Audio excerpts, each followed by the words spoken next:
Okay, now everybody panic. No. I just got banned from Twitch like immediately. Alrighty, looks like we're good. Take it away, 16 team. Neat. Thank you. So we're at kind of a lull here where we're doing mid side quests that kind of every runner bemoans. This is the really like big point where the auto turn-ins save the majority of time. Because like we said, we had to watch that 2-minute-ish cutscene at the beginning, so we front load the time loss, but being able to auto turn in here really avoids a lot of warping here and then backtracking for an extensively long period of time.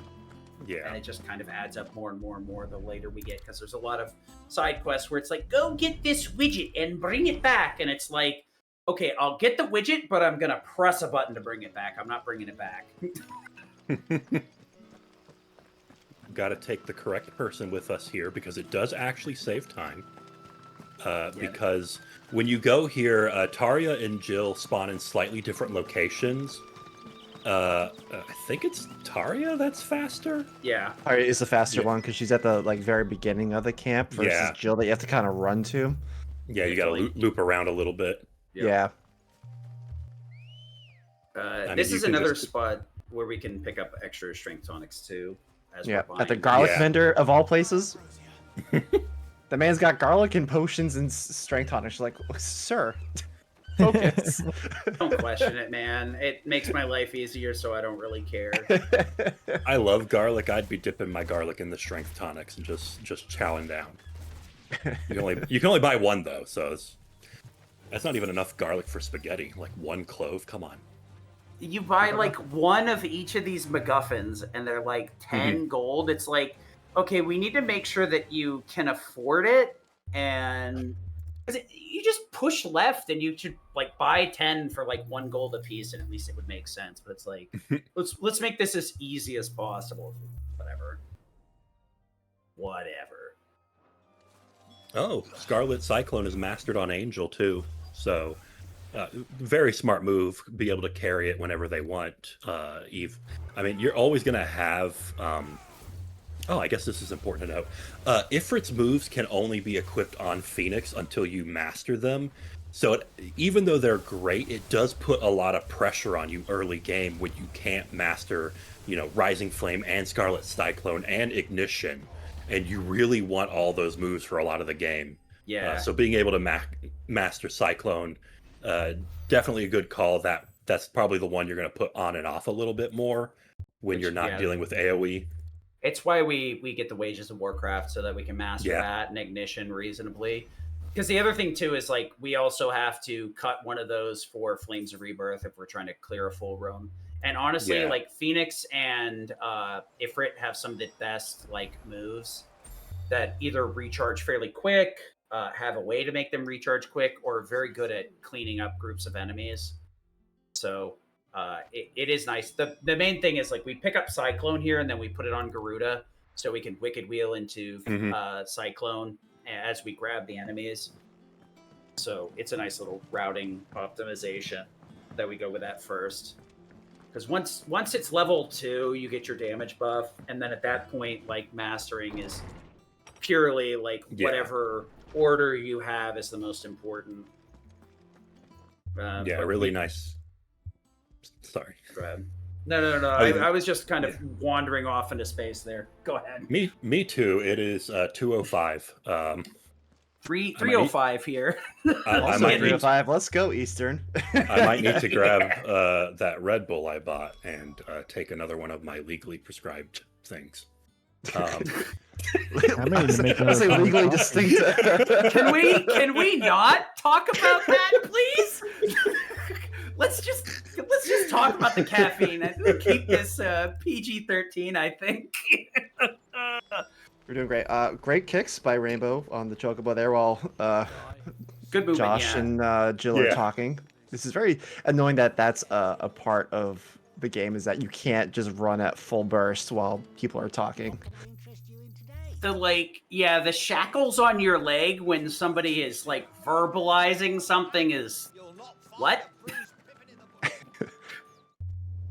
Especially since they run right next to you when you're all sprinting. So it's like, why can't we just do this all the time? It's almost like they just didn't want to like record a version where they're like slightly winded from running. Like, no, it must make sense in context of the world. Sure. So Rainbow's saving the Flames of Rebirth until the second wave of enemies arrives here. Yeah, it's a good call. Yeah, because the first wave of enemies kind of closes in around Clive as he's fighting the Axemen, and then you can Scarlet Cyclone them. Then the second wave, the Axeman's almost dead, so it just makes sense to use Flames of Rebirth when everything's spread out. Yeah, it used to be that, like I said, without Wages of Warcraft, we really couldn't afford Flames of Rebirth. So a lot of these fights were way more obnoxious than they needed to be. But ever since implementing the Wages of Warcraft and being able to just go, yeah, Flames of Rebirth, and I'm out, it has made our lives so much simpler. Especially with the limit break quick. We cut the animation. It's such smart play by the runners. Oh yeah, being able to like cancel out of it and move away while Flames of Rebirth is doing its job is super nice. It's like the animation stops, but all the damage is still going out, and you're like, I don't know how this is working, but okay. It's one of those things where like you really would think this is an awful idea. I should not do this, and it turns out it's optimal. Yeah. They're like, why would it turn off the fire that you're emitting? Magic. You know what? The one time where the devs got a W. Yeah, right. You get a W. We're going to take away your skippable cutscene, but we're going to let you have this one. There's so many L's, but this is a W. Let's go. This area, like, theoretically, the Ambrosia movement's faster, but the problem is there's so many enemies that if you do this wrong, you end up, like, kicking a gazelle and starting a fight. I know, it's like it's not even an enemy, but you can just kick one of those innocent gazelles and just send them flying. The gazelle's like, whoa. You know what? I'm going to defend myself if you're going to attack me. Right. Can't say I blame them. I do the same. And then you get a Choco moment like it's Zelda.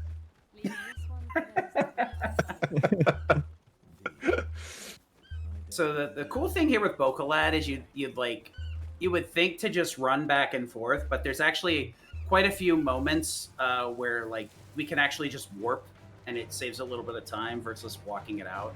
But the Chocobo movement looks a bit weird, but you sprint with the Chocobo, and then kicking actually like speeds it up a little bit.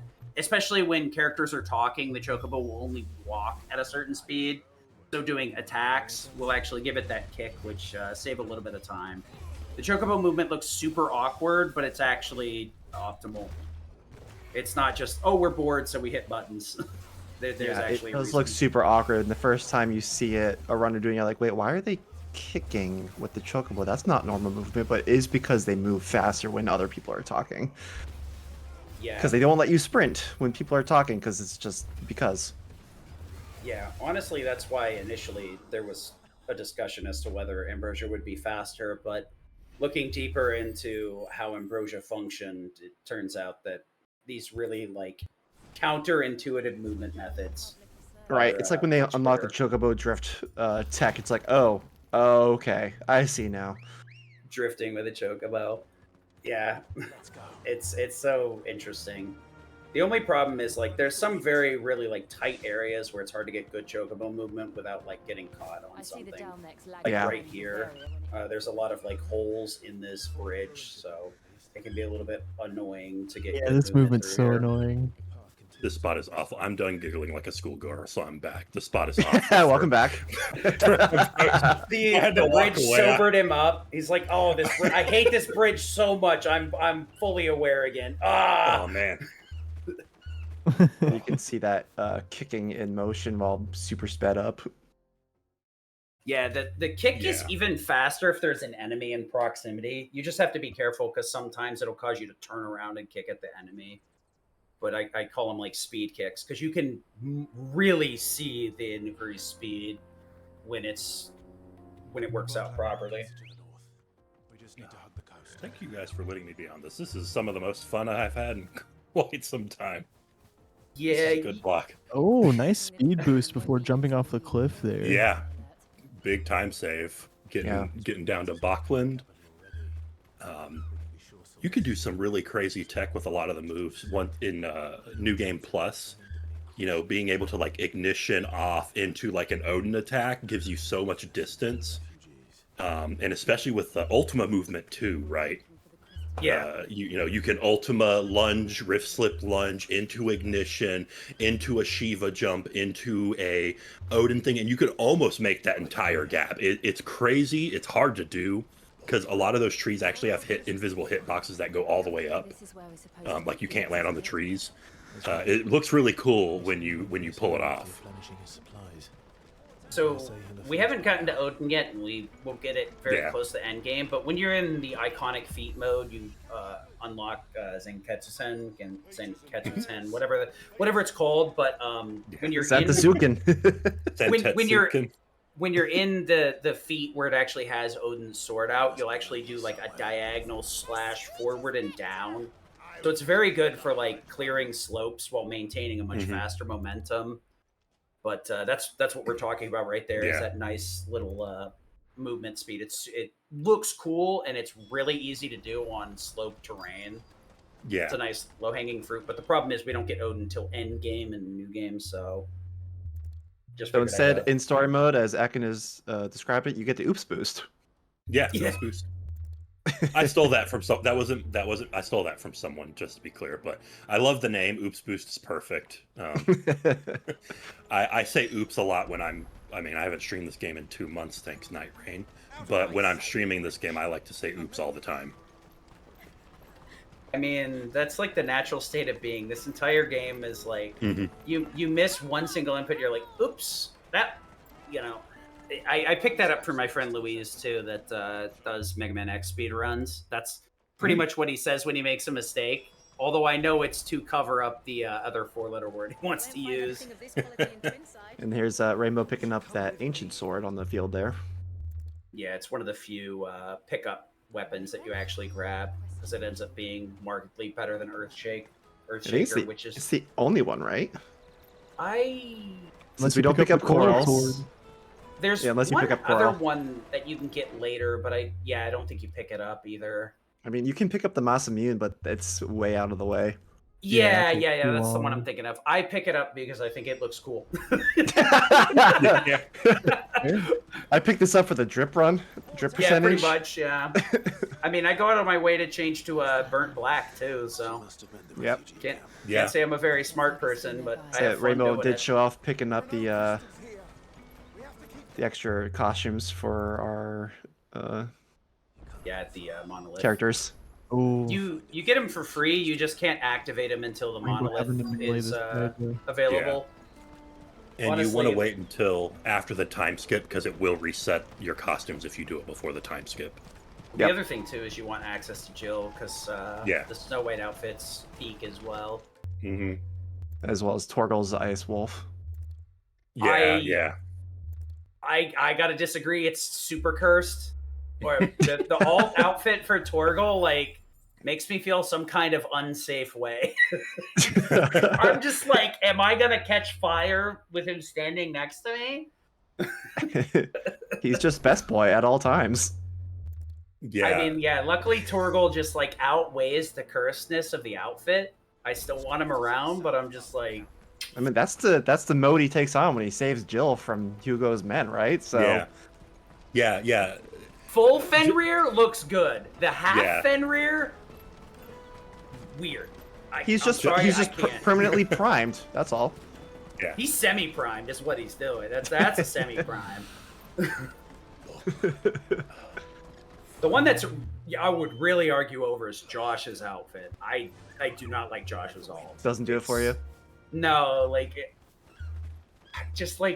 I don't know, that the pants like screw everything up, where it's like this tight leather versus like a more casual outfit.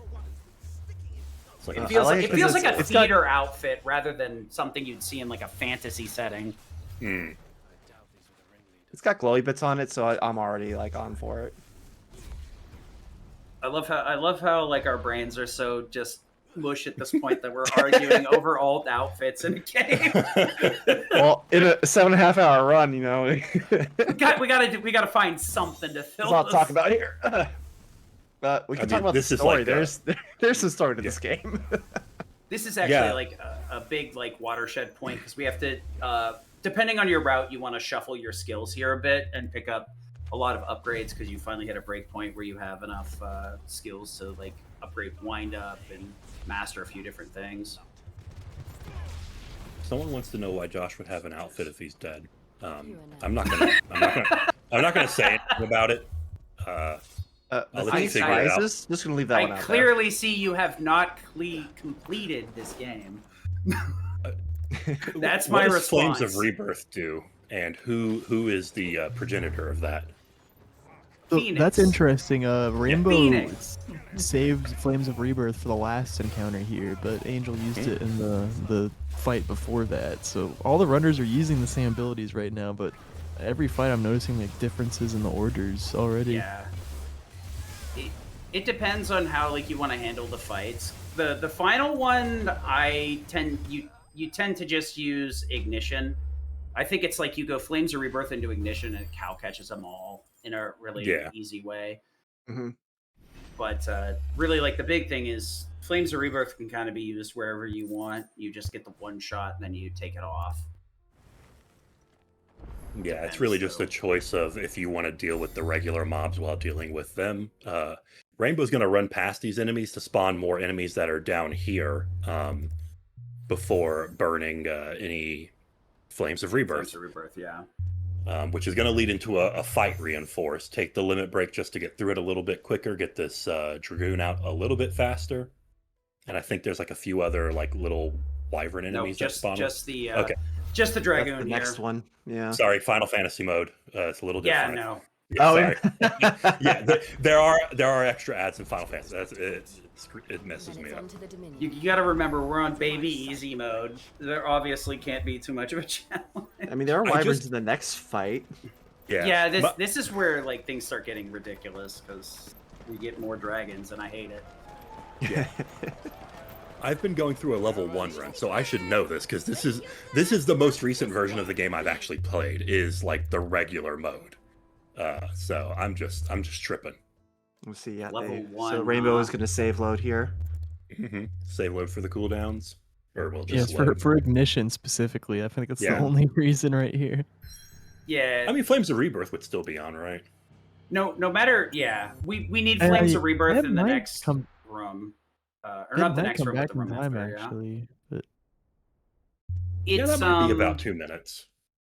No. I think it's right. if done properly, it's a bit short, and you end up having to wait a little bit. I think maybe 20-30 seconds. Yeah, I forgot how long this run is. I think Ignition will be back up. 2 minutes, and when you say it, it doesn't seem as long as it actually is. Yeah, honestly. It's very deceptive. Well, 2 minutes does sound long from a speedrunning perspective. Yeah, the problem is like there's so many like little micro cutscenes. Sure.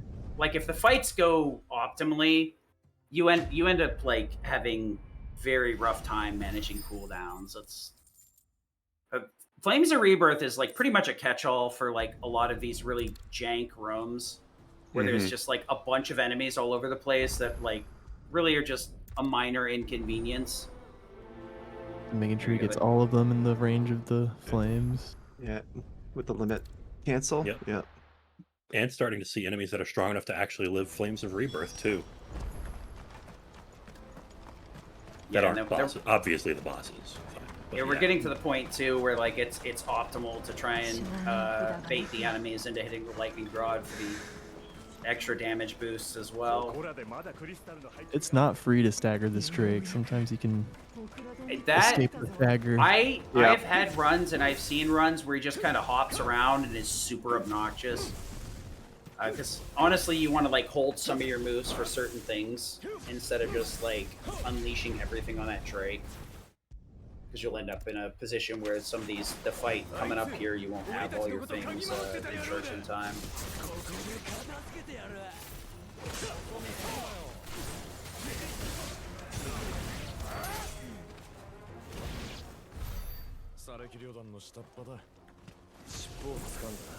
Oh, it's good as Angel's game audio and not my mic. I was actually worried about that. And then you can see Shiraishi went to do a Phoenix shift, but Lightning Rod was still targeted, so it took that from him.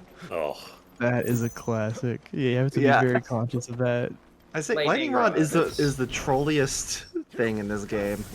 It is the all the most time. annoying thing to micromanage. It's so obnoxious. I'm surprised everybody bothered grabbing the Earth Shaker because like it's a small like 5-point increase.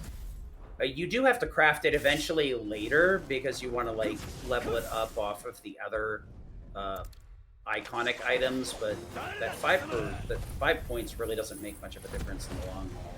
I usually skip it and then just grab the Ancient Sword right here.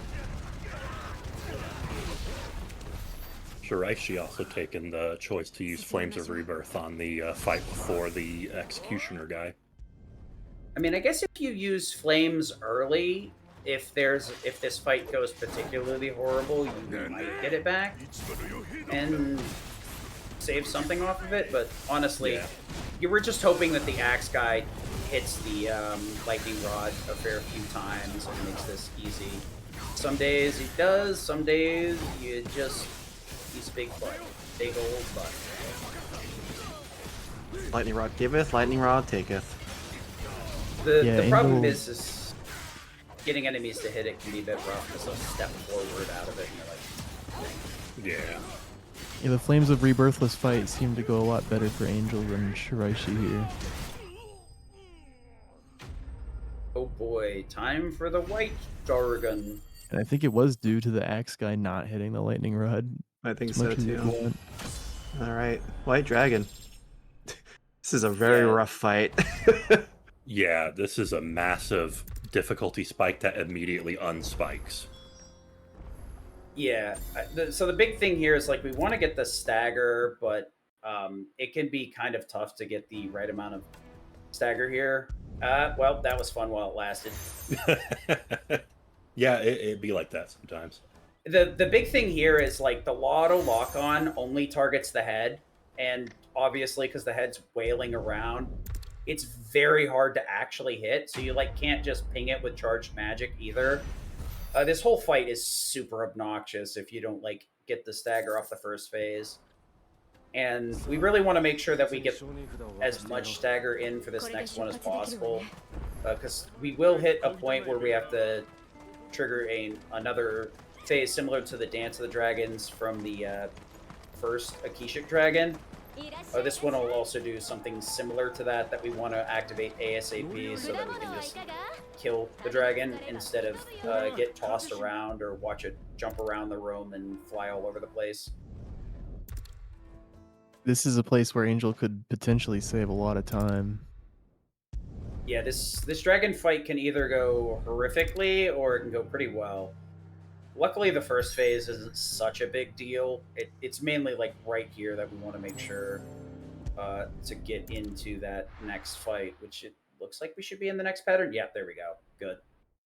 Nice. Yeah, because not getting Dragon Drive or whatever it's called here is horrific. Though you can die very easily here, so this is usually where most of your potions get burnt. If you get caught by anything, you're just chugging potions like a champ. Thankfully, there is a merchant like immediately after this, so you can restock for a necrophage and for the rest of the, next chunk of game. Angel is on White Dragon as well. The Rainbow should be pretty good now that we've got this dagger here.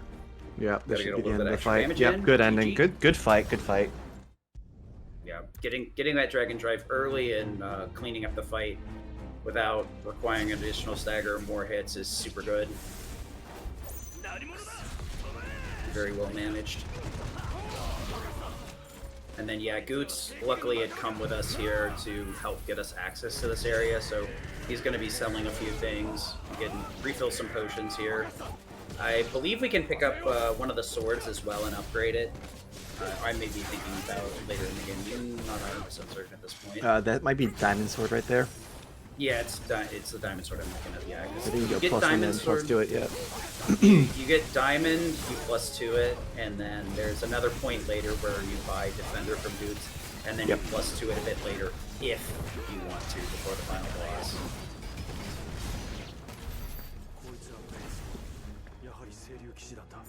But yeah, being able to refill our strength pots here is super nice. In worst Angel case got scenario, right up on him for that dance. Yep. Nice. Yeah, you can get some extra damage in here, but it's can be a bit frustrating because, like I said, the head moves, and that's the only thing you can target. So it can make it a bit inconsistent to land hits, no matter what you use. Yeah, Very clean. Oof, beautiful fight. Clean fight. That stagger was really good. If it's not staggered, don't even try to use wind up. You will just slide right off its head every time. Mm-hmm. And it will make you sad. Yeah, it's very easy to like panic in the dragon fights and start throwing things out, and it just makes it worse, unfortunately. Use Flames of Rebirth to clean up that room real quick, and then swap off of it. So we have some better options in these areas. These fights are... Which is energy ball there into the lightning rod. Very good move. Yeah, that was a really nice setup. Because that's one of those that just can't be canceled, so as long as you get the lightning rod down, it's pretty much a self-stagger. Makes this a lot easier. Now, the only frustrating part is we got the lightning rod, so the game's going to want to target it like that. So we need to be mindful that we don't waste too much time on the lightning rod. Yeah, it feels like any time this game changes your camera angle, if you have a lightning rod out, there's like a 90% chance you'll be targeting once it goes back. Like, don't you want to target your own lightning rod? And you're like, no, not stop particularly. Like, it's my rod. No, I don't want to target it. Like it makes sense at like a basic level, but like when you actually get into gameplay, targeting the lightning rod is just an awful design choice that ends up making gameplay a lot more difficult than it needs to be. Yeah, it's like, why is it even targetable in the first place? I wish there was just a way to turn off auto target. Yeah. Yeah. Only target enemies or something like that. Like, yeah.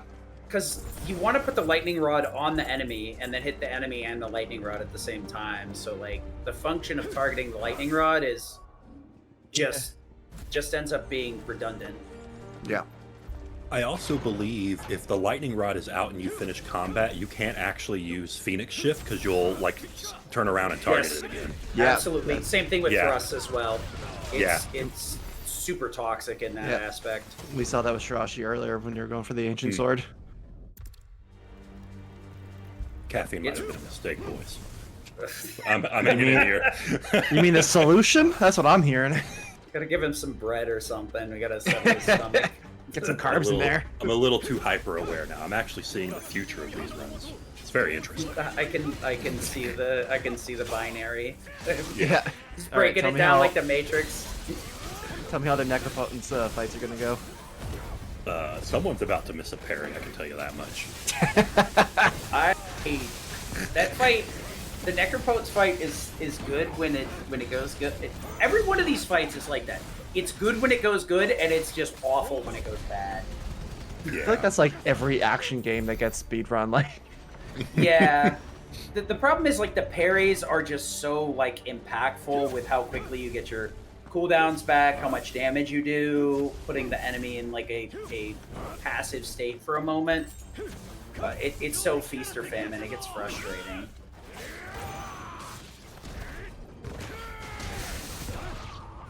Rainbow does what I do here. You can come into this with Flames of Rebirth. You don't need to theoretically take it off, but having access to that extra damage every 20 seconds is so nice. That also, yeah, Shiraishi coming into the White Dragon too.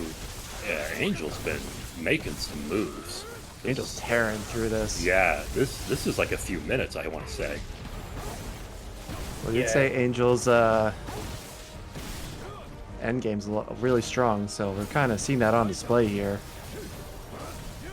We've achieved Ultra Instinct, really going at it. Just doing a lot of stuff really beautifully.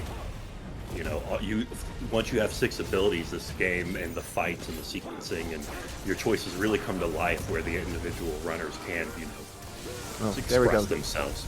Rainbow hit that parry very nicely on Necropub. Good Burning Blade counter. This is why, like, I think the Rising Phoenix is worth it, even though it's an extra menu, because it adds a little bit extra damage in there, and you'll have it back fairly quickly, so it gives you an extra option. So that even if you do miss the parry, you have some extra gas on to dump into the fire.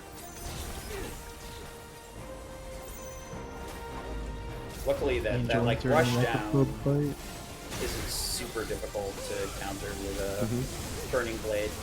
It is somewhat, but it's one of the more reasonable ones as long as you don't like wait till he hits you. Yeah. The opening one's pretty easy, but like he'll follow that move up later too, and if you're positioned weirdly, he doesn't gain like the same amount of distance from you, so it can feel a little random if you get it like on the second or third time. There you go. Angel also hit that Necrophobe parry at the top here while Shiraishi is finishing up White Dragon. They're gonna make me a liar. So the reason you want to hit that parry is you want to get enough damage here so you can... What the heck are we doing? Wow! Excuse me, You were just what? talking about how that's never used except in the challenge or whatever. The Angel's not even Wrong. in this chat. How do they know? Like, it's the same thing with the Coral Whisker. I was wrong. like, oh yeah, the I'm Coral a fraud. Whisker is like a meme. Using Ramu's special move? What is this? Angel is just out here to make never us all a seen that. liar tonight. Neat. I didn't know that that we were this hated. Damn. We're gonna have some words after this, Angel. I don't know how you're Hey, listening oh, to this. Thankfully, I remembered to do the split on Shiraishi, so I guess the caffeine is a good bad idea. I assume Shiraishi had a clean finish that White Dragon fight since we all missed it. That fight was going very well for them. They were doing. It felt like basically everything went their way. I was staring at it until we started talking at the end there, but it was going really well. Yeah. Ramu's electric know what discharge. That does? It like puts like electric balls on them that you can discharge for damage or hit for damage, I think. Something like that. Yeah. So it's kind of like throws them out. Go ahead. Impulse. Yeah, impulse. So that's the one yeah, it throws them out. Like you point your rod at the you point Ramu's feet at them. I don't think that's any better than what I just said. And it builds up a meter, and every two it gets like more powerful. You throw them out, they stay on the enemies, they'll pulse, which does a little bit damage, and the longer you wait to detonate them, the more they do. It does a fair bit of stagger. It's decently strong, but it tends to be slow. Slows down time. The long windup, yeah. So there's a similar move on Bahamut that people may have actually used Impulse. It's functionally the same thing. The little orbs will like kind of pivot around the enemy and then eventually explode. Impulse has like a hidden thing that a lot of people don't realize to use, that when they turn yellow, if you hit the Impulse command again, it'll cause it to detonate for a lot more damage than letting it explode casually. So it's kind of similar to the Rama iconic feat in that, except, you know, obviously it's a skill, so its damage scale is much higher, so it's a little bit more obvious how much it does. Yeah, we use Impulse constantly once we learn it. I was a big Impulse believer on the casual playthrough. I tried using it, and then the other runners are like, no, that's awful because it splits between enemies. I'm like, oh, yeah, that's fair. Oh yeah, we're like in one of the biggest fights of the game right now with Bahamut on both Rainbow and Angel. And Rainbow's right now about to learn Spit Flare, which is an immensely powerful move for Ifrit. Like a 30-second cooldown, but it's basically the best attack in the game for Ifrit. It does a ton of stagger, it slows down time, you're invincible during it, I'm pretty sure. So you can use it when you don't know the Demon Wall skip to just blast Typhon anyways. I mean, it might actually be faster to just split flare there and completely ignore Demon Wall. Wait, will it go through Demon Wall? I believe so. I think you can actually do charge shot through Demon Wall. It's very strange the way it behaves. Yeah, I think charge shots will go through Demon Wall, but obviously the problem is you have to dodge into the opening so you don't get punched or hit by Demon Wall. That's the main reason that like getting off to the back there is easier because you can just kind of do whatever you want and completely ignore the attack. So much like Titan, the hardest part of Bahamut to optimize is the first phase. Well, there's also the last phase of Bahamut actually.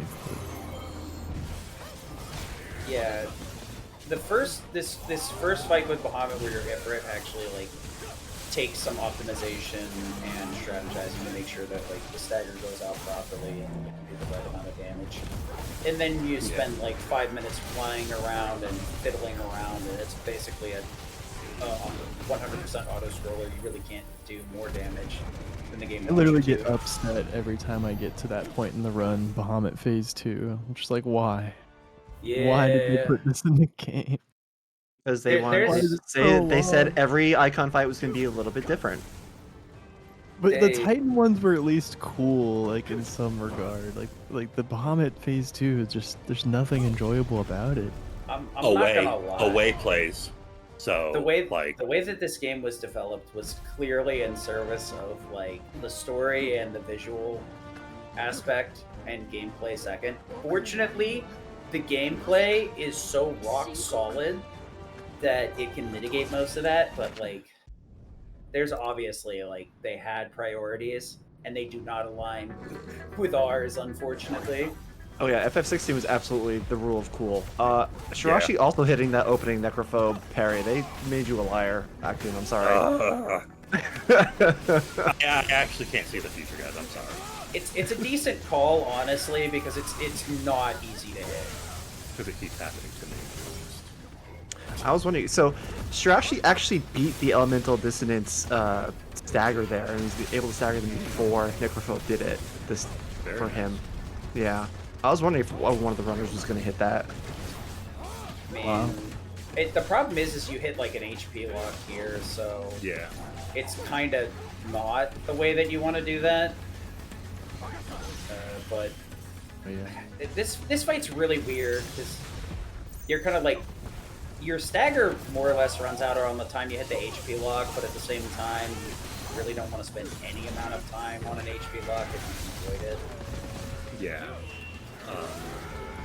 For the Bahamut fight going on, the most important thing you want to do here is, and please tell me if this looks easy, shoot it in the face with this perspective that's constantly rotating. It does a ton of extra damage. Playing on PC, big advantage here because you have a mouse. Good luck doing this with a controller. So yeah, the way that this works is like your flight and your reticle targeting are kind of shared. So hitting anything in this fight is horrific. It's a shmup. You're playing a shmup for this part. So if you're good at shmups, you're going to be pretty good at this, you know? No, because shmups actually have good targeting systems. This does not have that. I want the Panzer Dragoon experience. I couldn't afford it when I had a Sega Saturn, and now it's $10,000. Yes. You just have to have more homing. Yeah. More homing missiles. The way that my dad used to put it when things like are hard to control is it controls like a cow on roller skates.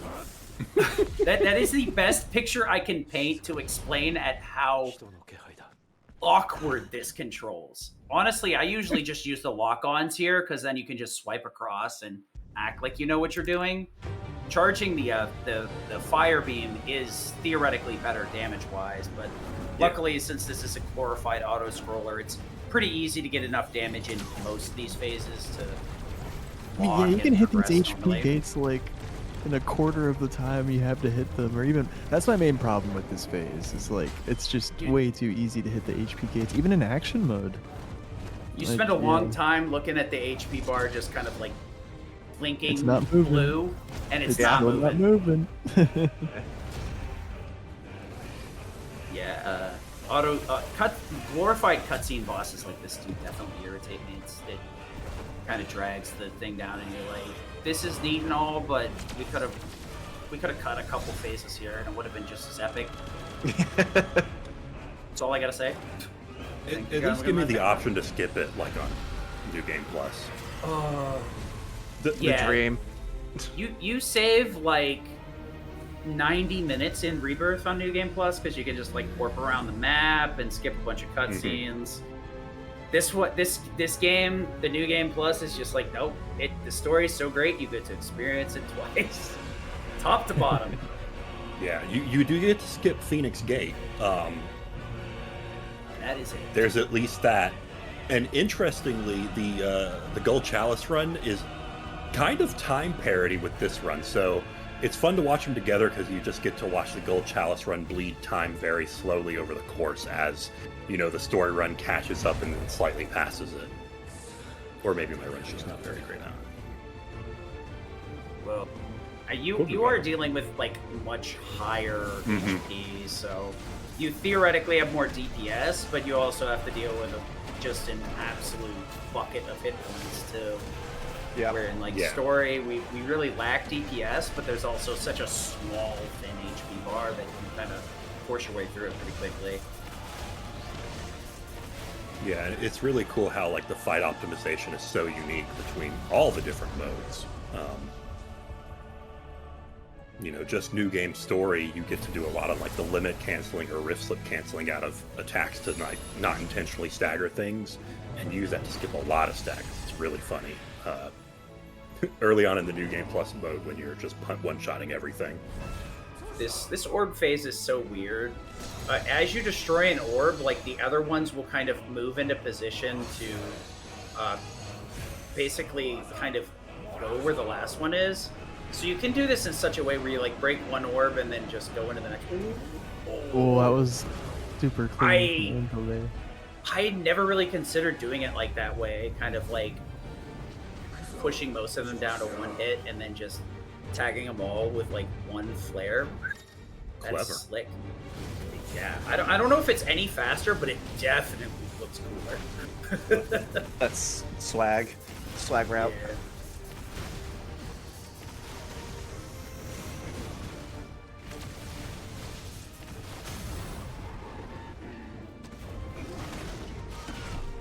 It's gonna get all three runners on the exact same icon fight, but since icon fights are, 20-30-minute entries, Yeah.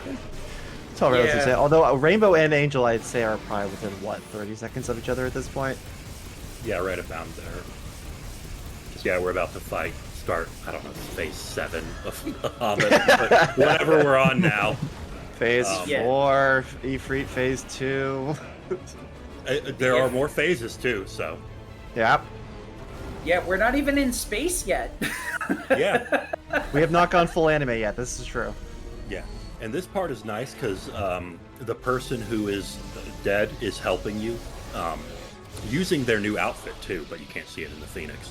So when you use like Split Flare or Brimstone, Phoenix joins in and you get a lot more damage. You can also misplace it and just miss half of the beam.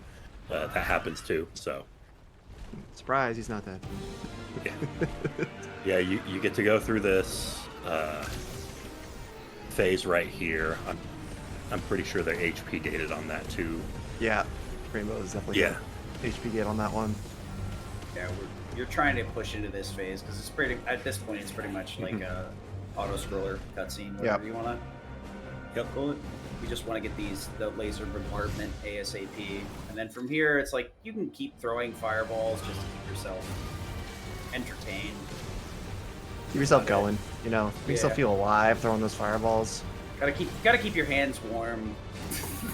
Gotta do something. On these cold summer nights. Yeah. This move by Bahamut reminds me of quickening attacks in Final Fantasy XII. Just that weird, strange light effect. I haven't played 12 in years, but it made me think of that instantly. I mean, for me, like 12 is like the peak of AI combat because you could use the Gamesstetson so fun. script. The fact that you like modern stuff is just like you get what the dev gives you, and I could not be more pissed off by it. Honestly. Yeah. Like, bro, I just want to tell my AI to like cast oil, and then if the enemy's oiled, cast fire. Why can't I do that? It's not that hard. Yeah. Man. Angel and Rainbow right now, we're looking at like 5 seconds. Oh, it might be even less than that. Yeah. They are Yeah, on Angel top of saved each some other. serious time on the Bahamut fight. Yeah, Bahamut is like a really... this and Titan are kind of the worst, because to learn them optimally, you have to invest a pretty big amount of time.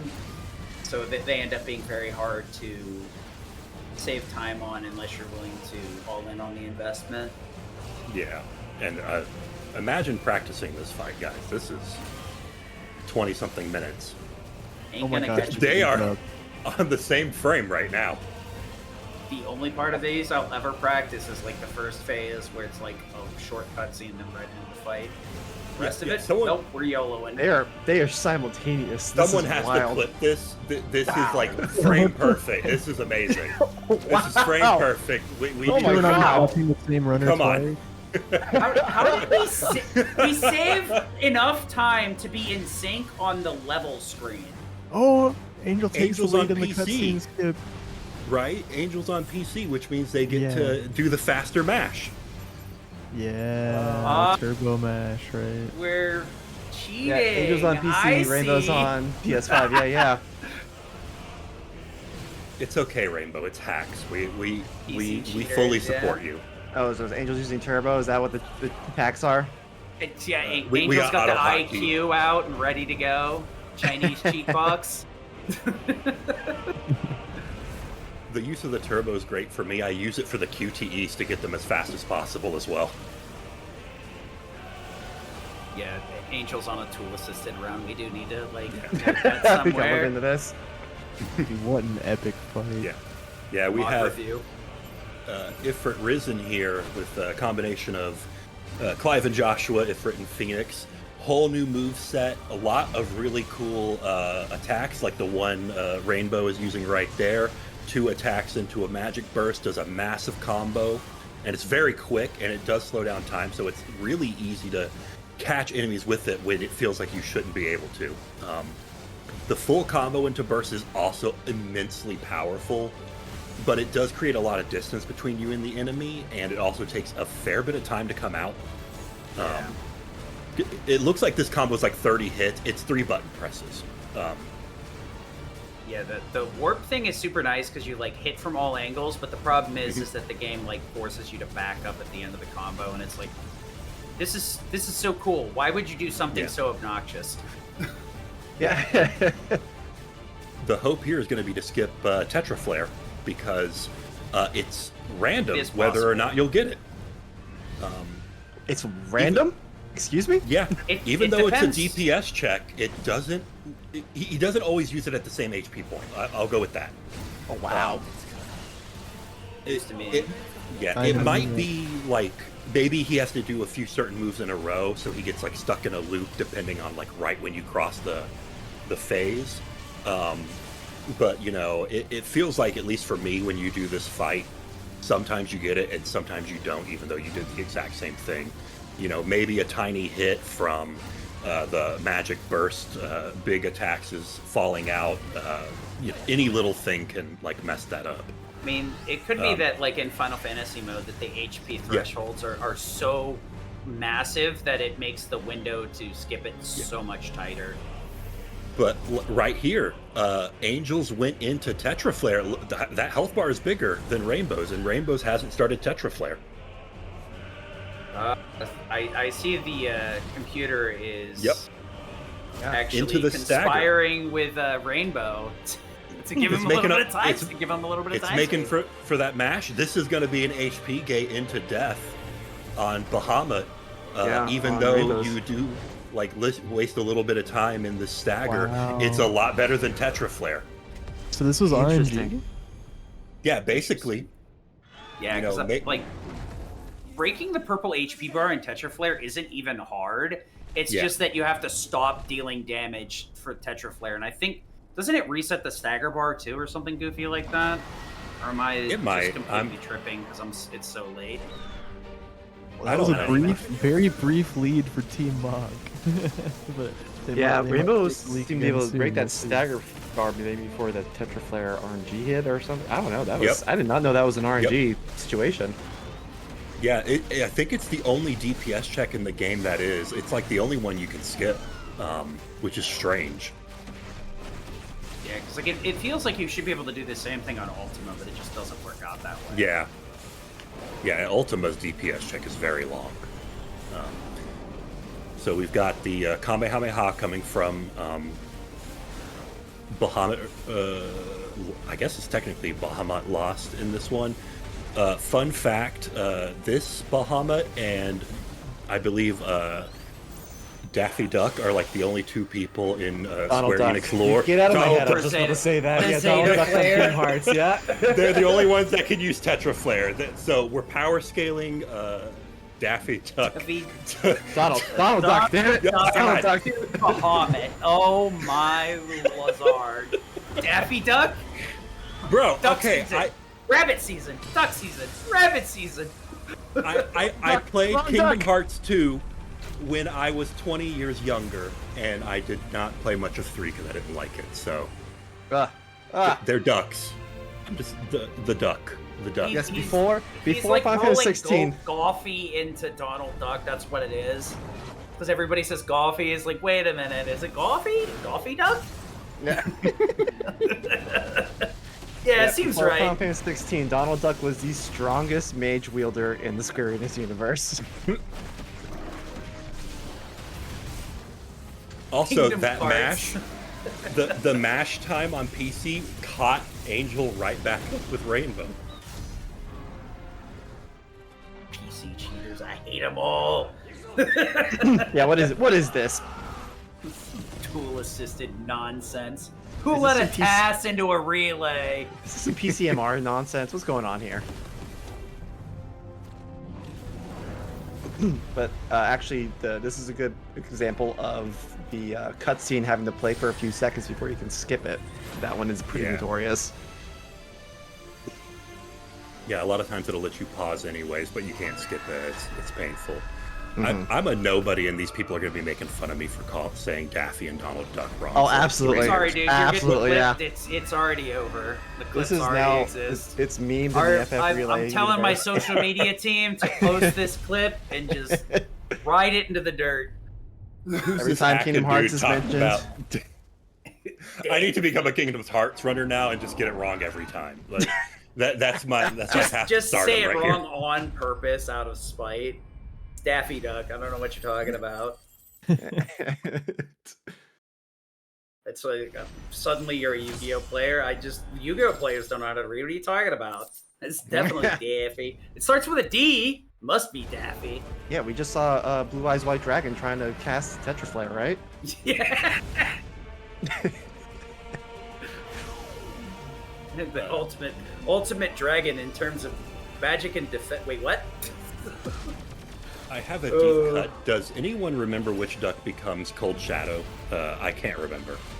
Oh, wait, what? How old are you? We're talking about some of the. I want to say that's.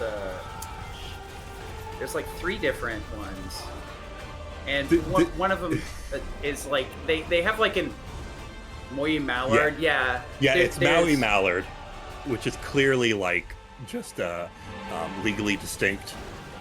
I'm not even going to try and say a duck. Legally distinct cartoon duck.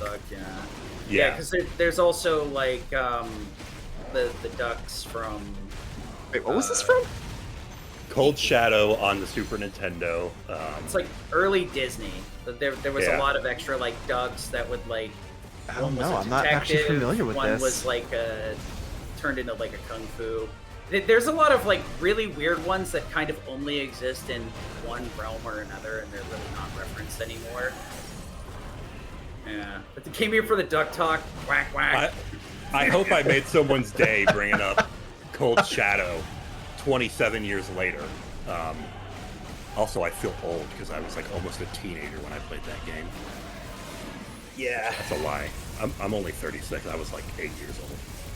Oh, Maybe. sir. I don't know We are- anything about time. We are in the same realm. I'm just not familiar with that game, but I was also a SNES It's a banger. child. It's a banger. I definitely recommend.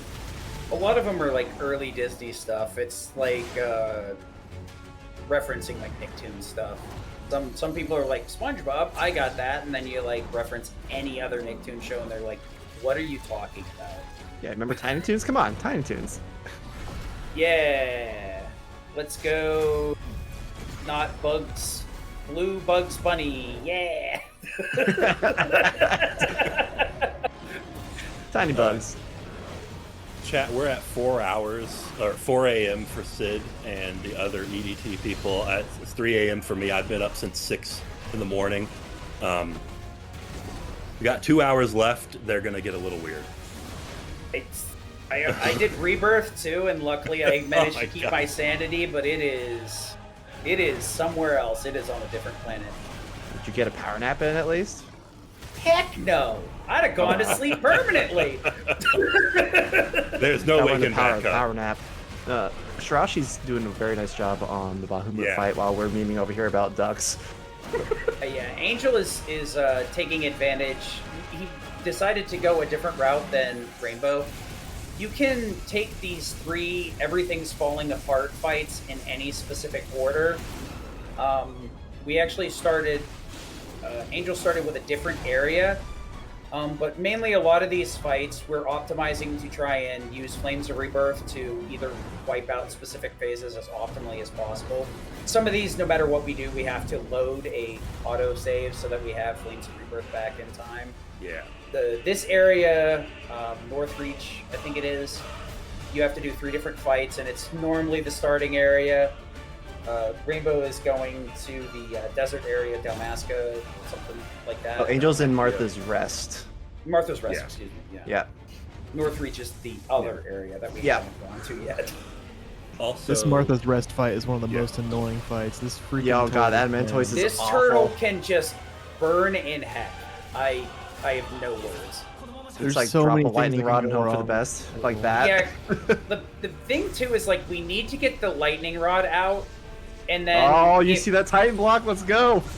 if you do Angel. anything the wrong way and you hit the tortoise shell, it's the same thing as with Kuka, and it cancels your attack and screws you out of the cool and puts you. And on it cooldown. completely puts your skill on cooldown. It does nothing and it goes on cooldown. But he avoided Turtles any of that. are so toxic. I hate it.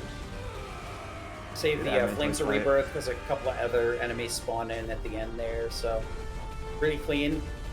You could also route this in a way if you're like super greedy, so that you get Giga Flare level 1 to like make this turtle a lot easier, but it is so slow going that way. Yeah, see a reload there to get your skills back before the next fight area.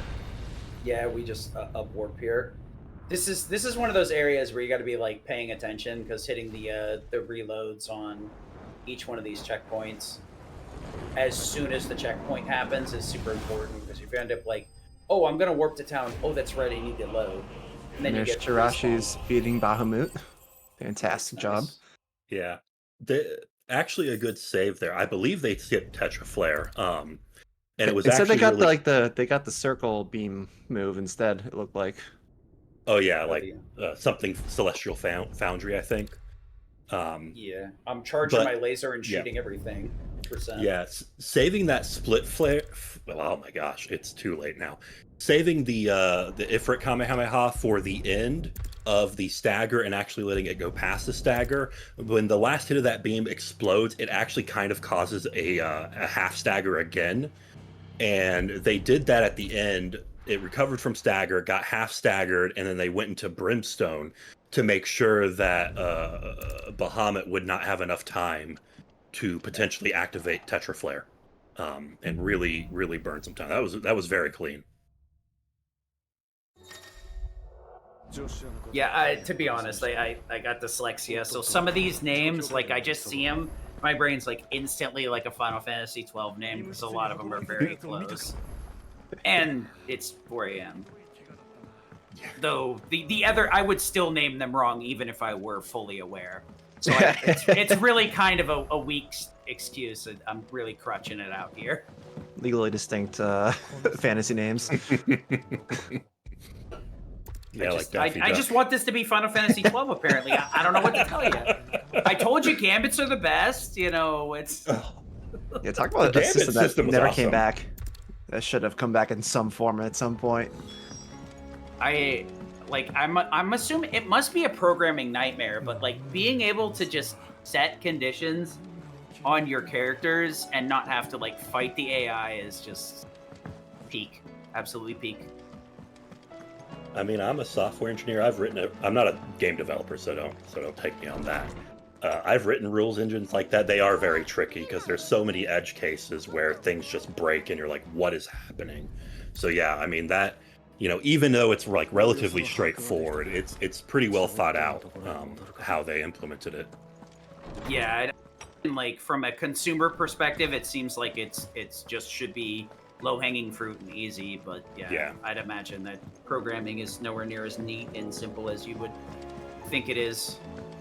Yeah, especially because they have to move through a 3D world reliably, and we've seen some games with caterpillar systems that your NPCs just get stuck on everything. And it's funny in Rebirth because sometimes when you like stop to move a cart or flip a switch, your characters, the other AI characters, just start sprinting back and forth, and it's just so hilarious because it's not even like a long distance. They'll go like a couple of feet or a meter, and then just go the other direction. They just keep doing that until you actually start doing something else. And I'm like, I can't help but laugh at this. I get confused.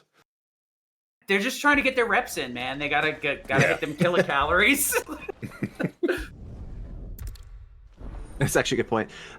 This is one of those lulls in the game where they really try to balance out all the really high action combat with do some more actual save the world stuff. That's a little more low key. This is like a lore building segment where like we're trying to show how Clive is actually like impacting everybody's life, and they're kind of, we've been destroying these crystals which are the source of magic, which is surprisingly making the world go to pot. So maybe we should try and help the civilians that are affected by this, because the big crux of this game is that magic is bad because it's making people turn people that can use magic into slaves.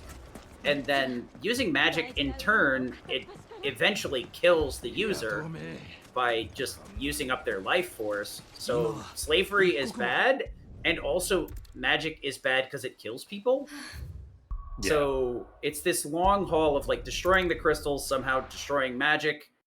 And then it turns out that there's some like otherworldly being that set up the world. Then I kind of fall off the story at that point and go, you know what? I'm just going to kill Ultima and call it a day.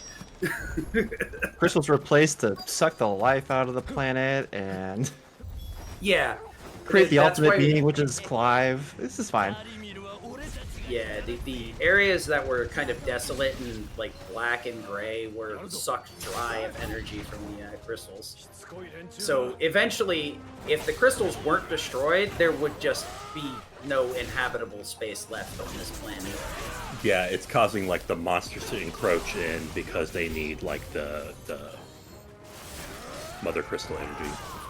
And political strife because the countries need more space for their farms and no, it's because obviously it can't be an M-rated game without some sort of overarching political intrigue. Well, it can't be a Final Fantasy game unless it's got that, right? It's imagine how much they like with the word bearer. They can make it sound so vile that you hear it and you get like little goosebumps. You're like, oh man, you gotta be racist towards these people? That made me uncomfortable, and all you're saying is bearer. Yeah. How'd you put so much hate in that word?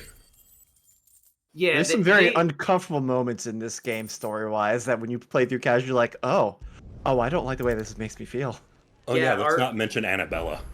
Our first trip to Northreach, there's literally a side quest where there's just like some rich guy that like buys bears and then just like cuts them loose and has his hunting dogs chase them down for fun.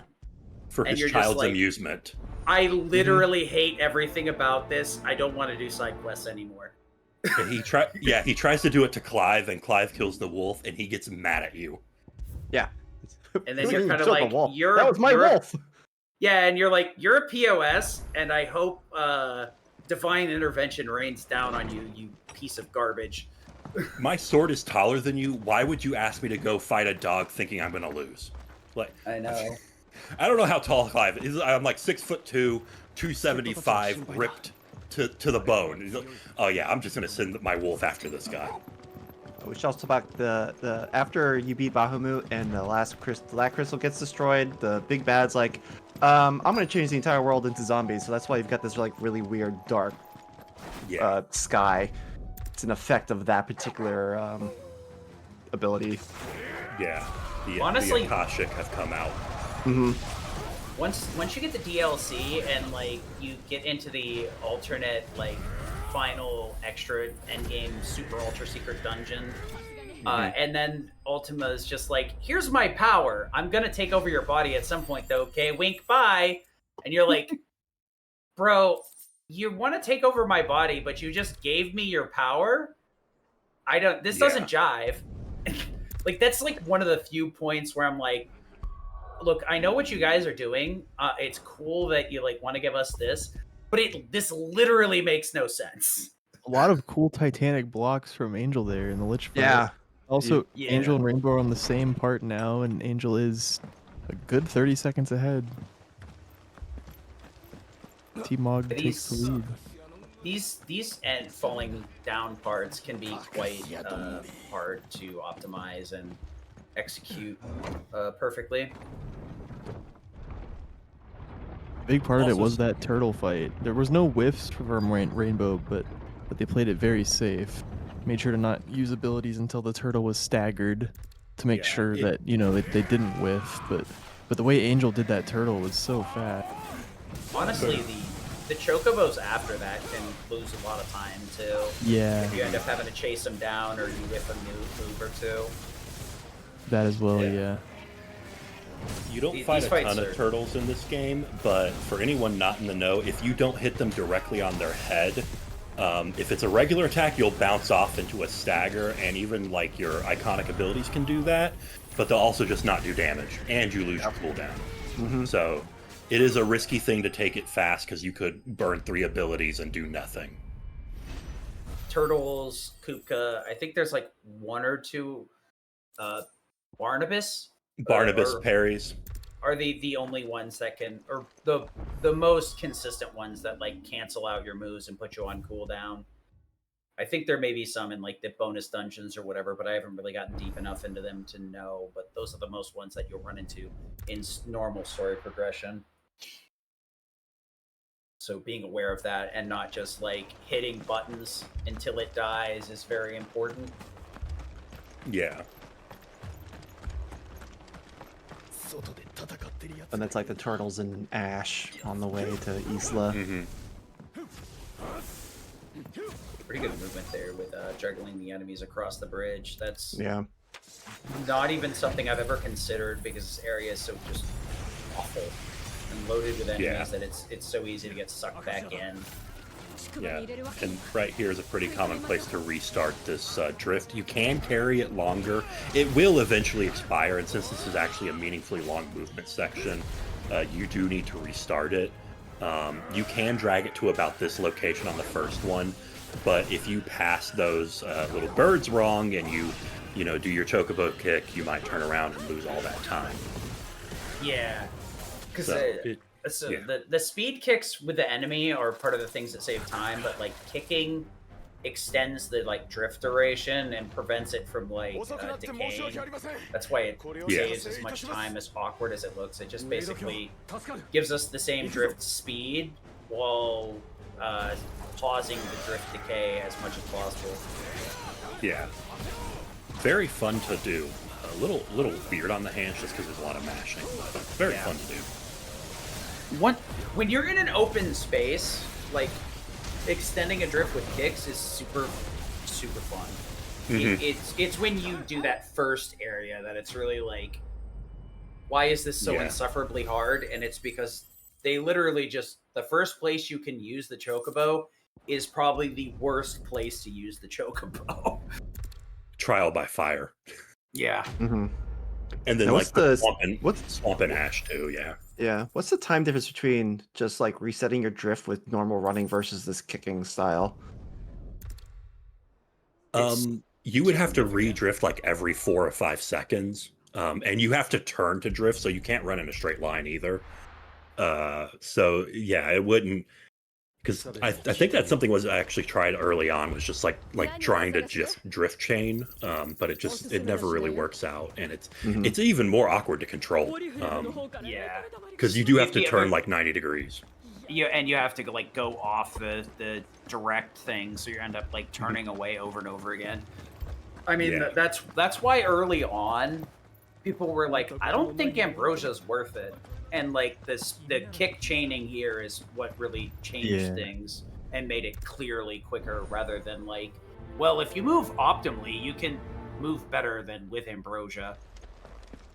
Yeah, and even with all the additional movement options in Final Fantasy mode, Ambrosia's still totally worth it. The one thing I hate is like the set of stairs right after you clear the final gateway or whatever it is with the orcs. Like, I always just want to like Odin slide down the stairs, and I'm just like, I'm not bringing Ambrosia in. I've got to do Odin flies. I don't care if it's slower. Pretty. It looks cooler. That's how you ride a chocobo. It took us 16 Final Fantasies to figure it out, but yeah, that's how you do it. we got Angel and Canver now. Very, very brief stay. Blink and you'll miss it. This is like 4 minutes, 5 minutes. Yeah. Luckily, we figured out how to group the enemies here pretty efficiently so that we can avoid wasting time with each like individual encounter. A lot of these can be chained together, and because we have Flames of Rebirth to like kill or wipe out a whole room in one go, a lot of these we just go, you follow me, I'm gonna go over here, and then I'll kill everything when you guys get close enough. The assassin guy is on this in normal mode, right? Or... Yes. Yes. Yeah. There's an assassin that came from behind us that we skipped. For those of you that love corals, in New Game Plus, the assassin's still here and a coral at the same Fire time. breath on the lightning rod from Angel, and we've been doing that a lot with the poison myth. This guy's a fire breath, similar. Yeah, fire. They're functionally the same attack, just one does more damage because it's later in the game. Very important the breath hits the lightning rod here, so we can hopefully finish at the end of the skills here. Yeah, we want to use Flames of Rebirth to clean up the rest of this room so we can progress forward. Also make sure to clear the lightning rod so we don't have any movement issues. There's an example of Phoenix Shift hitting the ground and just getting stuck, trying to get back up. Yeah, we assure you, Angel was trying to move that entire time. And that can happen in, 3 seconds here, but it kind of sticks you to the ground. Thankfully, they were in front of a door, and they didn't start jumping on it. Yeah, this is a place where people grind casually if you're actually sitting down to do it. At least this is like the mid-game grind. The very end-game area is the best place to grind for the most part. Mm-hmm. But this will get you plenty of stuff in the mid portion. Really glad Angel canceled out of that blind justice. Moved to Garuda. I was about to do Please stop. You're doing this on purpose. Yeah, blind justice. Blind justice, Titanic blocks, Half their prep was just figuring out what I was going to say and being like, I'm going to make this dude look like an idiot. Honestly, like, most runners rarely use iconic feats outside of like Phoenix Shift and Garuda grabbing. And Mega Flares too. Yeah. Some shenanigans with Permafrost from Shiva when we pick her up. Because like you would think we use Odin more, but the problem is like building up Odin is just not fast. Yeah. So we very rarely use it unless there's just a massive room of enemies that like we have no hope of finishing with Phoenix and Flames of Rebirth. All of Odin's attacks are terrible. They basically do no damage, but you use it to charge Zan 5, which is the biggest AoE damage in the game. I think for single target, it's beat out a little bit by Giga Flare. If you hit all 60 hits, which means you have to upgrade it as well, but you'd have to upgrade Zan as well. Especially Giga Flare on a lightning rod, like Yeah. The only way to Erase. like compensate for Odin's awful damage is using a lightning rod, but that presents a completely different problem because then you're not only doing awful damage, but you're trying to hit a lightning rod at the same time while the enemy's still running around, and you're like, "Yay! I hate this." It's funny that it's been an hour since Angel got Bahamut, and we just now got the notification that it was channeled. Yeah, this just like shows that we don't bother opening up the menu unless we really need to learn stuff. Giga Flare is a big shift here. I could have sworn you picked up Giga 2 here, but maybe I'm misremembering. There was a dodge too, like tried to do an air dash, got stuck to the ground on that one too. Bahamut's iconic feat, Mega Flare, is possibly the best one in the game, at least for combat, because it's obscenely powerful, very easy to charge. At least in the modern patch version, because the old one, like, it was super cumbersome, and if you change into dodging something, you just get hit. Now you can stance change into the wings and then dodge something instead of getting punched. Oh yeah, because it holds on to the charge now when it didn't before originally. Oh yeah, that too. Like if you get knocked out of it, you get to keep the charge, but you can also transform into a dodge activation, where Here's our Sleipnir previously, Boom. yeah, like that right there, you weren't able to do in previous patches because you get hit instead of changing form. Good parry.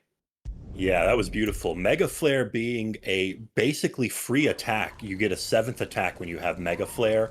And using Lightning Rod into a Mega Flare dodge, Limit Break cancel the Mega Flare cast, because you can do that frame 1 and skip a really long animation.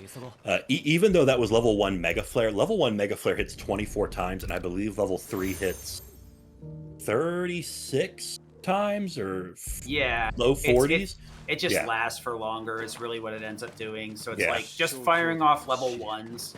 The only reason you go for a higher level is if you just can't do damage with it. Like some of the bosses, you just have to like fiddle, just kind of sit there for a while. So having like level 4 Mega Flare makes sense in those instances. But almost every instance, it's get level 1, fire it off, and then move on to doing something else. Yeah, and the Sleipnir fight's very fun. Stagger management sucks because, unlike a lot of bosses, it doesn't reset between phases. That looked like an attempted Mega Flare dodge that unfortunately didn't quite pan out. Mega Flare dodge is a much narrower window than regular precision dodging in this game. He did get it off. Oh, wow. Yeah, I think he just kicks got out it and then super canceled fast. immediately. That fast? Yeah. Wow. It's I thought honestly, they got staggered out of it. Nope. You would think that well, it looks like he didn't get the points for it. So he would have gotten it had he not canceled so soon. That's kind of what I figured happened because I didn't see the Mega Flare go up. You could charge Mega Flare here if you really wanted to. You can also tank some of these hits for limit as well, depending on how... he's just dodging and then coming out of it super fast. Yep. Yeah. I mean, honestly, that's like the downside of it is kind of just like hanging out in that wing phase too long. So optimizing, switching back, I'm not surprised, is like a high tier thing. Wow, that was such a clean. That was beautiful. By Angel. Holy moly. I would have never, if I hadn't seen it, I would have never thought you could change that fast. That's a heck of a split. I would have thought that switching too soon canceled the Mega Flares rather than storing it. Yeah, I've also never seen it go that fast before. That was incredible. It was a pretty flawless Orcish Warlord too. I want to point out on Angel. It's like it was an instant stagger, and the Warlord just died. And that was a big part of the time save as well. The fight right before Sleipnir. Yeah, the Orcish Warlord can warp around, so the faster you clear it, so you don't have to deal with the spawning and unspawning or whatever you want to start, like warping around is very nice. And dealing with moves like, I don't think that one can use, maybe it can use Rictus Spore, I don't actually know.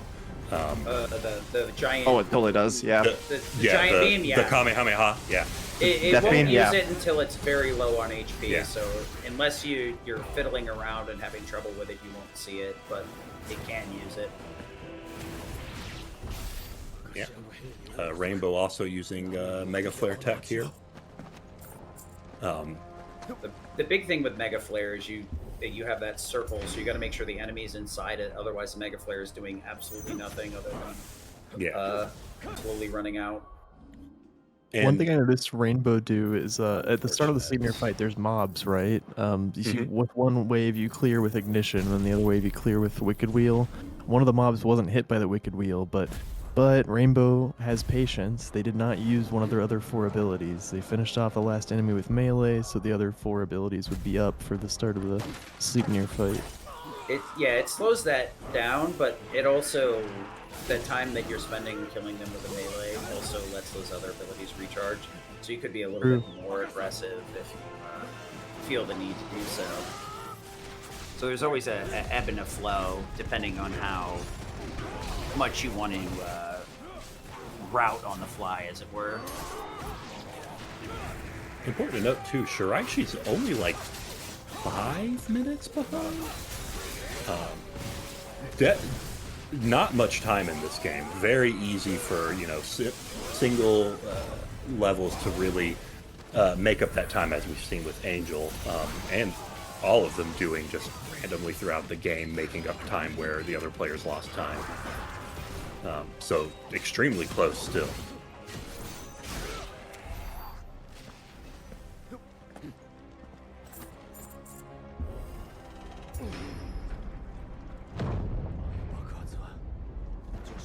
Yeah, there are not many people in the world that can run this game this fast. These 3 are some of the only few. Yeah, the consistency on display. I mean, this 7.5-hour run, right? It's not gonna go perfectly the whole time, but being able to keep a cool head while things do go wrong, and being able to capitalize when they go right, very important, very challenging.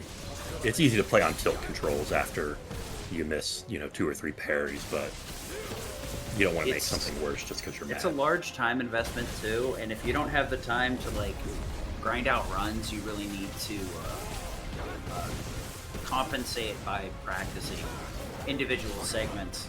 And like I said before, there's 50 save slots, but the one thing you need to keep in mind is your cooldown routing.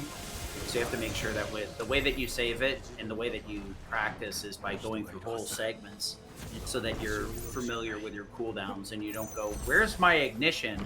Oh, that's right, I used it in the previous fight. I shouldn't have it here. Yeah, and that actually probably explains a few things earlier in the run too. I think it was with the Shadow fight.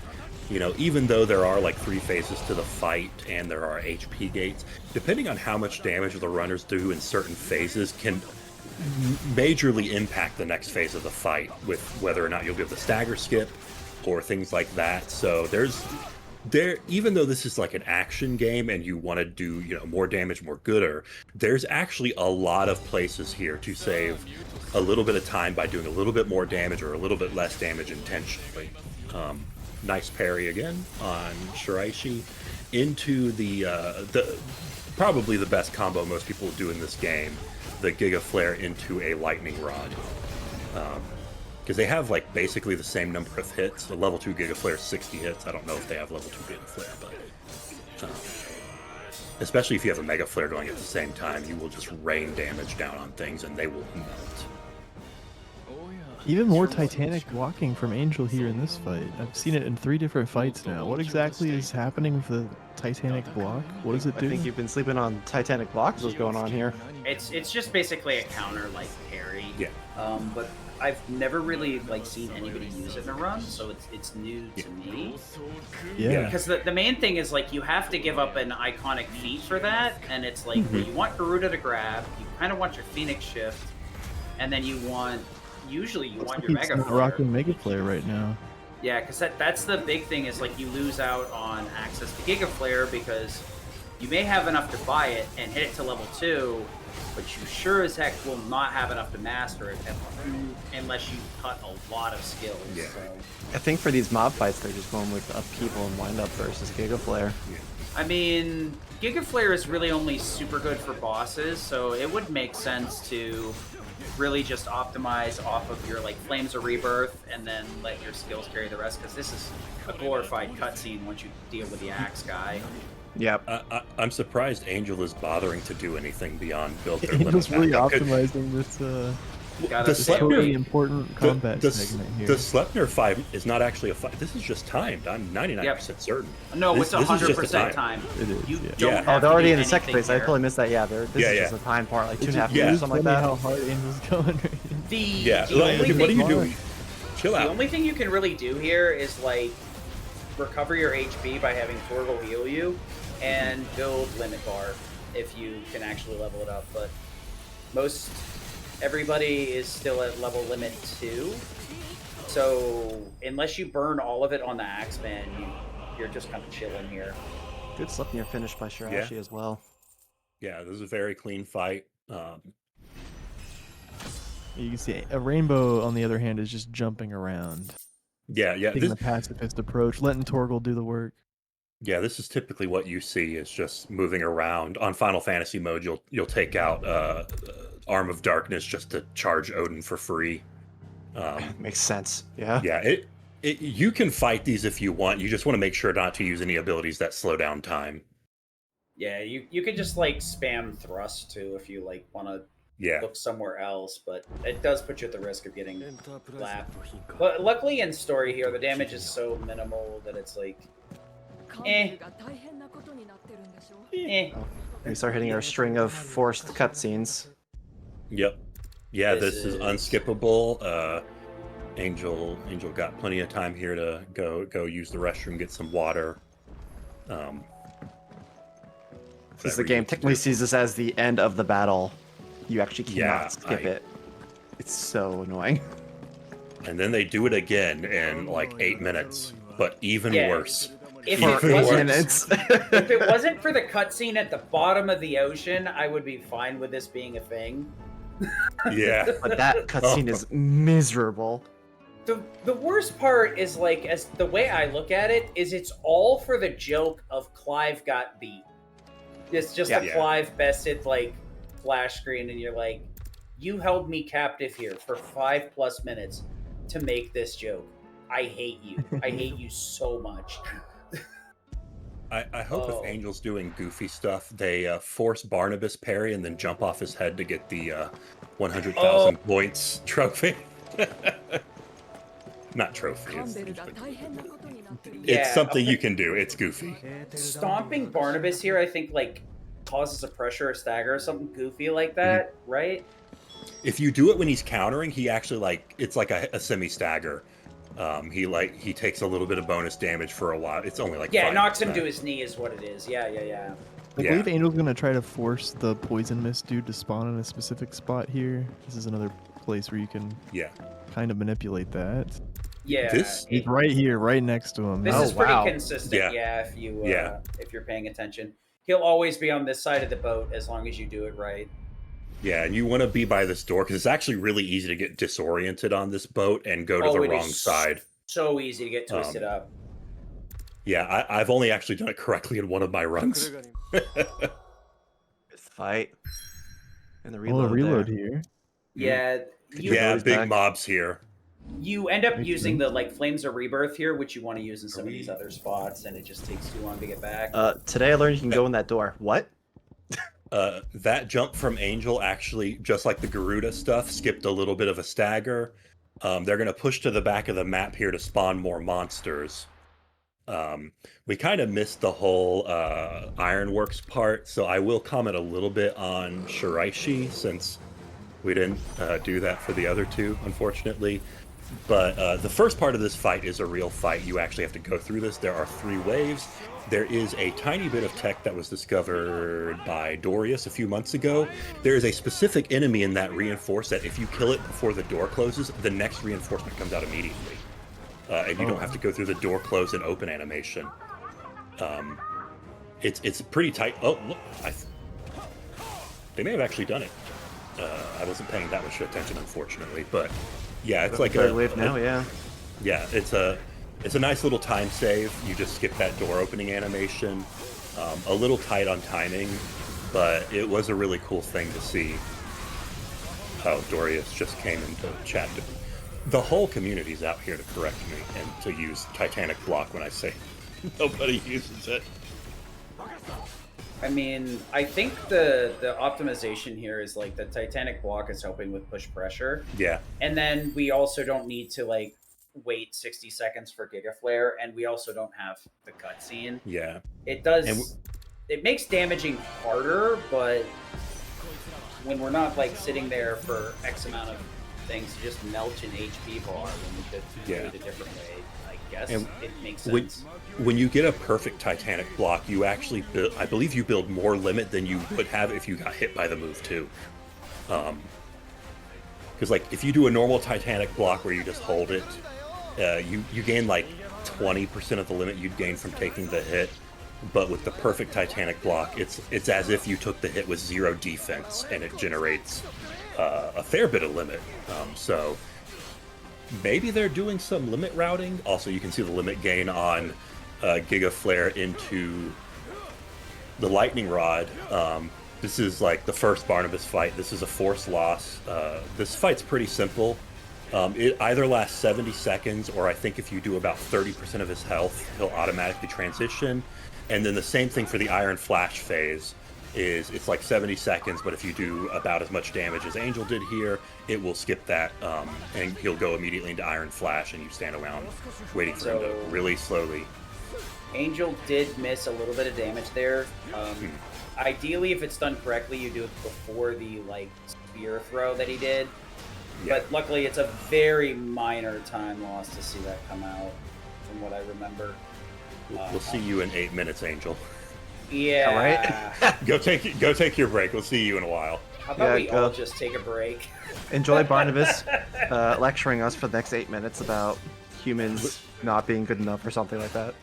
Legitimately, Shiraishi might actually get into this cutscene before Angel is done with it. That's entirely possible, yeah.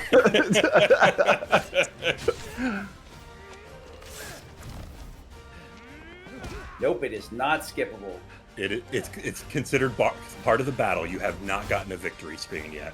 Yeah, really in this one it's a lost screen. Yeah. This game could really use like unironically it needs like a cutscene remover. Yeah, or like a fast forward for some of these segments. It's so frustrating. It's like the big one is like the Titan, just the icon fights have a lot of graphical showcases that kind of don't help or, can be impacted by player input in any significant way. There you go, get that Iron Flash going. Could be worse. Oh, and that was actually the Barnabas parry came out there and knocked Rainbow away, just like Kupka can. Although Barnabas is a little bit meaner with his parries. He'll bring him out if you hit him like more than 2 or 3 times. And he'll like parry the middle of your thunderstorm, which is kind of annoying. Also doesn't make any sense at all. Yeah, so the purple phase here is super goofy. Like you get him into purple and like theoretically that would be victory, but you like you were saying earlier, you have to do enough damage to cause Iron Flash and start the countdown. So our goal is to just make him start counting as soon as possible. The first like laser thing is always going to happen, but the little spear ideally you can avoid, but it could be a lot worse. If he starts seeing like a bunch of other attacks out of him, like he starts warping around and it gets very hard to force out the countdown. Yeah, I do not like these Barnabas fights for that exact reason. Barnabas loss, it's really hard to optimize losing. Yeah. Barnabas, not only does he like cancel the attacks and put you on cooldown, but he also like warps around and has some very vicious attacks. So he's just hard, like one of the hardest things in general to manage. I would say Barnabas is harder than the final boss. Oh yeah, absolutely. And the only reason the final boss is even slightly dangerous is Event Horizon, and that is it. Yeah. Event Horizon. Is there anything else? Not really. That's not even like the final boss. That's like Yeah. the pre-final boss too. Yeah, that's the warm-up. Because like I mean, the final boss has the Spirit Bomb, but like if you get hit by that, you're probably doing something wrong. Yeah. Oh, your Spirit Bomb? Well, guess what? I have 60-second Kamehamehas. Get out of here. Yeah. Let's get the up. Shiraishi didn't manage to skip that by jumping like right as the ship started shaking. It's some of those jump skips are a little weird. I believe Dorius also told me at one point you can just do it with ignition, and that like it automatically does that. I'm sure he will gladly correct me in chat if I'm wrong, but I seem to remember him saying that. The only downside is like we need ignition for damage, so like trying to do cute skips like that just puts you in a oh man, this axe fight. Eesh. Yeah, he does a lot of NG plus story runs, so you know it's slightly different because you're like level 60, you have all the icons and stuff and in-game gear, so you can be a lot more fast and loose. That's also where the like the reflection of fire for the Phoenix Shift enhance comes in, is because they don't really need a ton of damage. They can, you know, use an accessory slot or two for movement purely, and so like, you know, the story mode is a lot about stagger management and just kind of dealing with like, especially early game, not having a whole lot of attacks. New Game Plus is heavy on the movement because for a long time a lot of the fights are done in 1 or 2 hits, and then, you know, once that's passed, it does get into stagger management as well. Just generally a bit more straightforward and really just trying to skip the phases you can skip. And then like the Gold Chalice is kind of a blend of that. There's also Silver Chalice, which is like a Final Fantasy run from level 60. Horrific category. Also, this is still going, and Shiraishi just entered the Honestly, fight. yeah. Honestly, like Final Fantasy like 50/60 is what I was interested in initially. Yeah. But the more I hear, the less I'm interested in 60 and like just going full level 1. Yeah, I intend on doing 1 just to save time. Could you describe the difference between the silver and gold chalices that you keep talking about? Sure. So Silver Chalice is the first New Game Plus cycle. So you beat the game, and then you start the game in Final Fantasy mode. So with a full built file, you'll be level 60. You would have actually beat the base game twice to get 2 copies of all the accessories. Like I said earlier, Final Fantasy mode has fully remixed combat encounters inside the dungeons, and all the monsters are higher level, like they start at like level 47 or something like that. And also they are more resistant to flinching, and their HP scale's way sharper. So like Barnabas in action mode has about 500,000 HP. In Final Fantasy mode, he has about 1.3 million. So the Silver Chalice run, just being like, you know, you have the in-game equipment from this run, it's a very painful run because you are strapped for damage all the time, and on resources. It's not a very popular category. I don't think anyone's done a run in it in over a year. I think the record's like 9.5 hours. It is an endurance test. And then Gold Chalices, you beat Silver Chalice. And these names come from like your save file gets a Gold Chalice and a Silver Chalice when you beat them, right? So it's just a little icon on your save file. But Gold Chalice is New Game Plus hard mode effectively, where you have all the in-game gear. Due to the sharper enemy scaling, it's not like the NG Plus story run. You know, you do have much higher damage requirements. And they're all, you know, they all have a lot of crossover in their optimizations, but each of the categories sort of has a different focus at different parts of the run, which is really interesting to see watching, you know, 3 full game story runs. I've never actually sat down for a full run. You know, I've seen a lot of part of them, so yeah, it's really cool. The basic difference is like you get all your gear so that you can fuse the new stuff immediately in a new game plus run. Your levels capped at 60, and then you have to gain your levels because Final Fantasy boosts it to 120. Then the next loop is you already have everything fused, you don't have to bother crafting anything, and you're also cap is raised to 120 because you've cleared Final Fantasy mode, so you actually have damage. Yeah. You have another Lionheart tonic. Lionheart tonics are goated in my opinion. Because they gradually fill your limit for 30 seconds, and that includes you can activate limit with a Lionheart tonic, and it will continue to recover your limit while you're in limit. I mean, I guess if you're good enough that you don't need potions or high potions, it makes Yeah. sense to use those extra slots in some beneficial way. Yeah, my setup is like high potions, lion or strength tonic, Lionheart for my runs. I don't use regular potions. I've only regretted it once, thankfully. I got hit by Event Horizon. Shiraishi had a really nice Barnabas fight. Yeah. Yeah. Closed a lot of Double distance there. parry. And yeah, the Giga Flare as soon as the purple phase started, pushed right to Iron Flash. Yeah, specializing in Barnabas actually can save you a ton of time on this run. Because, like we said, Barnabas has a ton of health. He is the most durable singular enemy in the game until the DLC.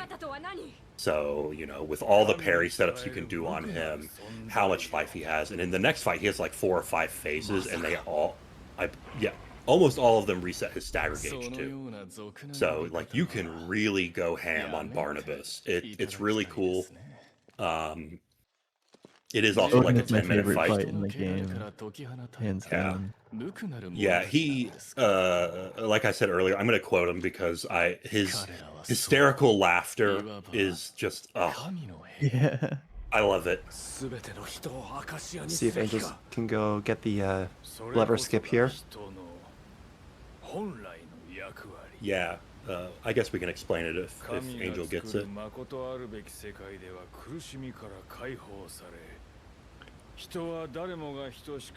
a very well coded and tight Yeah. the design game, so the skips are few and far between. Is it gonna work? No, they're gonna reload. No, he's got to reload it. Yeah.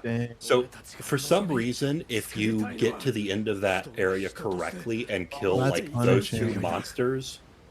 Oh yeah, I didn't realize you'd start this. Well, I guess this would Yeah, be I thought the last load would be autosave. closer. Man. Yeah. You can get a closer autosave if you like start this area in a different way. If you're going like full tilt, your autosave's all the way back at the boat. You should be able to get one like right here if you play it safer or slower. Oh yeah. You could like start a combat and encounter between these 2. Yeah.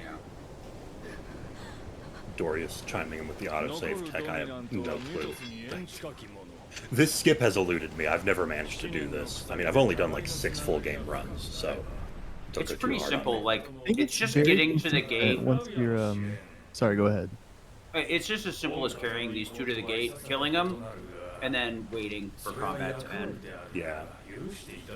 Yeah, for some reason they just like de-aggro you, but sometimes they just randomly decide to aggro you, like that one dude. Hopefully it'll de-aggro, and yep, you can just There it open is. that gate. Awesome. Otherwise you have to kill most of that room. And, you know, Most being like an extra yeah. 10 to 15 enemies. Yeah.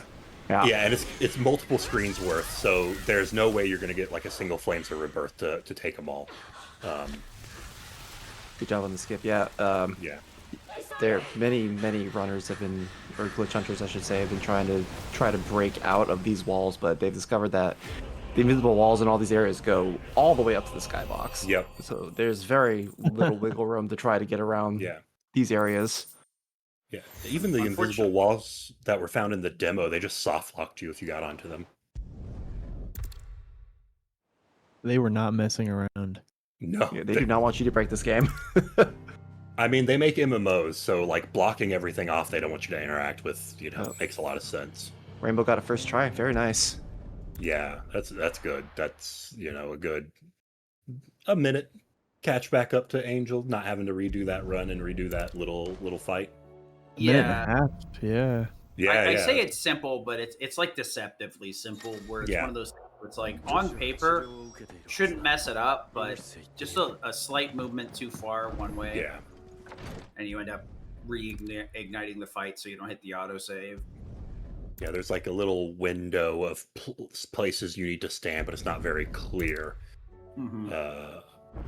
I wonder if taking that jump and just floating over is faster than Chocobo drifting, or if it's done for comfort, because you can see all the stuff on the ground on Angel's screen right now. You can Chocobo drift into any of those and get hard stopped, and then you'll attack, and you'll just fly halfway, like half a kilometer back at the nearest enemy. That bog sucks.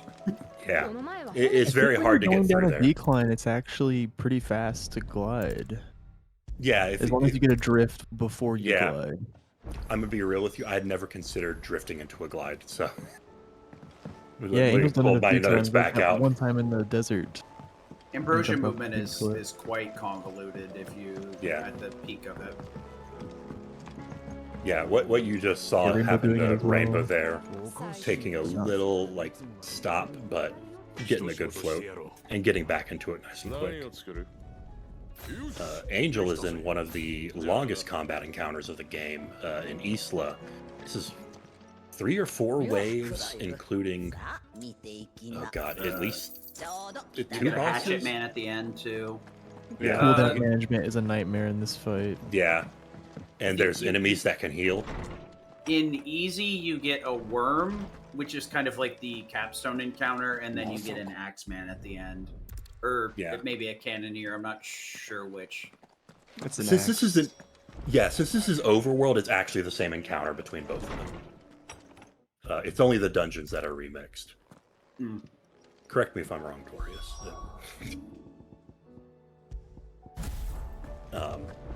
So yeah, it's like you get the Avis, or I believe that's what that says. The bitrate is a little weird sometimes. Yeah, the Avis.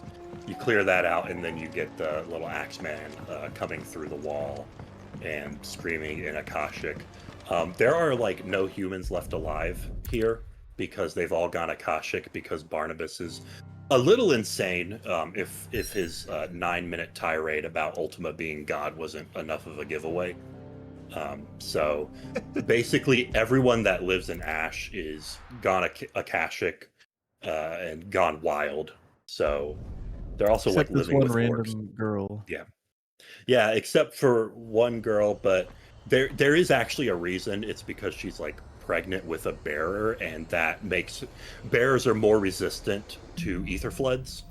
And dominants, like the special bearers that have icons, are extremely resistant to them. So while bearers will wear out and turn to stone modestly quick, dominants can go a lot further, but it does still wear at them. Like especially with Joshua, even being Phoenix, like he's slowly dying over the course of the game. Yeah, even for the bearers, like burning. That's part of the reason why there's such a like the early game. They're kind of painted it as an extremely necessary like military force, but the idea is to avoid using them if possible, so that it doesn't shorten their lifespan, so they still have access to that strategic advantage. Shiraishi's coming up on the one big skip of the run. Round As 3. Let's see. Oh, by the way, they have Shiva now. Oh yeah, we made it to the shore after the boat segment. And you get you just get Shiva, just gives it to you. Which, And he gets it. That was clean. nice. Yeah, I was Good a job, bit Shiraishi. worried with how long the targeting or enemy markers stayed up, but looks like we got away. It's funny, all 3 of them, they all have like that one red targeted guy who did not want to hang around. Yeah, that whole You area get is Shiva's kind of powers after Barnabas. Yeah, Jill transfers her powers to Clive. Yeah. They both get very wet, and then because they're wet, they take off their clothes, and then she gives her power to Clive. Don't read into it. It's For plot reasons, don't worry about it. Don't read into it. They just exchange it. Oh, God, I'm not gonna. No, you You can know, just it would- imagine the joke I was gonna make So- there. I don't need to make it. It would be great if Shiva's powers were actually helpful. Unfortunately, Yeah. there's like some movement usage, and that's about it. Most Yeah. of Shiva's moves are just not really good. They're basically like Garuda. They're meant mainly for stagger. The only one that's I would say is kind of good is Rhyme, but laying down that like little orb and making sure the enemies stay in it is not as simple as Lightning Rod. I don't believe you can move it around, which is a big issue. You can. It shoots surprisingly far away from you. You can like refire it. I'm 99% certain. But unlike like it does continuous damage. It's not a ton. It can be very effective against small enemies. Ice Age also got like a big buff, but it's also a charge move, and it's just like it's got a short cooldown, but it's also got like a fixed distance that you need to hit it from to hit the sweet spot. Yeah, so Diamond Dust unreliable. is pretty good. The thing is we're like pretty tight on Yeah. ability points for most of the game, and investing in something that's mainly for staggering enemies is Yeah. a little bit suboptimal when we can make most of it work with like Wicked Wheel and a few other some very cute lightning rod abuse. Although Diamond Dust is worth it for the Behemoth fight, right? Unless strats have changed just to make Annihilation happen faster Yeah, somehow. you really want to. I mean, that'll come up in the Behemoth fight. You really want to stagger it because you have to like sort of force it to turn around really sharply so that this boss does not properly phase change is the problem. In one of my runs, I actually had to restagger it twice at an HP gate before it properly phase changed. The way that I've learned Behemoth may be a bit dated at this point, but usually you just kind of clip through the first phase with a couple of timed attacks, maybe even a Giga Flare, and then basically you get him to do the Meteor Rain part, and then you just throw Lightning Rod in his crotch and let him kill himself. Yeah. No, that's what it is. I think you can make the meteor happen faster with Diamond Dust. We'll see if anyone does something like that. Or if anyone uses might Cold be Snap true. as well for the iconic ability. You know, that can be used as well for some routes. Oh, that's what I'm talking about. I'm sorry. Yeah. Oh, it's- okay. Not You Diamond can- Dust. Holy crap. Diamond Dust is the ultimate. Yeah. Yeah, Cold Snap. Yeah, Diamond Cold Dust is the Snap, ultimate. Yeah, I was talking now about I Cold understand Snap what the you're whole talking time. about. I'm Yeah. sorry. Oh, okay, yeah. You- Cold Snap you- too, but freeze You him. want to Yeah. freeze him to like extend certain things in a really particular way to like force the meteor out. Otherwise, you have to wait through other attacks. It's Yeah. Nice I got what you're Ranger talking about. here. Yeah. You got 4 different enemies on the Lightning Rod Giga Flare. Yeah, I was hoping to like nice. the Diamond Dust tech I brought up earlier is pretty new, and there's probably only a few enemies you'd be able to use it on here, so maybe it wouldn't be worth it in the end. It was a little hope of mine that someone may have taken it and tried to route it, but You never. you- Wages you of know. Warcraft does afford us quite a bit of AP, and there's probably some Yeah. like leeway where you could possibly learn it. It would just depend on how many times it can be used. yeah, and importantly, you only need level 1. You don't actually have to level it up, so you do need to level it to 1. It doesn't come on unlocked automatically. So I guess the only requirements is enough to buy level 1 and committing to using Shiva as one of your icons. Yeah, which can be good for movement, especially they're in Reverie now, going up to Barnabas. Very long training arc from 7 minutes ago when they got their asses handed to them to now where they're going to go ahead and beat them after killing like 47 orcs. That is the number of orcs that separated Clive from Barnabas in the game, canonically, apparently. Shiva's abilities, that's what he really needed, was that. Yeah, Shiva's abilities, a few orcs, and I don't know, there's like 4 thought bosses you at the end of this. legitimately had a count of the amount of orcs that you fought in Final Fantasy mode. No joke. There's 47 orcs in the Final Fantasy route. I counted them. It would the be funny to 47 go orcs back. in the village that he skips. Yeah. Oh, good pair with the lightning rod there by Rainbow on the fly-on. Hey, getting the hits with the lightning rod here speed this up significantly. These plans can be really tricky to try to get down. A lot of these endgame fights, you just have to unload on some of these enemies, and it's once again you got to make sure you unload in the proper order so that your cooldowns are line up properly.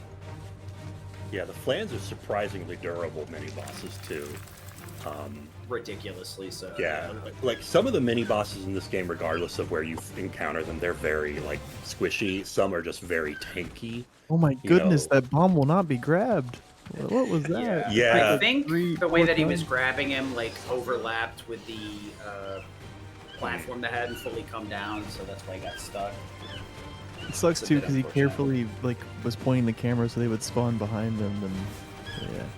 Yeah, it's a spawn management thing here too. Luckily, like a lot of these fights are just like Flames of Rebirth cuts the amount of enemies in half, and then you move on with your life. That room angel just finished. I had the biggest incident Oh, the of my lightning entire. rod. Yep, Yeah. I The lightning rod being flipped. Yeah. Oh, it's Yeah. behind the door. I don't see a door. What are Right? you talking Out of about? sight, out of mind. The game And it's didn't got like forget infinite the- lock-on range too. It's crazy. Lightning Rod is the most cursed, powerful move I've ever seen. You're like, all right, what amount of power do you want, but at what cost?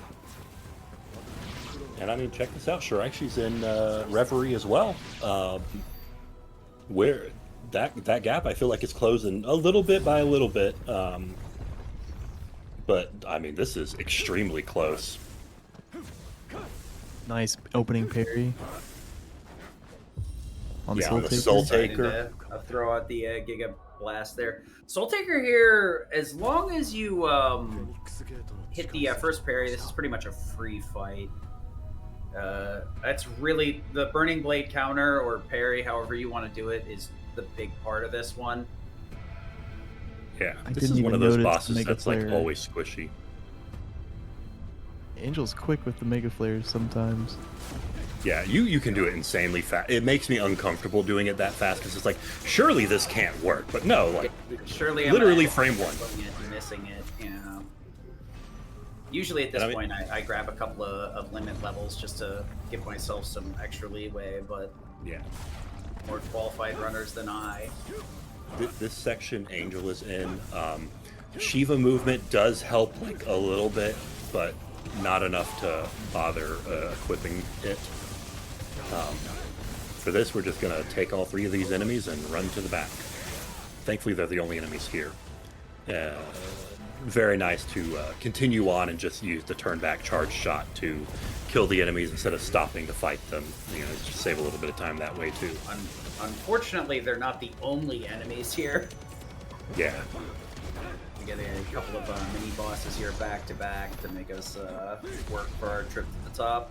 Yeah, two pretty durable mini bosses too. In the ball that's made of electricity. It's 4 a.m. for me now, so you guys know where I was an hour ago. I don't remember its name either. All I know is we throw lightning rod under it and let it zap itself by shooting it with laser Something beams. orb. Oh, I Nope. just remember it's called Control Node. It just came to me. Control Yeah.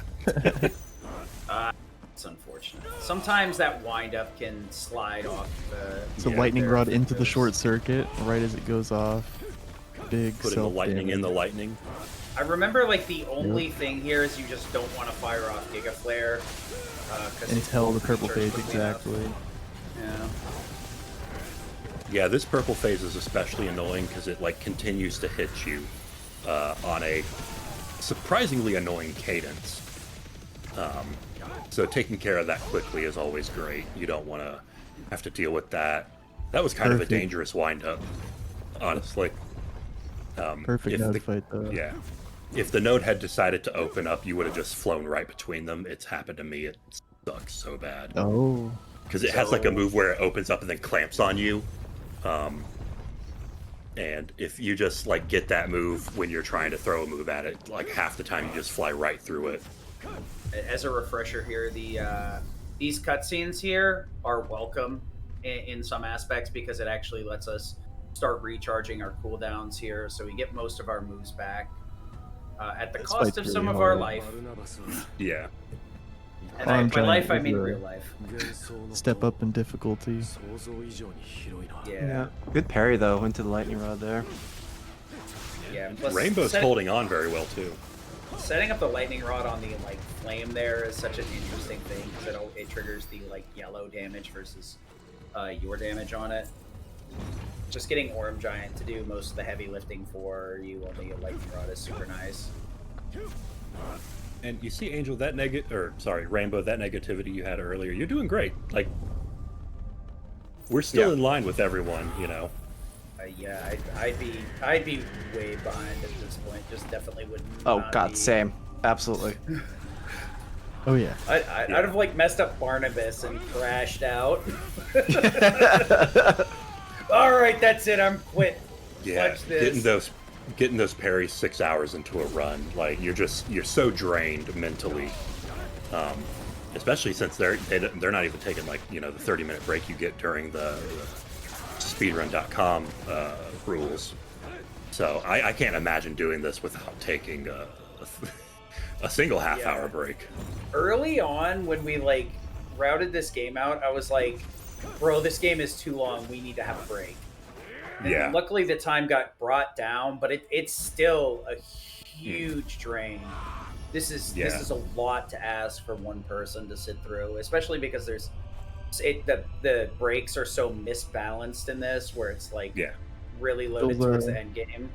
Yeah, starting the Odin fight, beautiful open Angel parry, wrecking it, and then timing the Mega Flare right as the partial stagger happens, so that Odin just tanks all of the Mega Flare and won't move or Giga Flare, because the partial stagger hit right then. Good thunderstorm usage too, so we get the damage out without getting knocked on our back. Yeah, Barnabas is your big skill check, and of course it has to be late in the game. There are so many parries that can save so much time, and they're not the hardest, but there's just so many of them, and depending on what move he's going to use, they come out like slightly different timings, which can be very tricky. I embarrassed myself in my last run by missing all of them, except for the most important one. There is one obscenely important parry in this fight that if you miss, you lose like 30 to 40 seconds. We'll bring that up when we get there. Yeah, this is why I spend the AP on the extra 2 limits, so that I can have extra limit bars here to like just simplify this fight. It is a bit slower. You have to waste some time filling up those limit bars, but golly gee whiz, having you know, basically free parries on a boss that likes to absolutely maul you it's just so relieving this late in the game, because he is by far the hardest thing you can encounter. And if you're not paying attention, those slashes can easily shred your HP if you're even like at 75% dead. Yeah, and Angel got hit by one of those Barnabas teleports, Rainbow. I'm crashing out. Whiffing Rising Phoenix or Flame that may have actually triggered the phase transition. Thankfully, the first part of Barnabas' health bar is not so big, so you know there is like an extra skill use in there. And Shiraishi coming into the control node fight too. These cutscenes are so long that like anything. I think even Flames of Rebirth will recharge during most of these cutscenes. Lightning Rod? Are we gonna see from it? the last lightning rod into Mega Flare out of here. Angels on Are we getting the Mega Flare? Oh yeah. Oh, there it is. Very nice. Yep. He's just going for level 2. Barnabas half staggers himself. Well, no, right. I was thinking that was a parry, but no, that was a Scarlet Cyclone. Get this stagger. Yep, into the Mega Flare. I'm also super greedy here that I go for like the quad Mega Flare. Because like this one and the phase where you just have to sit there and he like swings his giant sword at you, I'm like, you know, this is just too easy. I'll pay the 750 points to bump it and then unpoint it later. It's whatever. Yeah, and all the talk we've been doing of HP gates, Barnabas does have one in this phase, but it is so generous, and you actually want to take the stagger because, you know, we talked a little bit earlier about, you know, phases of fights affecting other fights. And there is an extremely important parry at the end of this fight. And also skipping Great Divide. You can do that if you get the damage lined up correctly. Because Angel's about to come into the DPS check. And then that goes into the very long move that you want to skip and push Odin directly into the phase where you actually fight Odin for a little bit, but you don't really do anything because you can't really hurt it. I mean, you can hurt a little. I kind of wish like we had enough AP to just buy level 2 Judgment Bolt here and just be like, Yeah. nah, I don't really care. Pretty sweet, yeah. All right. Up, Nice. yep. Rainbow also Rainbow, got same level strat, 2. very with the nice. lightning rod, very awesome. Right. That setup there is actually a little bit. It looks a lot easier than it actually is to execute. You need to like It's a Yeah. super tight window. So many dash inputs. forward or dodge forward, drop the lightning rod, and then stance change into the mega flare, and then time your dodges. Yeah, and if you dodge in too close, you can set the lightning rod down and he won't even hit it. Because the iron flash is not like connected to his body. There is like a little gap. Yeah, we're in the final hour now. We got a bit of a boss rush. Tis indeed the final countdown. Hmm. Yeah, we got Barnabas into the first Ultima fight, and then directly into the next Ultima fight, which is half the remaining run, the final boss. We also have Shiraishi about to come up into Barnabas, so they're all on the same fight. You know, and depending on Shiraishi's execution here, they can make up a good bit of time, or they're like combo routing.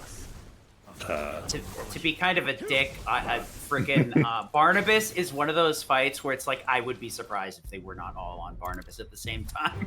Yeah, This- yeah, this Barnabas fight is like is 12 minutes. Long. Yeah. Like all the other icon fights.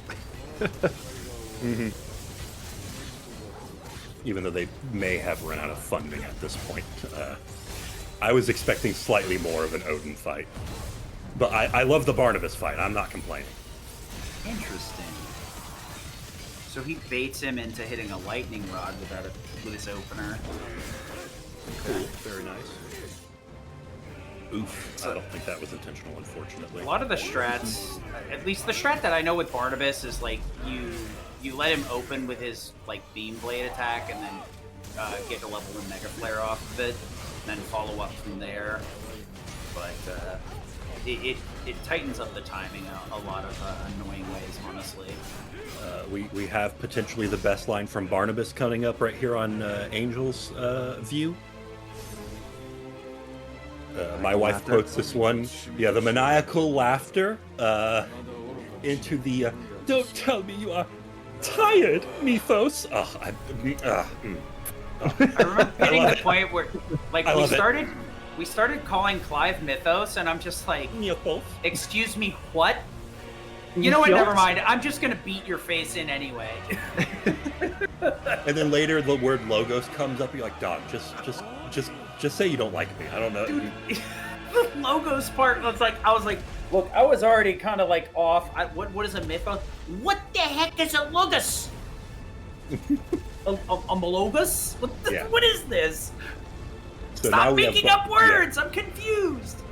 We have They're allowed to, Barnabas' it's okay. music kicking in now, which is a banger of a theme. The insanity phase starts now, going into this. We want to end this press the attack quickly. He's very violent during this. You know, he's in his like fully semi-prime state, kind of. Angel is Very locked nice in. parry. Yeah, big parry, locked in. That'll end this super quick. We'll still get some of this to hopefully skip all wielder. Gotta read the lore. I'm not reading Yeah. anything. I play Yu-Gi-Oh. I just want to say, Angel is nearly 7 minutes ahead of his PS5 PB. I know he's on PC, but Yeah. yeah, I mean, don't think the only- that's. I don't think PC saves 7 minutes. Now, man, No. Go ahead. Go ahead. Just a few minutes of loads. You know, I mean, it depends on what kind of hard drive they have, but like, I run off an NVMe, and I want to say over the course of a run, it's like 3 minutes in loading time. Yeah. Interesting. So- 'Cause I initially asked about it because I was interested, and MBW said that he was losing time, but it might have just been the hardware then. Yeah, that's an unfortunate realization I had to come to when I thought I was beating Dorius in our Final Fantasy individual level runs, only to find out he was actually beating me by 5 seconds because my game was loading quicker. I made up the gap eventually. Our final runs on that stage are phenomenal. If you ever want to watch like a 5-minute, like high, a real showcase of Final Fantasy mode, super optimal runs. Jill timing that wind up for a win. Yeah. Barnabas landed. That was fantastic. Yeah, I guess his hitbox just extends down. Interesting. I think I we guess. have to see the spin here, don't we? I guess not. You can parry it. You can parry it. Oh, Boom. yeah. And that. Wow. Wow. Oh, parry to kill. I've never Yeah, seen that's a the fight most end that early. Wow. Yeah, I've never seen that either. That's crazy. And yeah, that parry, if you miss that, you technically get like 2 more chances to try again. I'm talking really loud now, it's so late. You technically get a few more chances to try again, but like each one is like 10 seconds apart. Yeah. It's a down throw parry. Luckily, So this Burning is- Blade makes that extremely easy, especially since we did a jump there. It gave us a little bit of an extra window to make sure we land it. This move hitting Rainbow is what we were hoping to skip. That's what Angel skipped by, lining up the damage properly. It's very hard to even hit him while he's doing that. Little painful, because that is like a good, 25, 30 seconds. Even though here you can technically damage Odin some, you don't want to do too much because he doesn't refresh his stagger. So you want to be careful not to stagger him at the end of the fight, because he does have to be not staggered to die, unfortunately. I think the big mistake I've been making too is that you can hold onto your Mega Flare. Because when I initially started running this, if you weren't in the winged mode, your Mega Flare would slowly, and by slowly I mean almost instantaneously drain back out. Luckily with the newer patch, it just stays almost forever. And I believe another patch they did early on too was to make it so that through cutscenes you could retain your Mega Flare level. Because you can't do that. I actually retained my Mega Flare from the second phase to use on the press the attack phase. Just because I, have access to more damage, because I actually have Zantet skin at this point. Let's get this parry Rainbow. Unfortunate. I'd hope you have it. You have it. You should have it the whole run.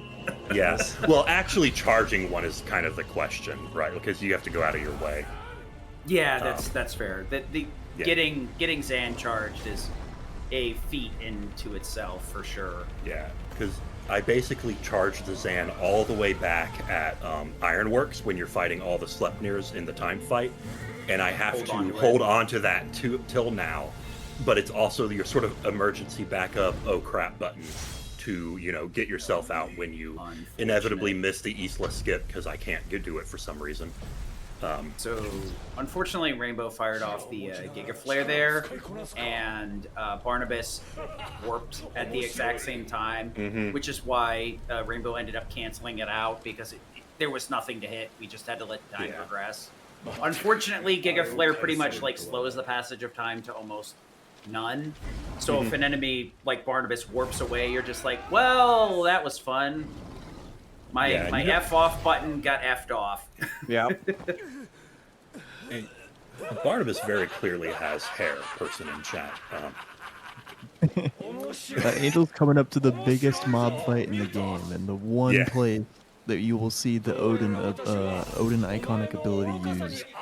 Yeah, because there's such a large amount of enemies, and the area is so massive here that Zan is the only thing that can reach and not only kill everything, but make sure to reach everything too. Yeah, and you still have to be pretty careful with it, because you can, you do need to be cognizant. Looks Angel is not going for that though. Yeah, Angel doesn't have that. Yeah. Oh, Yeah. Which is very interesting. They were talking about this before the run, I think. yeah, where differences in abilities in the end game. They were saying they wanted to skip it because you have to charge it. You have to waste a lot of time doing zero Yeah, that makes damage, the two basically. the tanky enemies at the end of the fight slower to have that. Yeah, because you need to bring in a move like Gungnir. I'm not even pretending to try. Yeah, Gungnir. You have to throw away one of your skills for damage, and then that also is not super efficient at charging Zan. Yeah, you have 2 bars. Yeah, if you can get like 5 enemies together, you can actually get if it's upgraded, you can get a whole Zan charge off of it, but it's very easy for enemies to fall out of that, and you can also just be hit and stagger out of it too.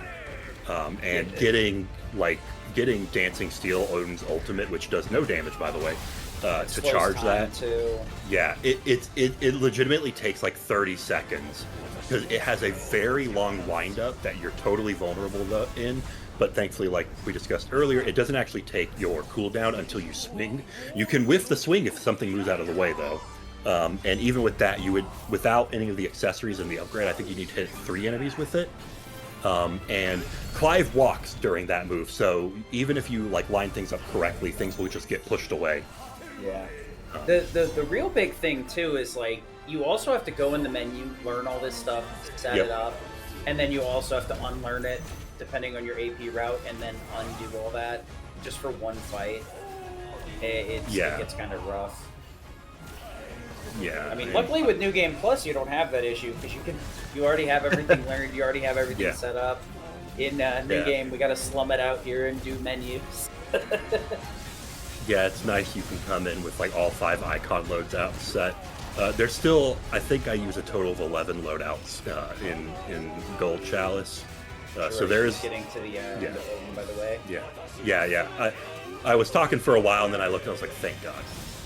Very nice. Very nice. Yeah. Oh, Odin teleported out of that, I think.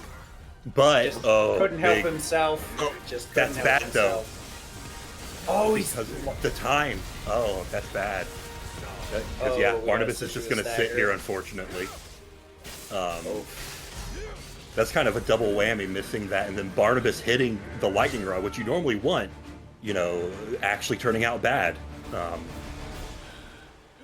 Bleeding that's seconds rough. Left and right. It's just, you leave one of these runs with 1,000 paper cuts. It can be. There's much worse ways for that to end. Dying to Barnabas would be a much bigger issue. Yeah. It's just that's an unfortunate time loss that was just completely out of Shiraishi's control. We'll see Armor of Darkness and Gungnir on a rainbow screen here. Yep. Yeah, so you got a lot of enemies together. The, reasonable straight play. level 5, yeah. Yeah, because you go to the top and whistle to bring him back down, and then use Zan versus like killing a couple of them and then heading up and using Flames of Rebirth instead. And I believe mastering Zan is like 7,000 AP or something. It's very expensive. It's more than like leveling up Flames of Rebirth twice and even Judgment Bolt. It is, I want to. It's like 5 or 7.5. The big problem is like it is useless without leveling up the iconic feat. Absolutely useless. Yeah, level 4 Zan. Oh right, you have to level up twice, don't you? No, you level it up once and you get all of them. Because it either it caps at level 2 or goes to level 5 once you master it. It's a unique iconic feat. The rest of them are fairly cheap, like 750. There's much faster mob clear from Rainbow's fight due to having the Odin ability, but we'll probably see that this Orcish Warlord fight is going to take quite a bit longer than Angel's fight. Oh, it's a trade-off. Warped out of the wind-up. Oh, come on. Oh, that's skill. You just lost 2 nukes in a row. That's oof. You're doing great, Rainbow. Don't take that. No, that's the fantastic. It's just trolling that was you. not Rainbow's fault. Like the warp there, it is so silly because he normally follows up with an attack where he like does 4 magic orbs or whatever. Yeah, but these warps are absolutely nutty. Ooh! Oh no! Oh no! We got hit by the. So, that's unfortunate. Like we said, death is very possible in these endgame. And that is a big FU beam, quite literally. That's unfortunate. And we'll see how we got a Angel goes with Behemoth.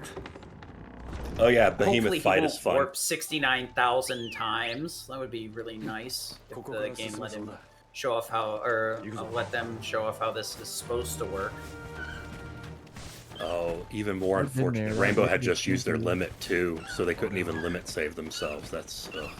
Hopefully the Gungnir should refill most of the limit here. At least enough to get us into a limit anyway. Oh, perfect. Hey, thanks for canceling that. Appreciate it. Now, please die.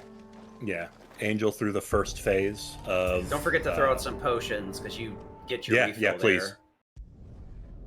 The only downside is if we use a strength tonic there, we lose it. But whenever you die, the game is nice enough to refill your potions and high potions. Yeah. This guy is actually like really difficult. To get through this optimally, you want to save the lightning rod, like we mentioned earlier. Kind of like make sure we don't kill with it and do too many hits. Oh, Yeah. unfortunate. The lightning rod management ends up being a giant pain in the butt. It's really like cool when you do it, but when you accidentally drop the lightning rod and overuse it, or it dissipates because it's been 30 seconds, it's just so ugh. Feels bad, man. Feels bad. Yeah, I'm not gonna lie. There's been a few runs where I've gotten Kamehameha to death. The Orcish Warlord is absolutely. Orcish Warlord might be the hardest mini boss. This is what normally happens instead of 16 warps. Mm-hmm. What a boss. Eesh. I should have clarified earlier. The next upcoming split is Ultima. I'm assuming it refers to Ultima that is at the end of the stage Angel is in, and not final boss. Ultimalius. I would assume it's pre-Ultima, and then because the final split will say Final Fantasy 16. Okay, cool. There's Kamahami Bean again. Mm-hmm.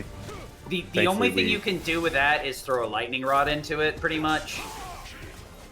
Yeah, But and if you really don't need art- that set up ahead of You time. really can't get away with it, yeah.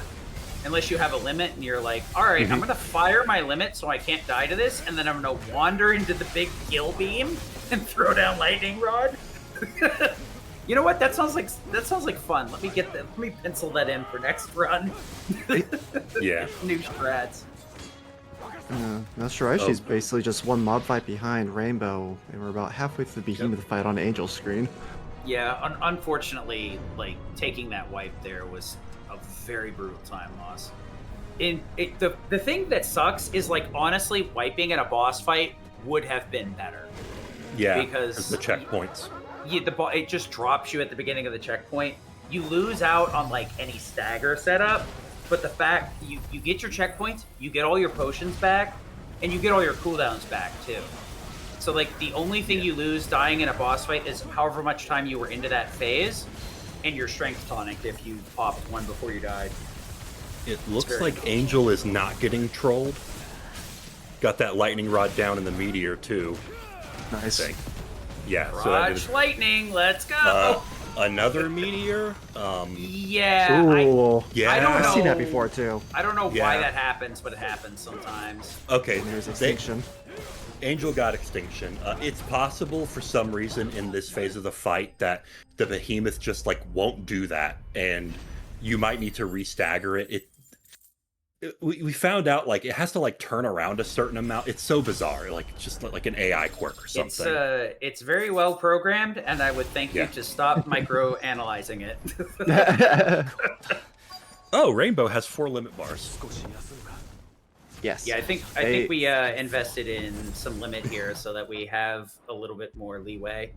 That's why I pick it up in the tower right before Barnabas, because just having an extra 2 bars really gives you a lot more leeway and lets you play a lot safer, because you have the basically can't die from being in limit. So even if something really silly happens, you can just potion out of it. Like even in the weird edge case where you're like, I'm gonna go touch the event horizon, time to limit. You can at least potion back out of it. Yeah, because you want to like Mega Flare dodge the lasers to line that up while Event Horizon's going on. But if you mess up, you got Limit Break to save you there. Yeah, because he does a bunch of like lasers around the Event Horizon, but the problem is Event Horizon actually has gravity to it and pulls you in.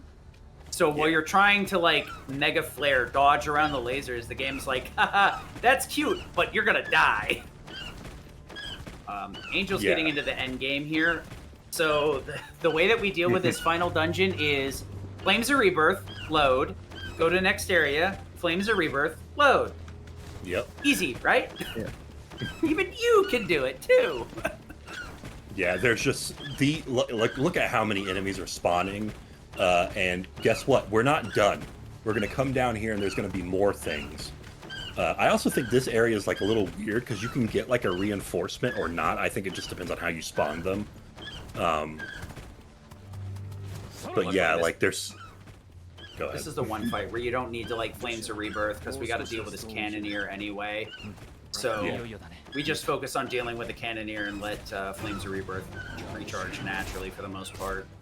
Yep. And we've got Rainbow coming into Behemoth now too. Shiraishi's kicking an orc down the street. That's so fun. Juggling enemies on the Chocobo. Bullying enemies with Ambrosia for movement purposes is just it's one of life's greatest pleasures. You gotta live for the small things in this game, yeah. Especially after Barnabas nuked himself and almost killed himself and ended up like costing Shiraishi time because of it. Bro, I like in my run, I'd have been so ecstatic that happened. What? Okay. My brain kind of like broke there for a second when Rainbow got like pushed back by Behemoth. I'm like, what? Why is Clive moving like this? Because they hit the story part of the fight. That's why. Brotherhood saves the day. Thank gosh we are in the final dungeon. I don't think I can make it much longer. You're doing great. Everyone's doing fantastic. Breathe. But this really shows just like the endurance run that this game is for speedrunners right now. Yeah. Even running this, like if I hadn't done anything else today, at this point you would still be tired. There's just so many like very tightly wound combos. It's especially at this point. I was about to say, Angel gonna go into the next fight with literally no skills. What a champ! Really sticking it to me this run. Yeah, like you thought the Titan iconic feat was peak. Guess what? No skills, boy. We're doing an all sword run. Square only. I'm pretty sure someone. I feel like someone here's done that. Is that a 14-hour run? How long would that? Oh God. You know that Mega Man category where they use Buster only? Well, this is just like that. Lemons only. Like I said, this is. I'm telling you, this is a Mega Man game. Yeah. I mean, you got a magic shot, and you can charge. Oh, that's Charge Buster, and you're zero at the same time, right? Yeah. This is Mega Man 05, the Lost Chapters, right here. We've been having Mega Man games since Mega Man 11, you know? Mega Man X9. Anybody? Bueller? Please. God, I've been waiting for that game longer than some of the people in chat have been alive, and they're adults. So the closest we get is Mega Man X8 Demake, apparently. Well, apparently we literally did have to make it ourselves. Hopefully we don't get cease and desisted. But I actually heard that's really good, the demake. I might. I know some. I crashed out of 8. It is X8 still has some struggles because there's a lot of like auto scrollers, but I've done commentary for it before, and Luis Miguel has run it. It is really good. I just haven't played it myself yet, and I've played through 8. Let's see if Rainbow Behemoth also agrees with him here. Yeah, this is important.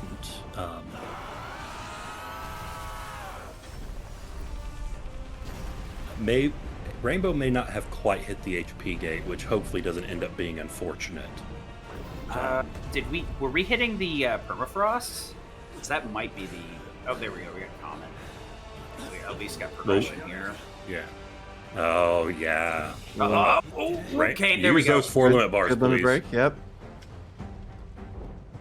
I mean, we got our potions back Ultima. too, so we might as well use them.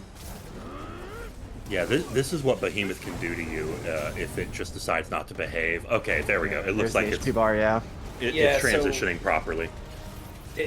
What you want to do is you need to like you need to permafrost as like Behemoth is moving properly like 2 or 3 times with the. So I noticed that Rainbow and Shiraishi both came in with Odin, not Shiva, in their 3rd slot. Huh. Maybe there's an alternate method that doesn't involve using permafrost. Yeah, I don't think any of them used. I don't think any of them did, no. Yeah, I mean, it may be a dated strat, honestly, because like a lot of my stuff is pulled from like either Crystal or Yitta's runs. Yitta's run, which yeah. At this I point, use are primarily.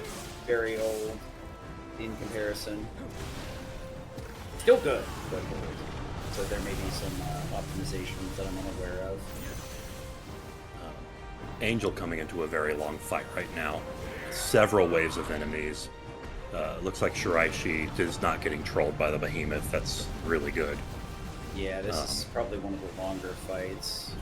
Yeah, several waves.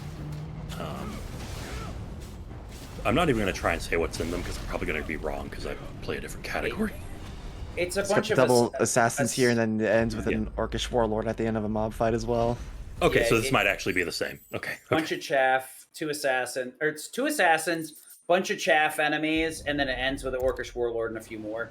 What we're doing here is we just want to wait for everything to spawn and then use Flames of Rebirth to clean it up. You could alternatively use Zan, but once again, like we mentioned before, it takes forever to spawn or level up, so we usually don't bother with it. You know, we talked about PC cheating, but this game looks clean as hell on Angel's View. Like, that frame rate is beautiful. Well, the other like benefit of that is a lot of these games, and I'm pretty sure this one does too, it only takes inputs on frames where it's actually like drawing graphics. So it dropping frames could like unironically drop your inputs, or at least I'm fairly certain that's the case. So the inconsistent frame rate of PS5 can be a problem. That's part of the reason why I did graphics mode, but it also meant I could only do inputs half as often as with performance. Yeah. You're actually banned from using frame rates higher than 120 in this game for the speedrun.com leaderboard. Yeah, I think like limiting the frame rate's usually just always a good play to like 120 in general. Yeah. Because then it prevents any sort of like weird physics chicanery that if they're like, oh yeah, we'll time this to frame rate. No, don't ever. Oh, Never. Please use fixed step physics in all of your games. 30 or 60 frames per second. Don't tie your physics to frame rates. Otherwise, you end up with games like Skyrim. Yeah, Remake really does not like higher frame rates either. It does some goofy stuff. So on PC, you want to run it at 60. The loads will be faster at 120 frames, but like your triple slashes won't go as far. I think your spells cast quicker, but you may also miss the frame where it's supposed to hit. I'm not 100% sure. Haven't tested it enough. All I know is it doesn't work right. Squaresoft has a long history of amazing PC ports, going all the way back to IDOS porting Final Fantasy VII. I honestly have more hope for Remake Integrate on Switch 2 than I do on PC. Now that's saying something. I don't disagree with you there. I'm like, oh, cool. Now I can play it mobily and hate it even. Oh, wait, what? Was it like 8 or 13 that was like basically unplayable on launch on the 13? PC? 13. Yeah. It's all the way 13. Yeah, 13, yeah. There was like a community patch really quickly, and then like 2 months later, Square released like a third of the community patch as a patch. And didn't really fix everything, but at least made it like runnable. Angel's Luckily, coming up to Ultima. Yeah, the Steam mods have done a lot to make those games playable. Yeah. Ideally, with this big guy here, we're wanting to just one-shot without hitting the stagger, but sometimes it works out that you end up hitting the stagger, which is a bit annoying, but not that big of a deal. 13-2 and Lightning Returns also pretty bad. I really like Lightning Returns. For the combat specifically. I actually skipped the score in that game. I'd love to say it, but it's like like you said, every time I hear about a PC port on Square, people are like, it runs, shrug. That's it. Right? They're like, oh, I see. How do you mean that? Yes. You can start the game. Yeah. Half the time. I mean, I know early on with some PC runners on this game, the game would just crash randomly. Especially in the Bahamut fight. I think Angel mentioned the game crashed on him at some point. Yeah, in this yeah, run. yeah. So I don't know how I didn't notice that. I also did not notice that. Yeah.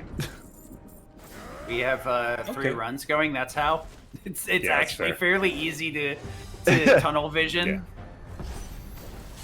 Clever as all get out by Angel to run up, throw down that lightning rod, and then back up and get the Mega Flare dodge. I only do the Mega Flare dodge there. Now, I have to do 4 to charge it fully, but I'm stealing that, Angel. If you're going to sit here and embarrass me with your Titanic blocks and your blind justices, I mean, ideally the just using level 1 Mega Flare is a lot more optimal because this Ultima just spams a bunch of moves that are very easy to just Mega Flare trigger, Mega Flare trigger, Mega Flare trigger, and it's basically free. Some of the hitboxes on them. Also, this will kill us, so let us not. Yeah. There we go. That's how you deal with that. Okay. Just limit break right through it. That's Mega a Flare. solution. There you go. Oh, beautiful. That is the this spread is solution. so sick. You just have to remember to actually trigger it while you're getting sucked in. God, Dude, Angel hitting me here with sick tech. I wish my fingers moved that fast on a controller. Gosh darn it. Optimizations are crazy. At this point, I'm just going to have to quit because I can never be as good as Angel. We got a big parry coming up for Angel, though. One that if you miss it and you don't have limit, you may be dead. Like, for sure. Deliverance comes out. It's guaranteed in this phase. If anybody was not going to have limit, it would be Angel, because I don't think he picked up the other 2 levels. Yeah, he's got base limit. We're going with the dodges, and then limit break. Try to parry it. Got the 3rd hit. Good enough. Wow, awesome. Very nice. Very nice. That is so wild to just go in with 2 limit. Yeah, I know it's like a little bit of time to open the menu and add it, but the amount of extra damage you can get out of it is so helpful. Wow, that's optimized. Angel's proven to us that it's not needed. He doesn't need it. I mean, Maybe that's what the ideally, no, Lionheart it's not potion's needed. for. Yeah. The Lionheart could do that. You know what? That's kind of wild to think that that's what the Lionheart's for, is just avoid buying the last 2 levels because the menu is too slow. Rainbow getting off the lightning rod here so that the ninjas burn themselves with their fire is super nice. And I think up there to wrap things up. It looks like some of these look like it's the same game in stereo almost between Shiraishi and Rainbow. Yeah.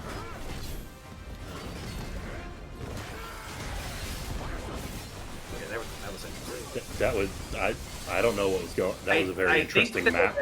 I want to think Angel's stream lagged out a bit. Okay, yeah, that would make sense. Either that or Angel decided to take a drink. And then I was like, oh yeah, that's right, I'm doing a speedrun. Hold on, wait a minute.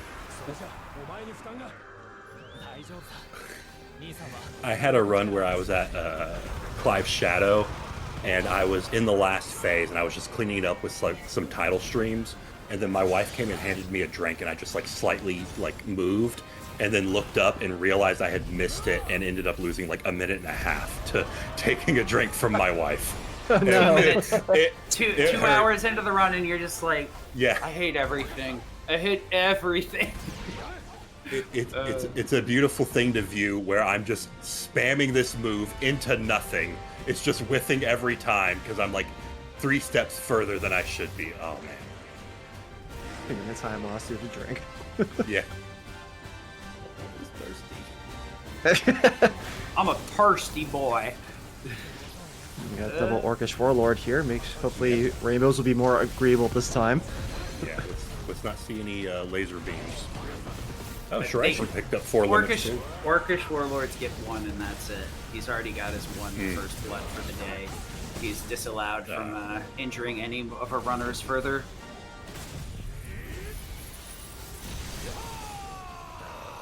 Okay.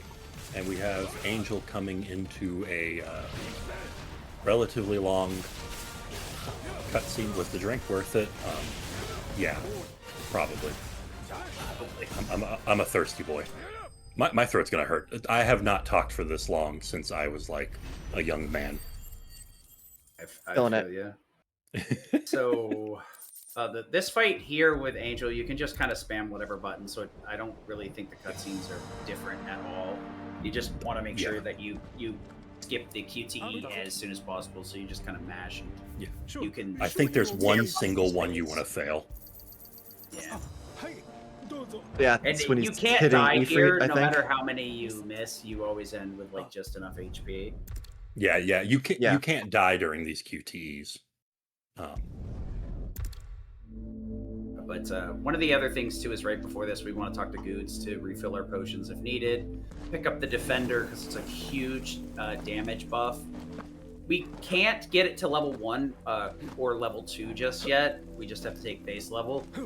You can pick it up before final Ultima, but it's not strictly needed. You have to go out of your way to buy a couple of crafting items from the store and then upgrade it. So a lot of runners that are at the top end forego it because the extra like 20 damage or whatever over a single fight is kind of like, nah.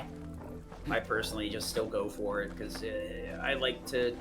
Honestly, I probably shouldn't since I go out of my way to buy Judgment Bolt, so I can at least justify Judgment Bolt. Aha! Lightning Bolt! Keep your hole! Judgment Bolt's such a fun wow. That sentence came out in like reverse order. Such a fun skill to use. Yeah, Casually Judgment Bolt's just like it's just so satisfying to send that. Yeah, it's got like a nice hit effect and everything. Yeah, especially the big thing too is like the final Ultima kind of warps around in a really obnoxious manner. So like Giga Flare can sometimes just straight up whiff, and as long as Judgment Bolt isn't thrown out while he's disappeared, you're fine. Which maybe that has happened before. I don't know what you're talking about. Definitely would not use Judgment Bolt on a blank screen. That would be very weird. Or on your lightning rod. Using Judgment Bolt on your lightning rod.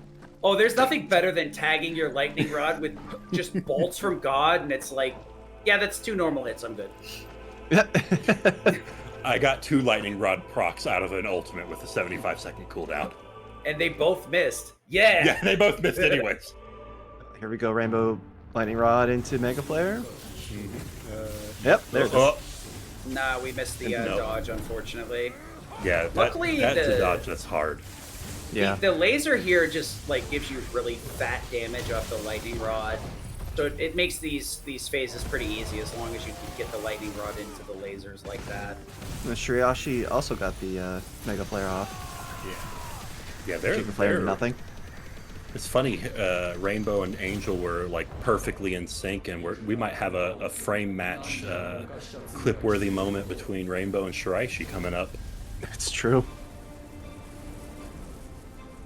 Well, the You get boys the do their damage best against from Ultimalius.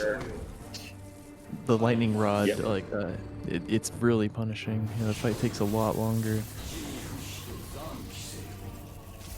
I got to incorporate lightning rod into my fights. The big thing here is just making sure that we don't get smoked by Event Horizon and use the limit to phase through it. Luckily, though, if you get tagged by Event Horizon, it's more embarrassing than it is a problem. Because you just get to basically restart the phase. Yeah, and these goes are on nice every speedrunner's favorite screen, the slow story narrative walk. Rainbow playing it safe here. That Orcish Warlord has put some deep scars in his heart, or their heart, unfortunately. I don't blame him.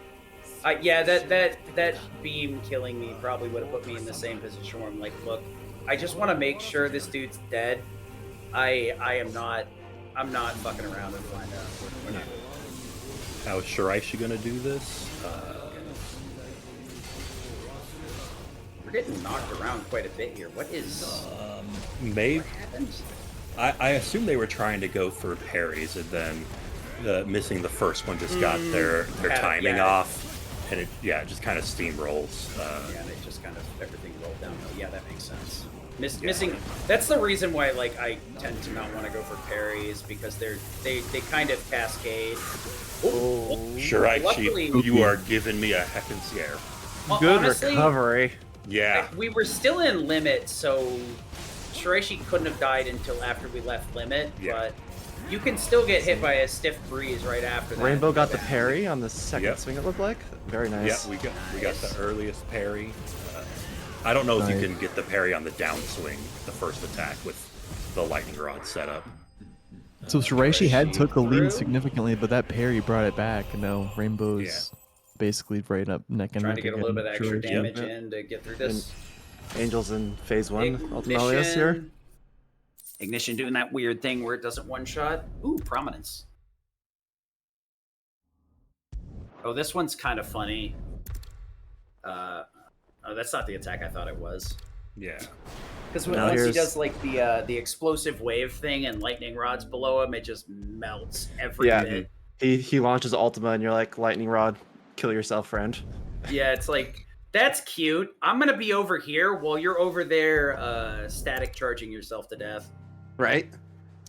I gotta test that because I actually use a parry to skip Ultima entirely, but nuking it with lightning rod might actually be better. I think Oh my god. the It's so problem fast. is like you've got to wait for him to start Yeah. Ultima. I think it's like you have to wait for 1 or 2 moves or like hit him to a certain amount of damage. Yeah. But by that point you can like have killed him like 6 ways to Sunday.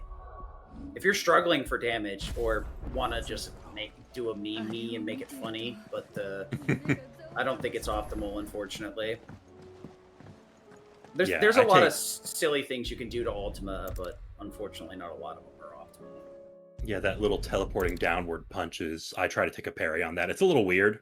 Dude, that teleport punch is the worst because you roll up and you're like, I'm gonna use Giga Flare, and then he flies into air and you're like,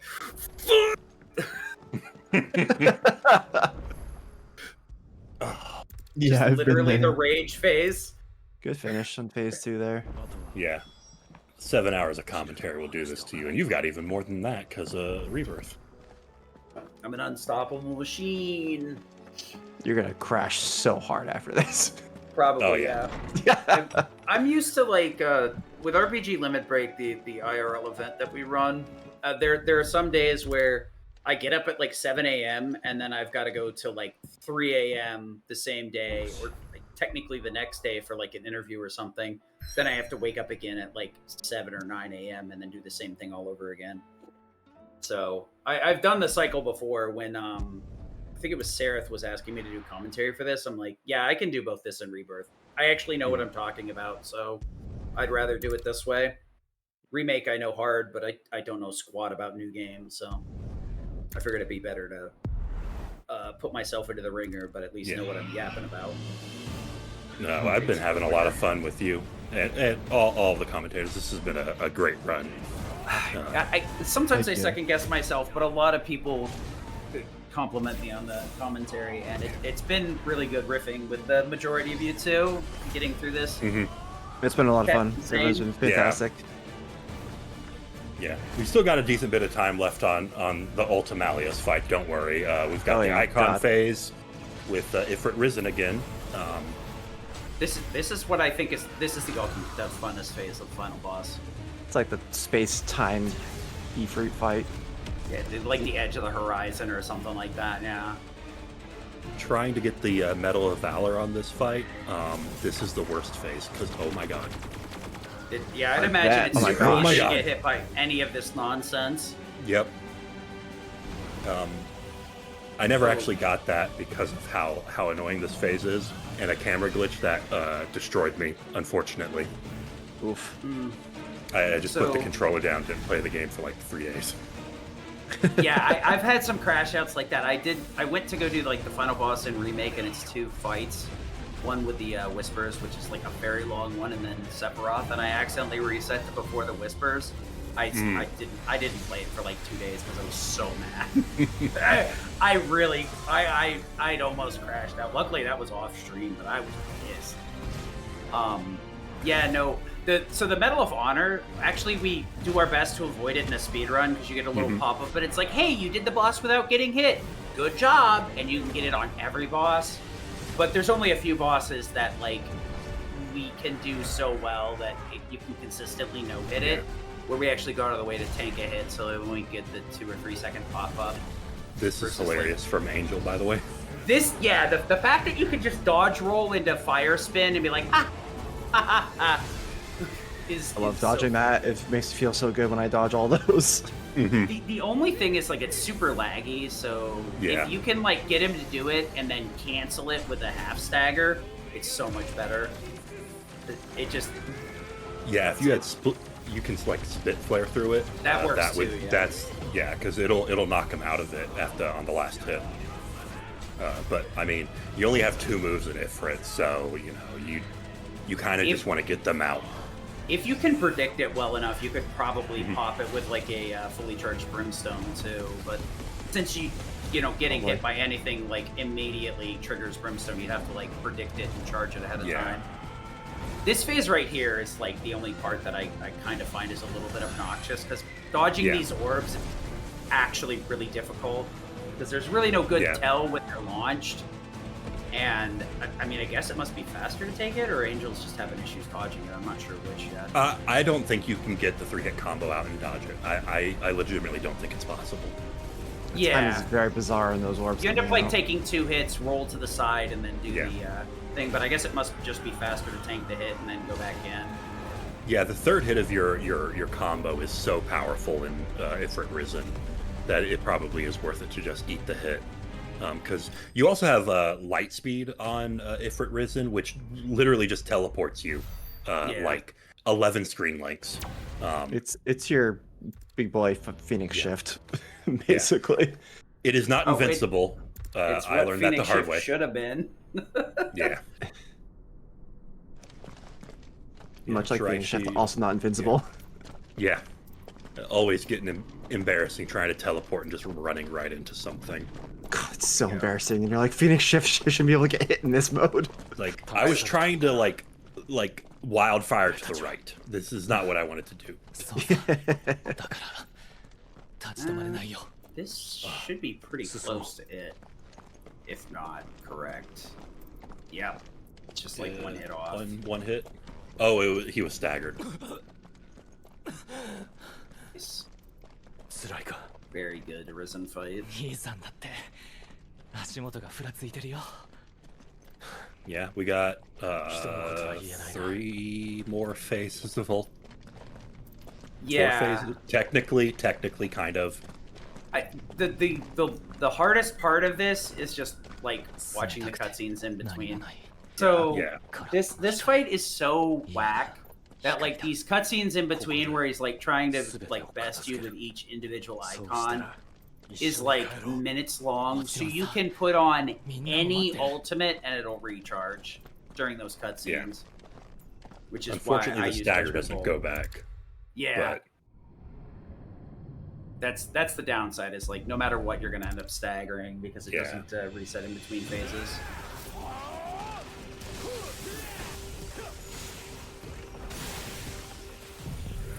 Shiraishi having Ultima just pound down onto that lightning rod. Very nice. Good that is doing so much damage. Waited for that jump. Instantly into the phase transition too. That was very fast. Yeah, ideally, like everything else is superfluous besides lightning rod plus Giga in story will push. Judgment Rod is Judgment Bolt is super greedy. I just do it because it's funny, and I have enough AP for it. No Giga Flare from Rainbow, though. I don't believe they have...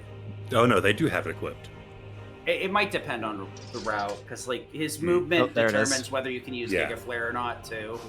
Because the problem is that he likes to warp around, so if you fire off Giga Flare without confirming it'll hit, you end up in a really rough position. Yeah. And Rainbow could be going... Yeah. Rainbow could be going for a slightly different starting HP value in phase 2, because that gate to like transition is pretty large. Oh, there's your Ultima. Yep. I wonder why we didn't see that from Angel. Oh my gosh. Yeah, that's what Lightning Rod does with you guys' Ultima. Yep. So like, yeah, Angel came in with like, just that. It's a bit skewed because of like the lower HP though. So. Yeah. Yeah. I think in phase 1, Angel did just enough damage to phase transition and possibly a specific setup to reliably skip Ultima without having to rely on a relatively challenging parry that might actually end up staggering in story mode too. Always a consideration there, because you get the 25% damage, but it's 50% more stagger. So, you know, there is a trade-off there. Usually better, but not always. Same thing on Cool, Rainbow's ultimate Great melting Lightning through. Rod. Yeah, Rainbow. the only problem is he's invincible during Ultima, so you gotta wait for him to become vulnerable to actually like kill. It's super silly. There we Also, go. I noticed a rare use of the Garuda's Embrace on the partial stagger from Angel and Ultimolius. Phase 2. I think it just helped make sure he finished this phase without him jumping away. Angel's Maybe- thrown out a few Garuda grabs. It's got to be intentional. For cooldowns, because I mean it's a long animation, but if Oh, all your skills are on cooldown, you might as well take the free time. Yeah, actually, that makes sense. Holding him steady rather than like, all right, well, I'm gonna punch him with a sword while I'm waiting. Especially when you're trying to like do a certain amount of damage instead of wasting time on staggers.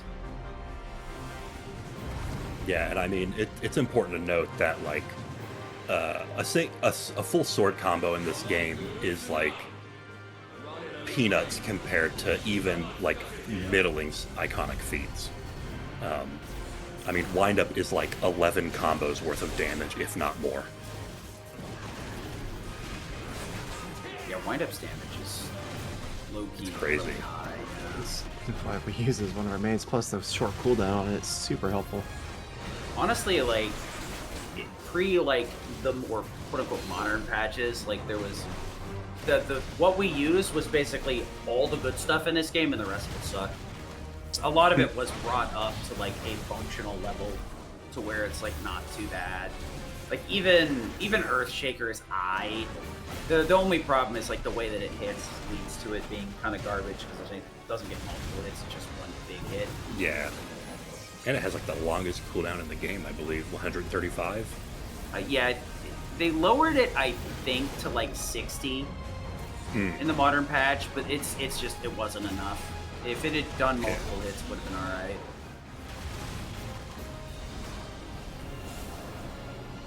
But imagine like lowering like a screen clear to 60-second recharge still wasn't enough to make it useful.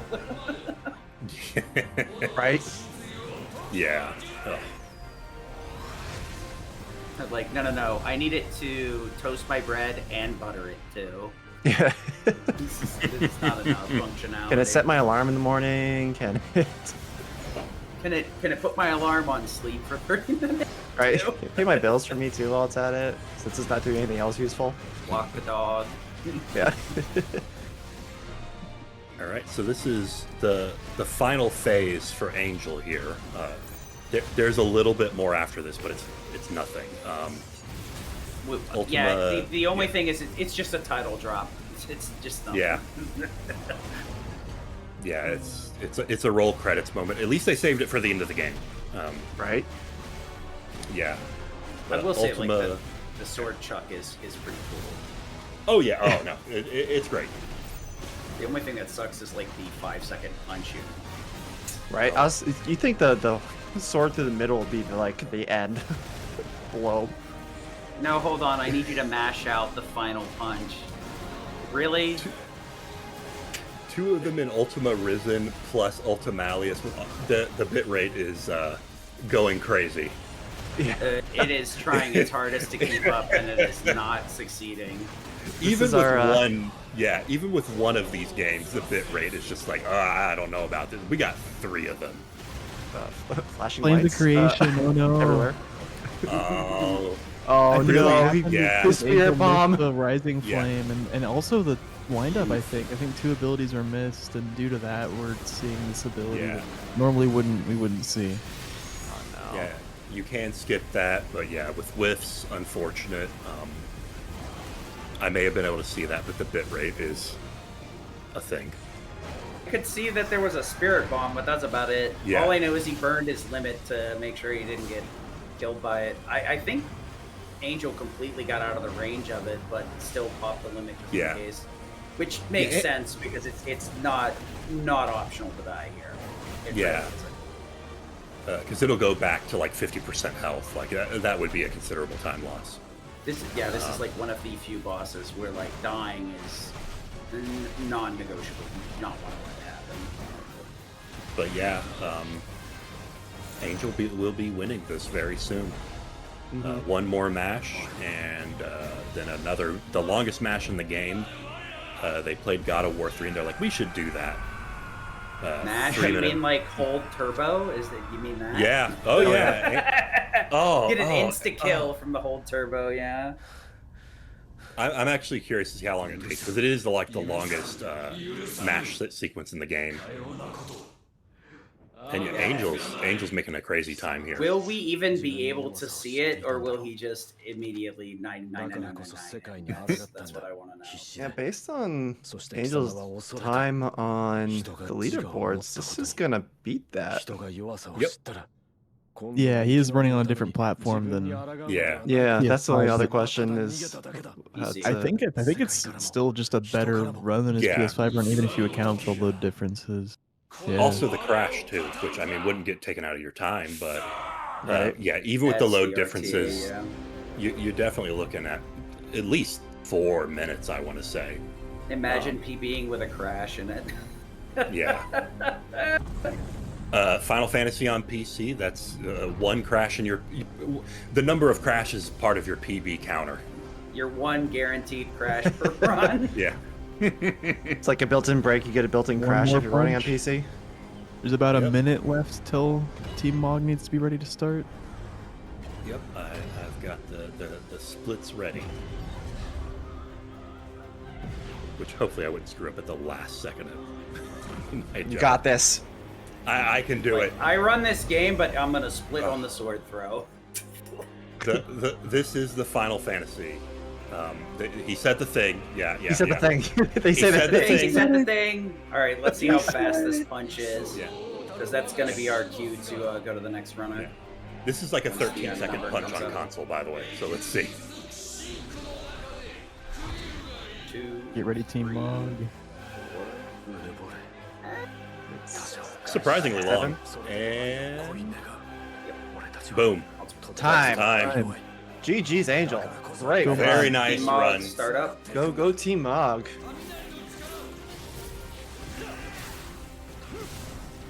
We've also got Shiraishi and Rainbow in Ultimalius now. So they're both just, a couple minutes from the end.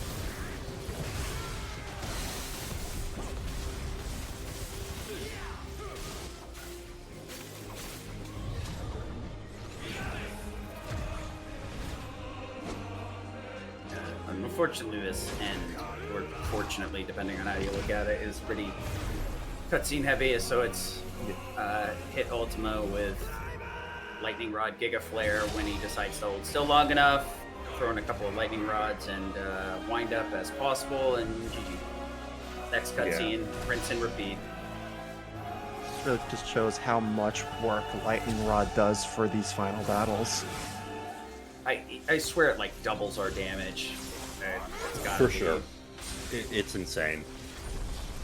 You have to wonder, like, when they're QA testing this, they're like, Lightning Rod does all the damage. They're like, yeah, we gotta give the player something that does that, right? I mean, to be fair, like, even Maximilian dude called out that Lightning Rod was going to be good, even from, like, the few things they were when Max was playing. So, even casual players or, like, moderate to good players were like, yeah, this is going to be centralizing. And they were right. Yep.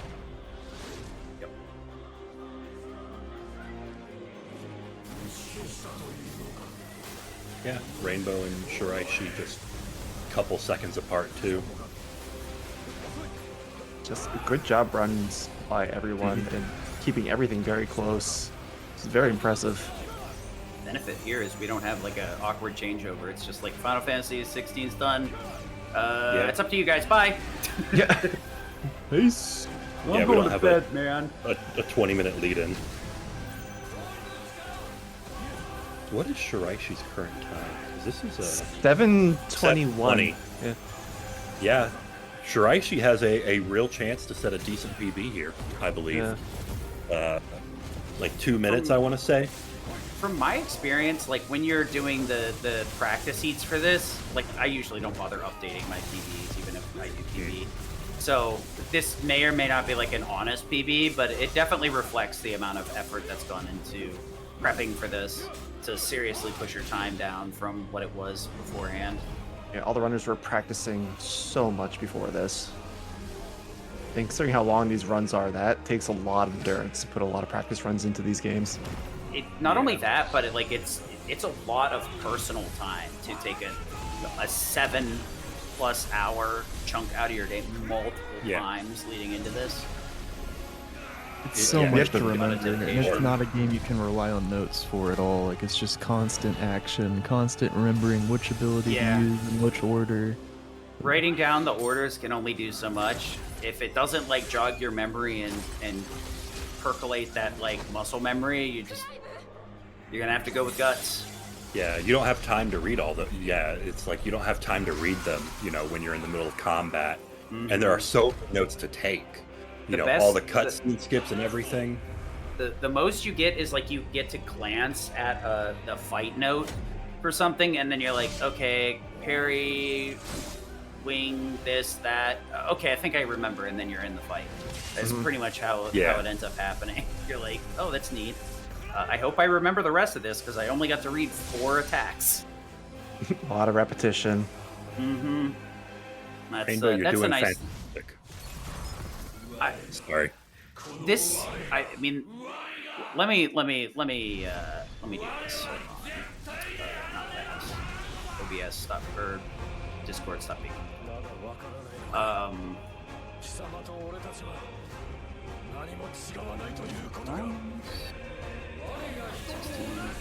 Yeah. Okay. So, look, we are at what 7:33. Rainbow. Yep. My PB is 7:48. You are 100% doing better than my best ever. Please stop. Yeah. Also, you are doing fine.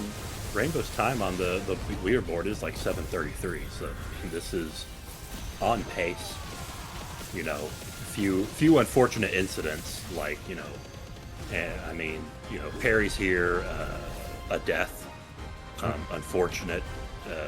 Yeah, the death in the lead up fight to the Great Wall or whatever you want to call it was pretty rough. Yeah. That's just unfortunate though. That laser beam, if you're not ready for it, will end your whole career. Oh yeah. Holy, wreck this, yeah. Mm-hmm. Did Shiraishi get the skip on the Spirit Bomb? Did they both? I think they both did, yeah. We saw Holy Very instead nice. from Okay, yeah. Ultima and Rainbow screen. I did not see what Shiraishi got, but we did not see the Spirit Bomb there. Very nice. Yeah, that's a decent time save because that, I mean, obviously long move. You can't hit him during it. And you don't want to get hit by it. And it has like weird tracking. Like if you're trying to back up from it, it just kind of curves towards you. Which is why they, tank it with Limit Break if they need to. I mean, 10 seconds here, 30 seconds here over the course of 7 hours. It can swing you very hard. Yeah. Despite it being 7 hours, like the amount of appreciable gameplay that can be like impacted by your controls is probably closer to 3. So those little things end up being a paper cut situation, death by 1,000 cuts type thing. Yep. Unfortunately, the other like 3 to 4 hours is just going from place to place, some minor movement, some cutscenes you can't skip. Yeah, but every Phoenix dash is an opportunity to lose 3 seconds. Yep. And there's like 1,000 of them. Yep. Oh, yeah, we saw a couple out of Angel towards the end there. Was getting stuck to the floor a few times. Even gods among men get some sticky feet. All right. Technically, Shiraishi said the thing, but I don't speak Japanese, so. They may have said a Chocobo, get ready. thing. 40 seconds-ish. Yeah, when you see the Ultima slain, that is your cue to go. Yep. Or a little bit sooner even. It's coming up real quick here. It's coming. Team Choco, get ready. Damage and get Time. on there, Team Choco. So GG's Team Choco. Great job, Shiraishi. Rainbow coming up too. Less than a Team minute. Tonberry's coming up here very shortly too. Yep. Crazy race. Very close together. Fantastic. Amazing from all runners. You all did fantastic. Get ready, Team Everyone did Tonberry. fantastic. We're gonna be having a talk angel or Rainbow with all your negative self-talk. I can't blame Rainbow. I'd probably be doing the same thing, but that is Time. And Tonberry. GG's Team Tonberry. Very nice. Congrats Alright. to all our runners. Good luck to Final Fantasy 3 and those commentators. Yep. Yep. It was a I blast. had a great I'm gonna time. Yeah. been here for 2 runs. I think I'm gonna see myself out of here and see myself into my bed. Thank you, gents. Thanks for the invitation. Thanks for the runs. Yeah. Thanks for Yep. having me, GG, guys. This was a everyone. blast. Very fun. And yeah, hand it great. off. Yeah. Good luck, Thank you, FF3. everyone, for the amazing FF16 race. Can't believe how close it's been now. Like, who even balanced this? Who indeed? Who indeed? Yeah. It has been somewhat spectacularly close. I didn't expect to wake up for all teams, 45 hours in, we're all within 10 minutes. It's insane, isn't it? Hello, everybody. Hello. So yeah, I'm Nikki, joined together with my lovely impromptu commentator. Hello, I'm Quintilia Stavro III, otherwise known as Seraph. How's it going? Yeah, we'll be guiding you through this Final Fantasy III race, where we have hamatet for Team Orc, who's already started a few minutes ago, IonicKarma for Team Choco, and Madelon for Team Tonberry. Yeah, Choco and Tonberry completely neck and neck. And yeah, And with the hamatet- wonders of FF3, we are potentially going to be able to see the teams diverge somewhat as random encounter RNG. And just as I say that, like an ambush happens, you get plopped down like pretty quickly. I think as we can see, Team Mog at the minute, hamatet on the Jin. Oh, like it goes down so much faster than I remember it going. I thought we had a bit more time than that. Never mind. Never mind, but we'll get there again. Don't worry. We'll get there again. We've got 2 more chances at it. It's fine. Yeah. You want to take us through to what's going through at like the beginning of the game right now? With we're seeing like 4 Onion Knights dash around a brown cave. Yeah, so as Chris can tell us later, unlike the 3D version where we only start with Lunas, the 2D version was a bit nicer and actually gave us all 4 Onion Knights right in this beginning cave, which leads up to the land turtles that we see Team Choco fight right now. And let me tell you, 4 against 1 is a lot easier than 1 against 1. Yes, it is. In this version, you can just double equip the 2 bottom lads with 2 swords and have the 2 front lads defend. I think that's better than everyone having. It's faster than everyone having 1 sword. It deals basically the same damage, I think, but obviously only having 2 lads attack is faster than having 4 lads attack. Exactly. Yeah, the version I run, I think you just lob an item at it eventually, because if you don't, you're going to be there a while. You don't have the luxury of sitting there and just attacking. Yeah, you also get can get Antarctic winds in that cave, which we do see them pick up once, or have seen if we paid attention. But that item is a lot more important at the Jin fight where hamatet used it. We'll get to that, well, in a few minutes when the other 2 will get there as well. But yeah, I only remember casually. I didn't get Fan's 3D version, but you need to do something, or your Lunas will just die.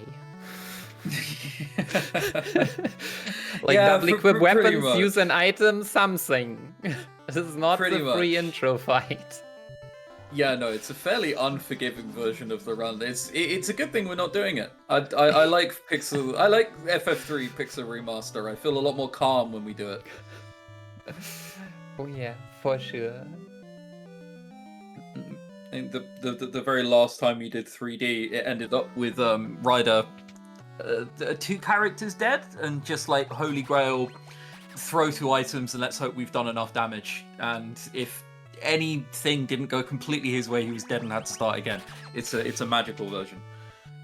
It is indeed magical. I'm looking forward to one relay where we'll see it again. But the Pixel Remaster version, definitely. So, it is still random. I think it is safe to say that this version is more consistent and safe than the other versions. Yeah, I do genuinely love the 3D version, but I like the speedrun of this version like a whole bunch more. Something we glossed over. The first thing you do when you kill the land turtle, you go straight back into the cave. Amusingly, there are 2 chests in there that you can get for Gil, and as you can see Madelon do now, you can buy some eye drops, antidotes, and just max out on potions. That will be your only way to heal for a while. You won't be putting anybody in a white mage or using cure. You have like limited spell slots in FF3 anyway, so you can't use them that much. So we saw Madelon buy 65 potions. It's a lot. We're gonna get through almost all of those. Almost all of them. We will even restock. So yeah. Yeah. No, so other things to note. So the first dungeon after that actually also has undead enemies, so potions are very nice against that. Yep. And this game has a very unique mechanic in which if you buy items, you'll get like a discount for if you buy many of them. So if you the first discount is at 4, and then at like 10, 15 at every increment of 5 after that. They will just always get a bit cheaper. So you will often see them buying like 4 of an item or just as many as possible in order to get as much of a discount as possible. Yeah. Now we can see the lads on the first encounter. It's quite awkward. You go into this cave and everyone's very, very low level. Everybody is very weak. So initially, you will just be throwing potions at the lads, at the enemies. So we only really want 3 people alive for Jin, and during both of their encounters, it looks like somebody just got focused down and splattered, which would normally be a bad thing, but here it's a good thing. We only want 3 people alive anyway. Have we called them anything? I've just looked at Madelon's names. You have Christy, Maelstrom, Seraph, and Tonberry. So Tonberry has died, and Tonberry will now eventually redeem themselves. But Tonberry is going to spend quite a while dead from here on out. I love that the local lad is back. Personally. Yeah.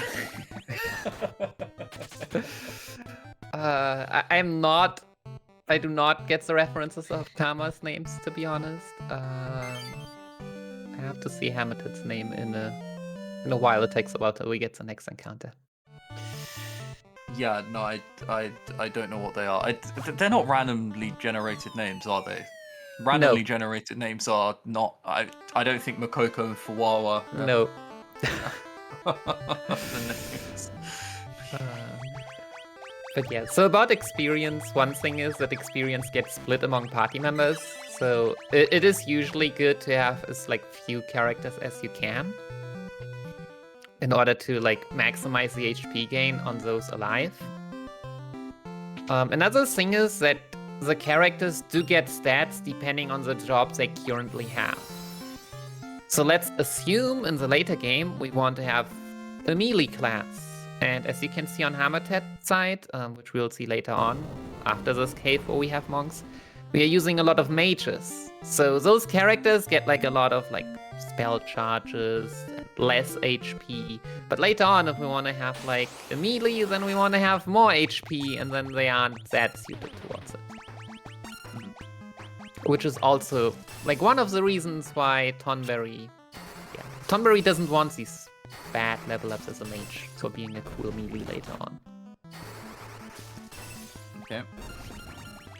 Karma has to immediately go back into the menu.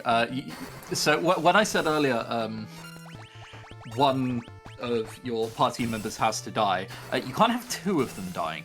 If another one dies, you don't really have much recourse other than to sit around and reset. The potions you only use for the early levels as well, once you get a few levels under your belt. Is it Once you have level 5. 4? 5, thank 5. you. Once you have level 5, you put everybody in the front row, and because they're monks, they don't need any weapons, they just start punching. Maybe an ode to the Final Fantasy X run and the joy of Bahamut. Jin, would you like to take us through Jin? Tonberry is now there. Yeah, so generally for Jin, like we have 3 characters because of Jin. After Jin, as you can see on hamatet's side, we only want to have 2. But in a marathon setting, don't go with 2. It will most likely lead to a reset. Yeah, you see Madelon punch a lot. We have an Arctic Winds, which we could use in order to make this fight safer. Here you see Madelon just blasting through Jin without even losing a character. Which is a bit unfortunate, but better than the other way around, because having only 1 character alive is a bit annoying. Ideally, you want Jin to kill one of your party members, and then you can start using items to finish it off quicker. But that just never happened, so the punching continued. So yeah, the Antarctic Winds have been saved for another fight now. A bit less experience for the other characters, but that's totally okay. It is also the first instance of... So bosses have like different phases, and for Jin, after he loses 50% of his HP, he starts dealing more damage. So optimally also you will want to use those heavy spell damage items, like the Antarctic Wind, later on in the fight to shorten that second phase and not the first phase.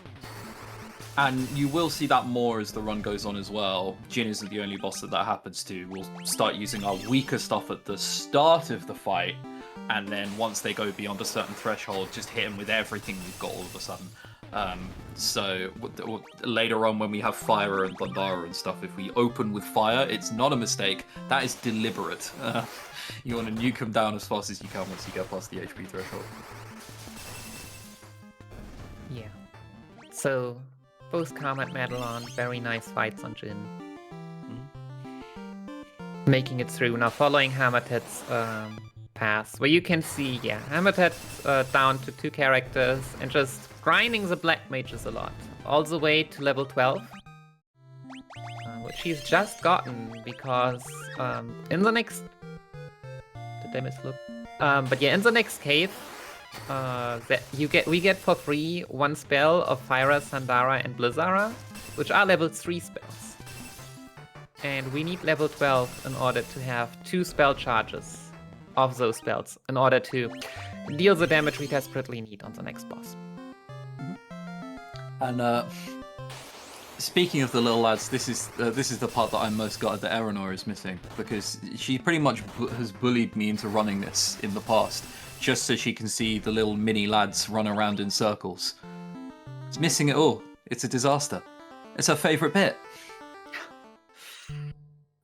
Fortunately, the little lads will come back. But yeah, also in order to enter that town and like the next dungeon even, here we wouldn't need to, you need to be a little lad. Else, you don't have access to those places. Which is also, little lads are bad with physical attacks and physical defense. But we want to use magic anyways. Yeah, they get spotted pretty quickly when they're mini. I guess somewhat understandably, to be fair. Another sneaky 74 potions. Those are all for healing. We are done with undeads.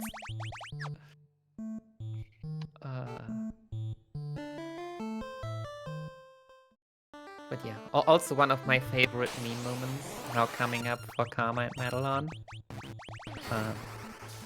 So there is Sid. Sid gives us this airship now that we have freed them of the curse, and now we can get rid of this rock. Like, we are not even 15 minutes in and we have gotten an airship and destroyed an airship. Now if that's not speedrunning, I don't know what is.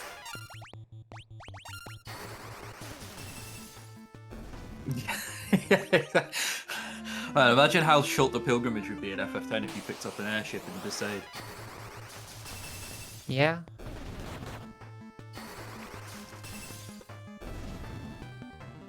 And whoops, that is a split.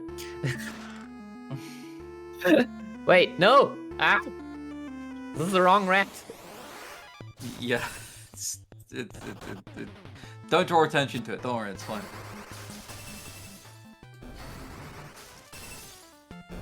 Keep talking about this. We can remedy it. Don't worry. Don't worry. Keep talking, yeah. So yeah, now this is a fight. Is the next boss, the giant rat on Team Ox side. Yeah, again. So usually the threshold for bosses where they become stronger is at 80%. So usually it's just important for the first turn. Somehow, though, if you are like, wondering why Japanese runners aren't doing it, that is because of a language barrier. So yeah, it has been discovered by, I think it was Game Boy who told me, Game Boy F11, who went a bit into the code, and I mean, experience has proven that to us. But yeah, with the language barrier, the Japanese runner have not gotten to know about it. Yeah, if you have capped and Arctic winds, then you can also use them here in order to ensure a 3-turn fight instead of a 4-turn. But yeah, that is Giant Rat. Very clean fight, nothing going on.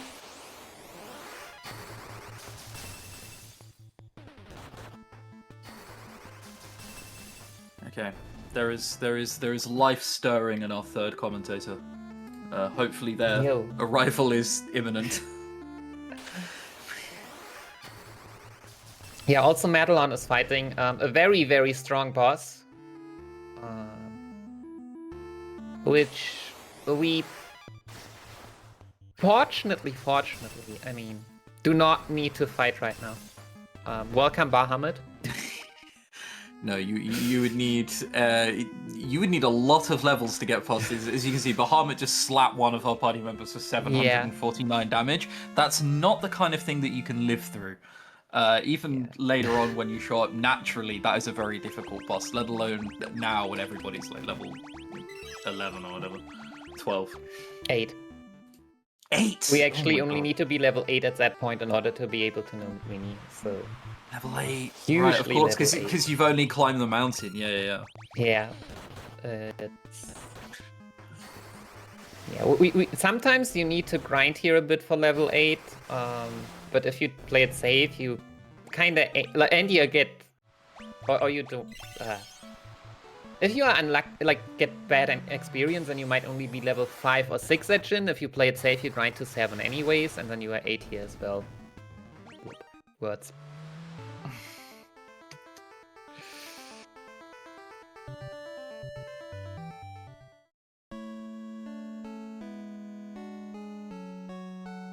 But yeah, Hamatet now reaching a nice little cave with some interesting items and a new spell. How do you like that spell, Chris? How do I like that spell? What is the spell? Spell? That is, it's the toad spell. Toad spell, right? It's I'm spinning about 5 different places at the minute. Yeah. The toad spell's pretty cool, but you barely use it. In 3D, you actually spend a fair bit of time in the toad spell when you don't need to, because at the end of a fight when you win, everybody has like a victory pose, and they do like this whole action thing. But if you're a toad, they just stand there as a toad and they don't move. In this, you're just a toad cool. and you're out and in again. Yeah. Yeah. Okay, I'm going to have to surreptitiously disappear for a few seconds. I see. Yeah, but I believe in you. Be right back momentarily. So yeah, the toad spell, just like the mini spell, actually influences also how you are in the overworld. So there are a total of 2 dungeons, or 2 gates in dungeons where you need to be a toad in order to get through. So basically what you're doing, like you see here, is you turn into a toad, you go through, you untoad immediately. Because We do not have that cool mechanic as an FF in this 3D version. I have to admit, it's kind of cool. But yeah, I'm not sure you can do anything realistically as a toad, except for untoad yourself.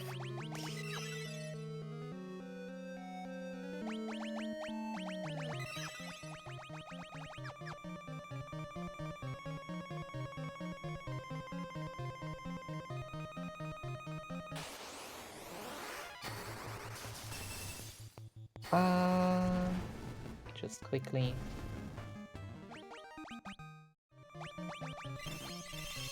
Do what I should be doing because I don't know all the names of dungeons in Japanese. Tower of Owen, of course. So yeah, this is the Tower of Owen. We have currently also another guest character who is called Dash with us. Also a small difference. In the 3D versions you might see guest characters like joining in on the fights all the time and doing random stuff that most often does not help. In the 2D versions they just run after you. So yeah, so they do not intrude into the fights.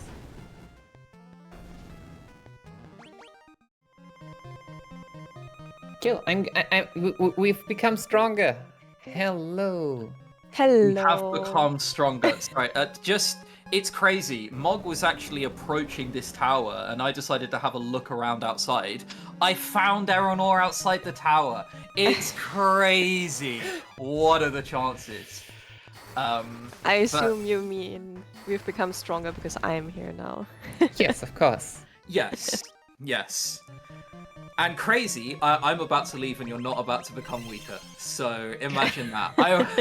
I'm only here as a temporary replacement, and now the real commentator's here. So I'm gonna leave, and none of you are gonna know any wiser. You're in the best of all hands. Good luck, everybody. I believe in you all. Chris. Thank you, Chris. Just to make sure, have you ever played the 3D version? Me? No. Yeah. Okay, so our I've only 3D played version this expert is gone now. Hardly an expert, please. But You all right, have good done luck. runs of it. Yeah, that's true. Look, no one's run 3D, okay? Like, the worst case, you can just make things up about it. No one will be any the wiser. It'll be fantastic. All right, I'm gonna leave you. Have fun, everybody. Good luck, good luck, good luck, good luck. All right.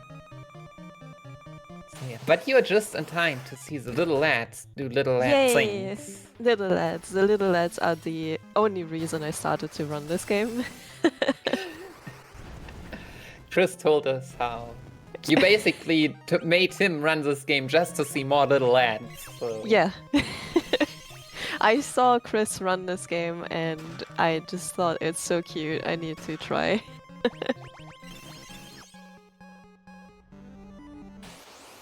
Yeah, so Hamatet's actually coming up with, yeah, we have two bosses, basically different bosses on different screens. So yeah, Hamatet at the top of Tower of Owen, fighting Medusa, who 2000 HP, can petrify you if you're unlucky. If she really wants to focus someone, then you might actually have a problem because we don't have high potions yet.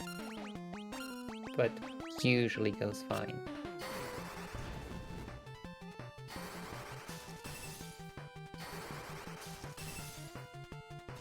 Alright.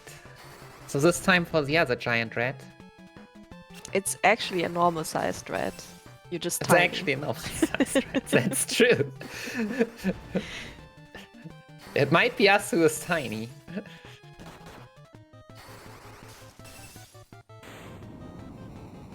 Yeah, it's been a while since I've ran this game, so I'm a silly goose for being late, but also I'm just here to ask Nicky questions, so... Unbelievable, but yeah. Medusa fight went really well. Didn't see it. No petrifications, nothing at all. Medusa also one of the very few bosses that do not have that HP threshold in different phases, so just do whatever. The tower was actually always my favorite part because I loved the music there.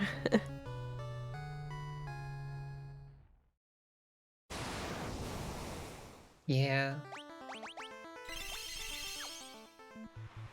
Pixel Remaster music is just good. And so we were talking earlier about how things diverge. Actually, so hamatet is using a fairly different route and doing some other things compared to Karma and Madelon. Who, at least as far as I know, are doing very similar things. So yeah, hamatet is going to the right here. Yeah, to the home of oftentimes Gaizal. it seems the Japanese runners have different strats.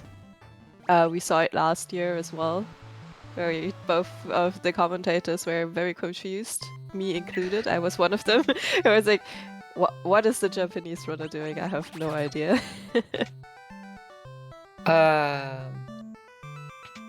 I am not gonna, but yeah, many Japanese runner are actually using. I'm not even sure if all of the like there are multiple variants at multiple places. So at this point, you can go to Gaizal, which we know is home of the Chocobos, who for some reason don't live here. I feel scammed every time we get here. Why are there cheap and no Chocobos? Do you have an answer for that? No.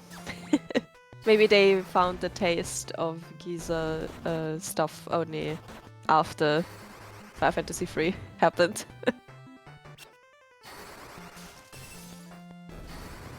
Yeah, but what Gizel has for that detour is that you can get the Blizzaga spell. Just, I mean, a cool spell and level 4. And you can get the Shuriken already. The Shuriken is a late game throwing weapon, which for some reason is there because it's not like we could use it, but it sells for 36,000 gil.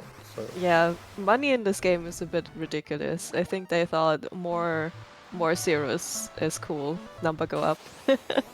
Yeah, I mean, to be fair, FF3, especially early game, I mean, you see everyone just killing lots of enemies.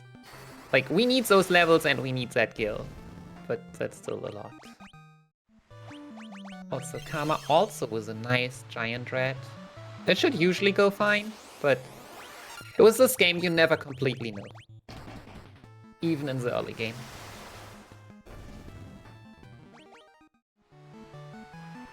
Also nice bonks there from Madelon, Team Tonberry. I love it seeing black mages beat their enemies with a stick and them falling down. Most notably, Warrior Vivi from Final Fantasy IX. Oh yeah.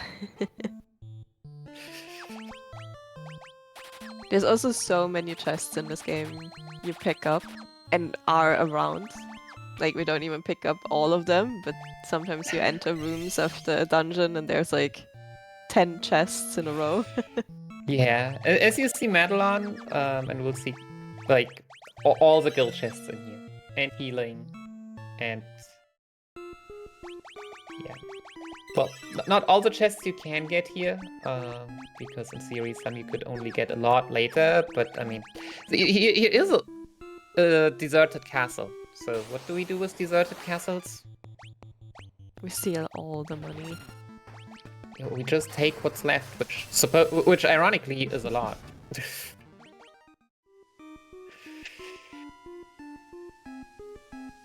Silence on both.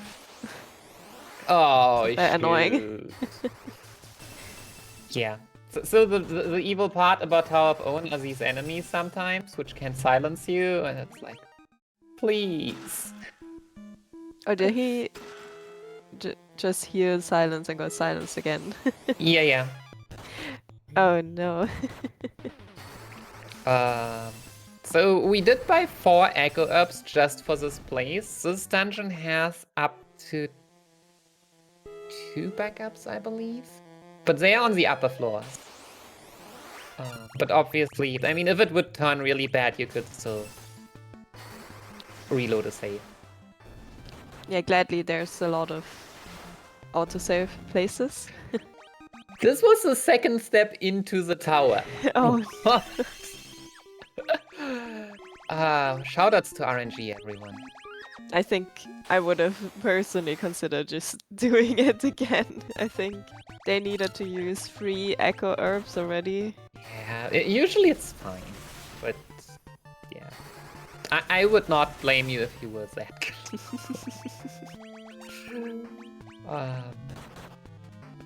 Yeah, so hamatet at the Gatsuko fight. Yeah, 2,800 HP. And just for comparison, like the threshold for the faces is at 80%. So basically the first 560 damage. Just like almost nothing. But as a speedrunner, you take every little piece of the advantage that you can get.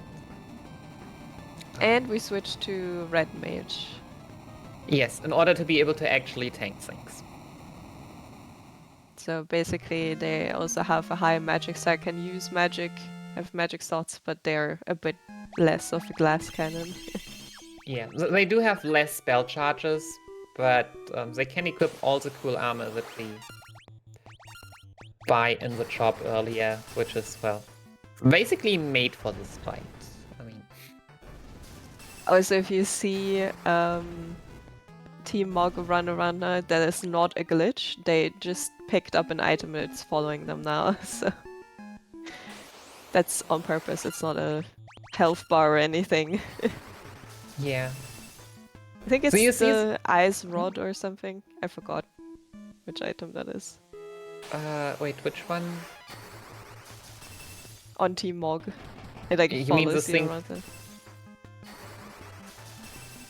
That should just be the story, right? Or is Yeah, there it's a actually story something item. in the No, code? No, but it follows you around if you look behind them. Yeah.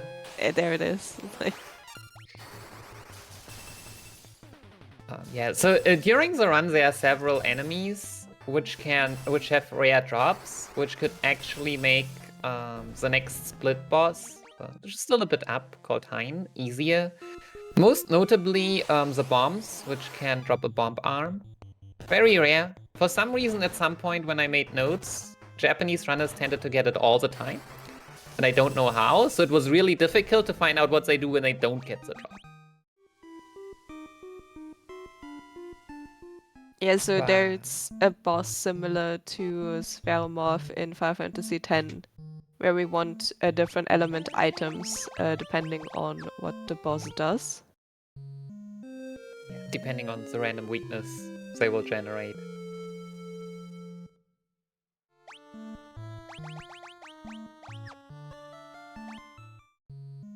Whoops. Yeah, so you want to have your characters as black mages when you rest in the inn in order to replenish all the spell charges you can get.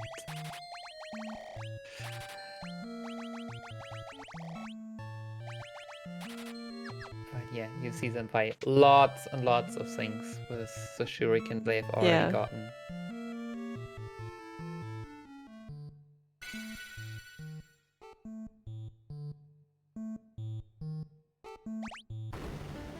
The other two climbing the tower. I wanted to say very nicely, and then I see a silenced mage, because that's how it is. Oh no, your ice rod transformed, Earinor. No, it's not following anymore. I love in games if also party members like in Final Fantasy VIII just follow you on a string and do exactly what you do. I don't know why. It's satisfying to me. Yeah, it was a bit. I remember it was a bit like fun in the my casual playthrough when I saw it. I was like, wait a second, one moment.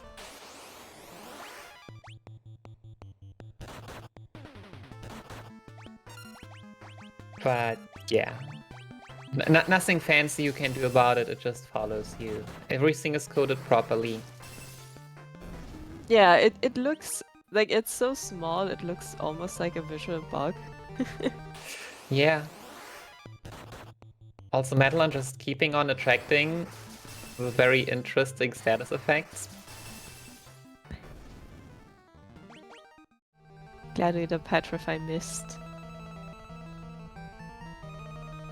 Medusa tried. Yeah, also if you're wondering, so why does one black mage use fire and the other use blizzard? So there are two items where the toad spell was, where we got an ice rod and a flame rod. And, well, whoever has a flame rod equipped deals slightly more damage with fire magic, and whoever has the ice rod equipped deals slightly more damage with ice magic. It is really very slightly, but again, we take what we can.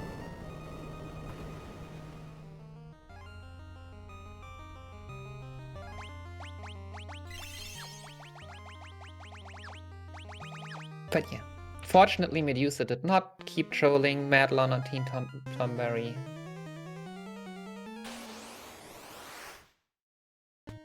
And now, on Team Orc's side, it is time for Salamander. To be fair, this fight is a lot easier. It has 4000 HP. And, I mean, you can see if you get, like, 2 Blizzaga spell charges for free. Optimally, I don't think Blizzaga does pay off.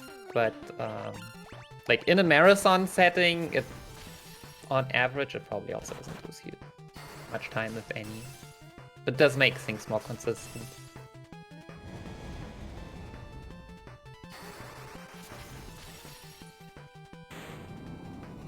There we go. So yeah, that's a clean fight. Nice. Another melee Black Mage win on Team Choco's side. Plonk, plonk, plonk, plonk.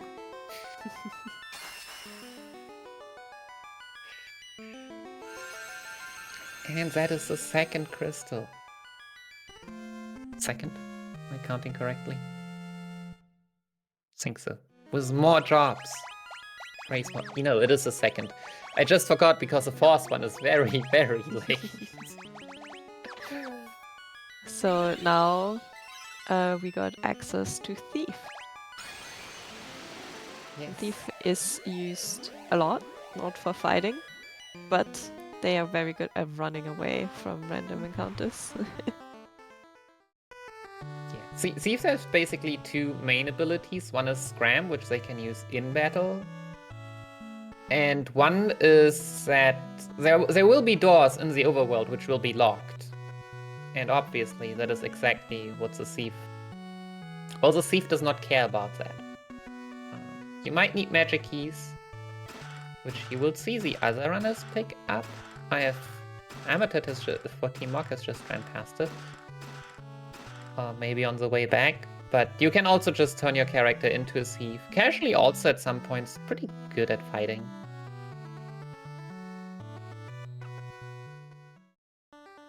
So definitely a nice class to have. Yeah, it is nice knowing that you can run away for sure. Team Tonberry is struggling with more status effects.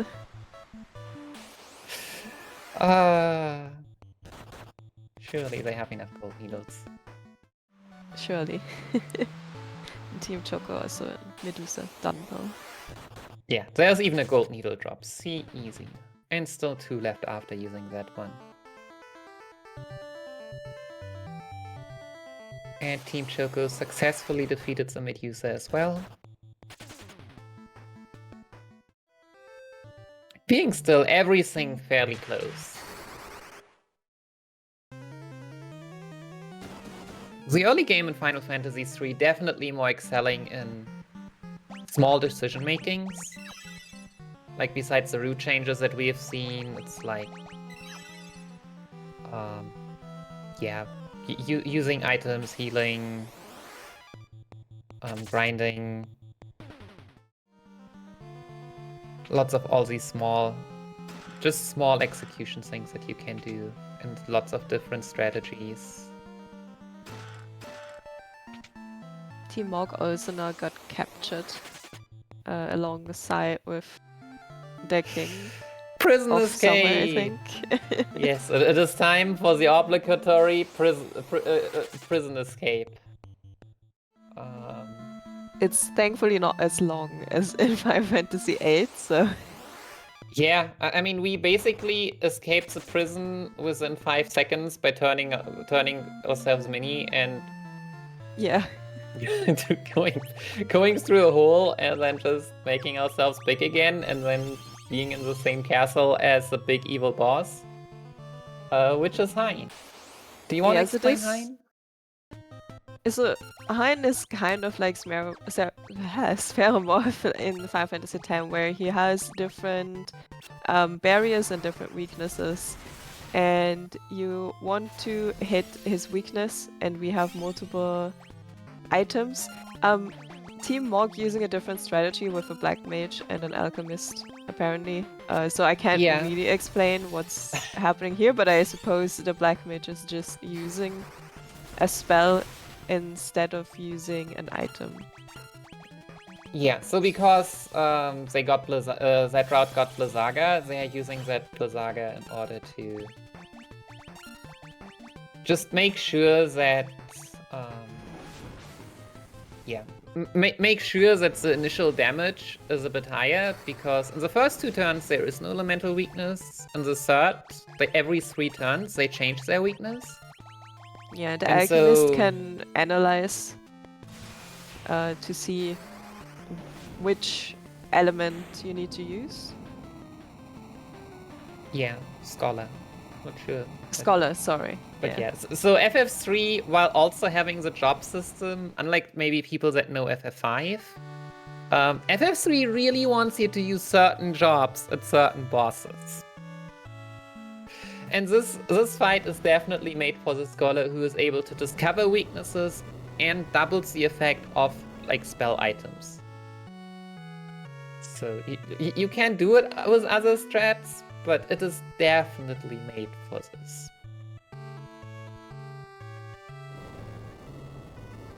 And yeah, that was a very clean Hind fight. Yes. Which Hind you will can see. actually be very mean, in my experience. Yeah, we'll get to that when Team Choco and Team Tonberry will get to that. Because they will not have access to Blizzaga, at least as far as I know.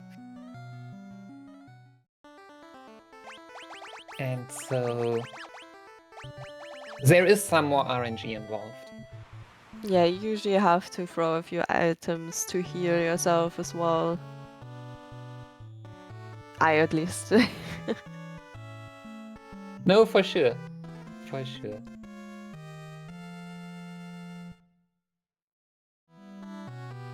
But yeah, and now Team Mog is basically finishing up this world.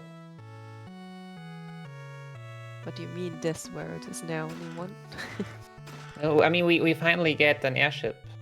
So there are rumors that there is a different world outside of our continent. The sky is our limit. Yeah. For which we even need the Wheel of Time. Which sounds a lot more ominous than in the end it just turns our ship into an airship somehow. Because we need more airships. Yes, they really love chips in this. We got a canoe, a ship, and 2 airships. I'm not... It is definitely more than 2 considering we wrecked the first one less than 15 minutes in. Oh, I thought it got repaired. No, I'm pretty sure it's just...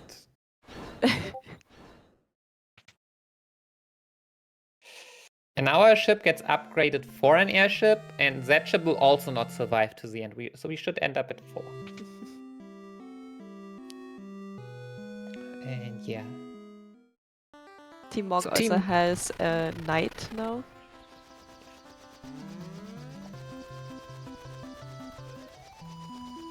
Yeah. We'll see what the knight is gonna do in the next one. So Team Choco currently fighting Gatsuko. While Team Mog is hovering over. I mean, you can see the rest of the world is pretty empty right now. Yes. Uh, But there's so much more. What? so much water and water and water and water. But yeah, Gatsuko has been defeated again. Can also be very, very ironic and do all kinds of status effects. Like, you can see that one of the red mages is minied. Because thanks Gatsuko.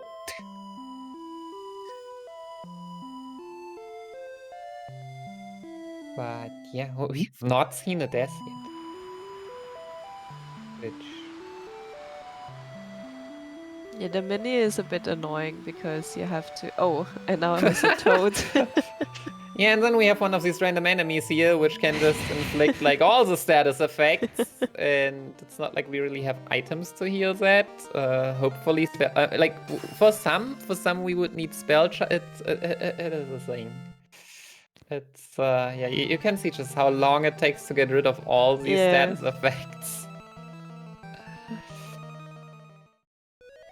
Blind is fine because they're using spells anyway, so now they have cool sunglasses on.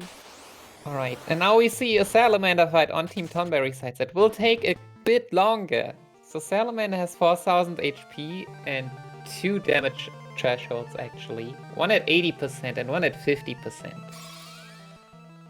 Basically increasing the chance in which it uses its flame abilities that you can see here, which is basically guaranteed after after dealing the first 2000 damage.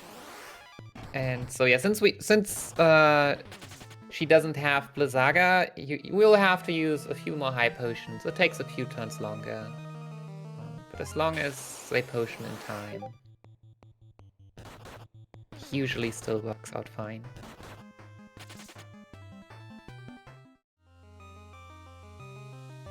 And yeah, keeping that Blizzara for later parts in the fight.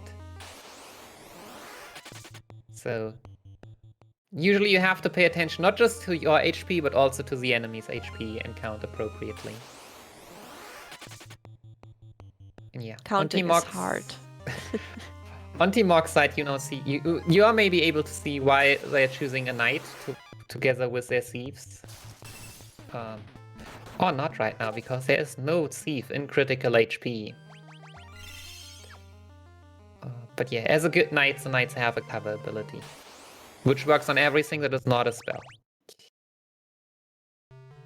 But only that enemy that he just reset from knows how to use spells. So. But yeah, you also saw the knight being attacked and just taking 1 damage, so... Yeah, the knight really does not care about the damage here. Oh, nice. And the thief actually ending up in crit.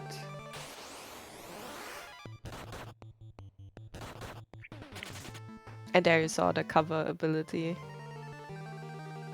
Help out the knight. It makes this dungeon so much nicer than just thief. running with thieves. So much nicer.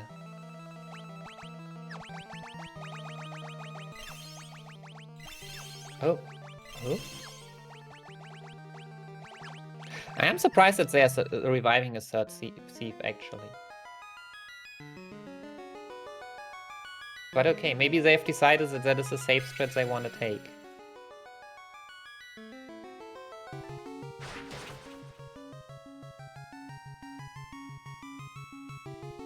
So we get a lot of companions, and kind of all of them die.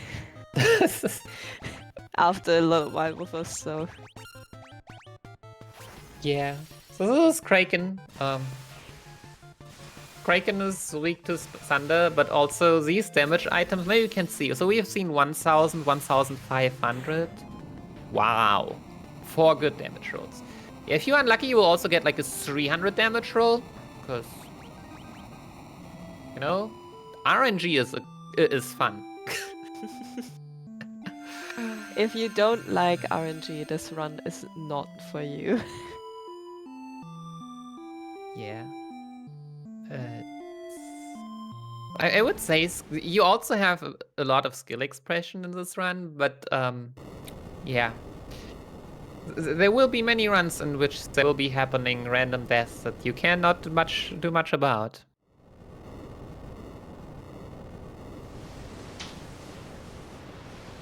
And now, suddenly, after Kraken has been defeated, yeah, and we get more jobs, another crystal, and suddenly a whole world with living people wherever they came from appeared. They can breathe as you can see, underwater, supposedly from clearly. underwater, but I'm not sure how these people have survived underwater. Well, the people of Atlantis also survived underwater, right? Or something. Yes. I will just make up that the 3D version definitely explains that to us. Which they might. It has more story. I just don't know if it actually does. But yeah, and now you see them selling lots and lots of things, because now it is time with mage things. Mage things are over, time for melee things.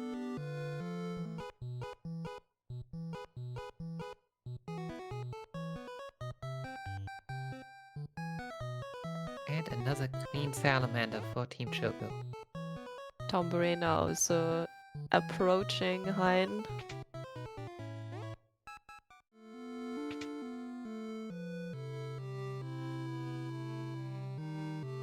I feel like that I see more sleep. Oh god. Oh no. Hein's castle is not completely safe. I was Unfortunately, just, the screens are kind of short. I was just about to say, I think I see more status effects today than usual. And the game proved my point.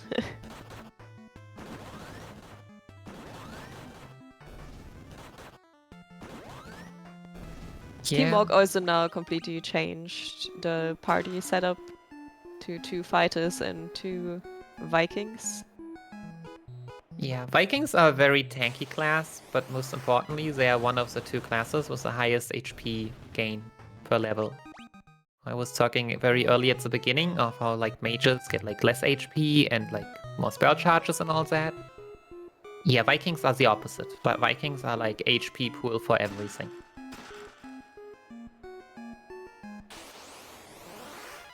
Team Tonberry also fighting Hein now, starting off with 2 Arctic Winds. Another one And in Arctic, the heel. sadly. Oh, and Arctic. And now it said even changed weakness when they study. They used study on both because you don't know which one goes first and what Hein does. Like it could be that one of the characters goes first, then Hein changes the weakness, so it's safer to let both scan. So one of them will hopefully be after Hein's turn and tell you what you need to do in the next turn. Everything worked out. Yeah, and the difference for the strat without Blizzaga is that unless you have gotten lucky on earlier bosses and picked up more, you will use all your Antarctic Winds to deal your initial damage. So if Hein turns weak to ice, then, well, you'll have to wait a few more turns so it changes its weakness again. And Hein could also confuse your characters, which is annoying, besides the pretty high amount of damage he deals. And if he really wants to troll you, then one of these other thieves that you revived at the crystal in order to run from encounters just never gets targeted, and you need to think about how to not have them get experience. That is what we call luck that is way too good that it's already bad again. Team Choco also now picked up a few chests for Hein. That was the thunder items, in case that is the weakness Hein chooses. Yeah, you kind of hope that not to be the case, so that you have potentially more for Kraken. But even if it is, usually 4 Zeus Races and 2 bomb fragments are enough.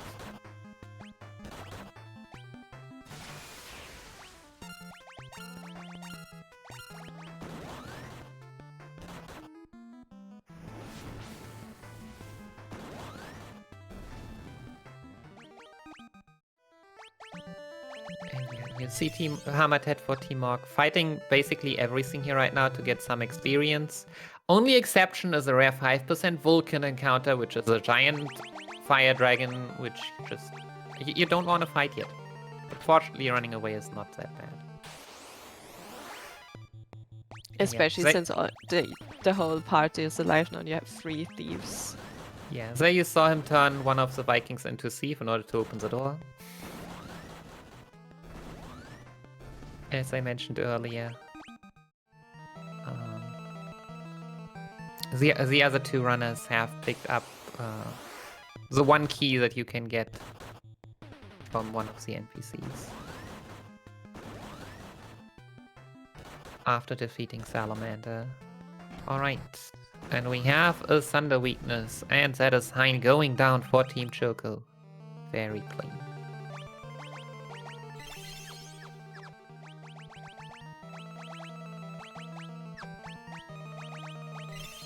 Yeah, the fighters also have, I think it's called Kick, which targets every enemy.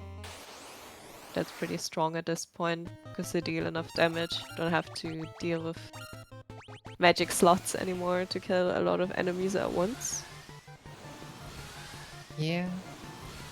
And do you want to explain this boss for Team One? This boss, yeah, so this is Goldor. Goldor has Sandara and most notably Sandaga, which he again unlocks at the second phase. So Goldor has 6000 HP. And once he's taken over 1200 damage, he starts being able to cast Blizzaga, and Blizzaga basically just one-shots whomever he wants. Yeah, hamatet apparently uses one of the I guess weakest character as a thief, which I guess he doesn't want to deal damage in the first place. But it's not that much of a detriment. You also see them, the mats. How's it called? They're not called masters. Master monks? I have no idea. Improved monks.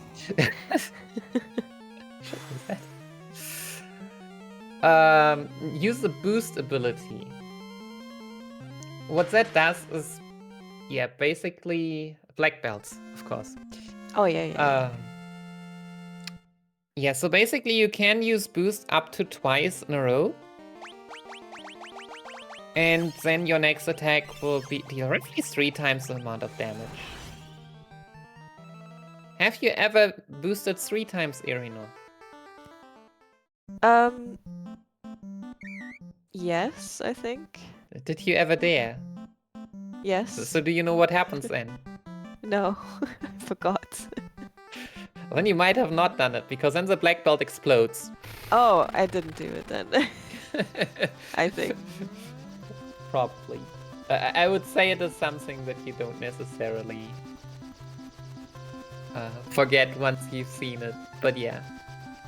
So what the boost allows you to do is to like sneak a bit more damage early on in, while Goldor isn't that strong yet. Also, we lost our airship again on Team One. Yeah, it was grounded because of the curse from Goldor, and now that we've defeated Goldor, we immediately have it destroyed by cannons.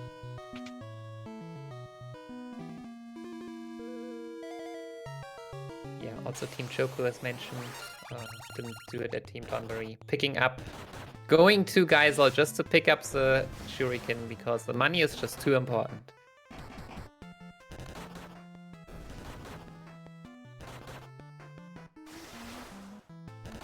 And yeah, Team Orc going to Saronia.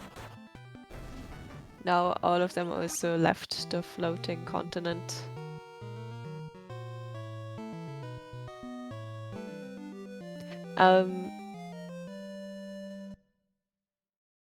Yeah, so did you touch on the story a little bit? It doesn't have that much story, I think. I've never played this casually. Yeah, so the thing is that the 2D versions actually are very kind of sparse with the story. It's like protect the crystals, and yeah, you need to then get some fangs to get to the castle of the evil. The 3D version would have a lot more story for us, but I've never played it for further than Giant Red, so yeah. You also sometimes need to have certain items, for example, for, I think her name is Aria. You need to give her an antidote when you first meet her to heal her. Yeah, she has a potion, but the one in the mini town has potion. an antidote, I think. Is it way around? Yeah. Ah, yeah. Because you could also give her a high potion, but that would be a waste. Alright. Let's see how Madelon for Team Tonberry goes for Kraken. Everyone barely surviving, And nice. Timok gets ready for Garuda. Garuda can be very mean. Also changed to a Dark Knight now. They have the Dragoon. ability to Dragoon. They look Damn you, similar. Final You Fantasy. unlock them at the same time, but With all the different classes. They have the ability to jump, which is nice because it takes 2 turns, but the first turn you are in the air and cannot be hit. So oftentimes the runners will jump and then hope that the boss just attacks while you're not there. And then on the next turn you jump down and do damage. Garuda can be very mean. It depends when the 4 characters jump. It depends when Garuda attacks. You just hope Garuda doesn't wipe your whole party. yeah, damage is also the damage you deal is also pretty random.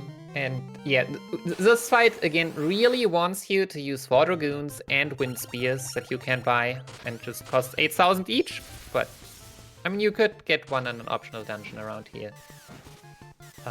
But yeah. So this was very unlucky now, but it Nope. worked out. Wow. So yeah, this looks close. This is how Garuda is. 4 jumps do not always work. But first try is all that matters.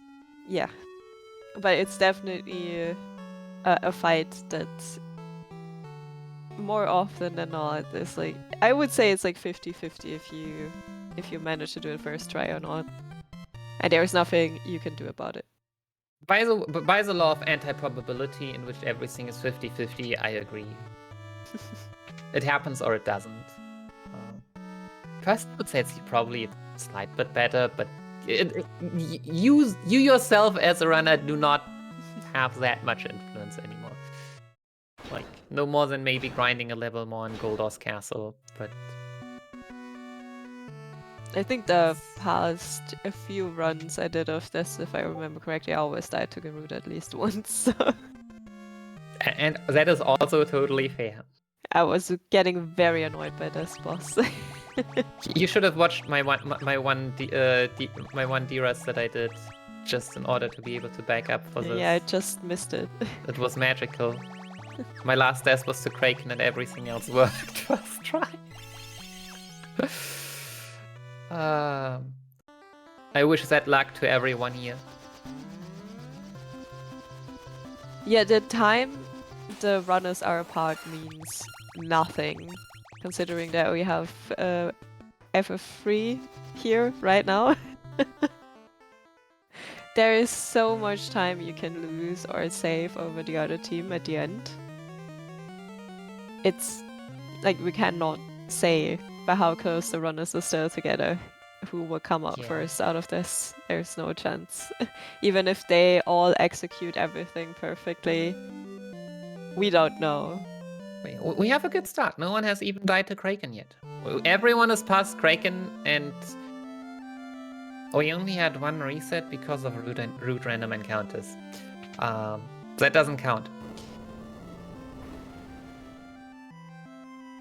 But yeah, also Team Morg, first Muggles. First Moogle appearance in Final Fantasy history. We also met a Chocobo, but we don't meet a Tonberry, which is very sad. Yeah, and also your favorite lads are back. Yeah, Mini.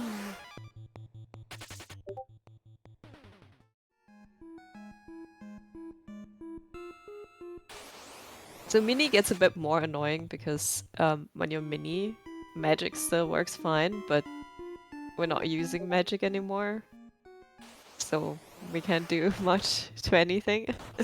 Yeah, defeating these encounters for the Platinum trophy run was definitely interesting. The solution I came up with was Geomancer.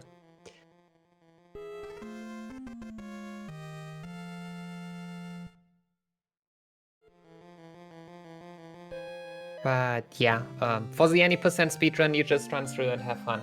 So, and if you need to heal, then you need to heal. That's fine as well.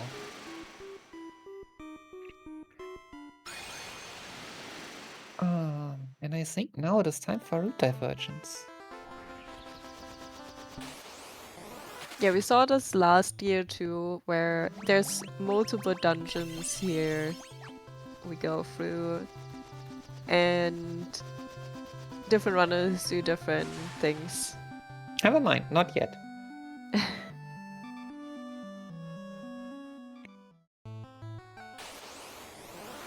So last year we got a bit confused because we were focusing on another stream and then we were like, wait, did they catch up? They are in the same dungeon, but no, they just went there early. But yeah, so this is a Temple of Time. This is a place where the story tells us to go. We can get some items. Just confused because I didn't pick up the Defender, but apparently they don't need the money. So I guess the route diversions happens after this. But yeah, so even among Japanese speedrunners, there are different flavors. Not all of them stream on Twitch, and yeah, this is the beauty of the Temple of Time. So Thunderbolt attack. Don't we love it? Praise their autosaves. It is the reason why you basically want to save every encounter if autosave doesn't do it for you, which most often it does. Yeah, especially later on, there is a dungeon where you have a lot of encounters that can go very badly for you, and you want to run, but you can't always. So you will probably see the runners also quick save every now and then. If you time it correctly, you kind of get a feeling of when you'll get the next encounter. It's not like we know, like with other games that have a step count. But you kind of get a feeling and you want to have a save close to the next fight so you don't have to run the whole path again. But yeah, it's an interesting dungeon that we can talk more about later when we like get a there. step route in this game is more like in Pixel Remaster games in general, like you have a base amount of base steps, like let's say 25, and then you have like plus minus 4 steps, and in that range you will get the next encounter. So it is pretty fixed, especially in comparison to some others where it's like totally random. Yeah, it's not gonna happen that you have an encounter, do 2 steps, and then get another encounter. Yeah, and here we see Madelon for Team Tonberry at Goldor. Basically, yeah, with the knowledge of knowing about these thresholds, trying to maximize it by first turn just attacking, and if you are below 1200, you know that you are still safe up to set up the boosts now. Hopefully not having anyone die, because that would reset the boosts. If you accidentally overhit, then that is fine as well, you just keep attacking with the characters. It's unfortunate, it rarely happens, but it's not the worst if it does. Yeah, after the initial boost, you also just want to do normal attacks because you already hit the threshold and it's just too scary because you could lose the boost and then you lose multiple turns basically if the character dies unboosted. Alright, that's the clean Goldor. 14 Tonberry. So yeah, and when we were talking about route divergence, yeah, hamatet 40 Mork already going to Sunken Cave, which is a place famously used in this run for grinding. Yay, grinding. We all love grinding. Yay, grinding. Because yeah, almost all enemies are weak to thunder, and we have a Saurian hammer, we have thunder spears. But what we do not have yet are blood lancers, so that we could only buy later on. But there is one in the chests here. Also, the Viking also has a high defense, as you can see here. Yeah, as you can see, Vikings in critical take barely any damage from anything.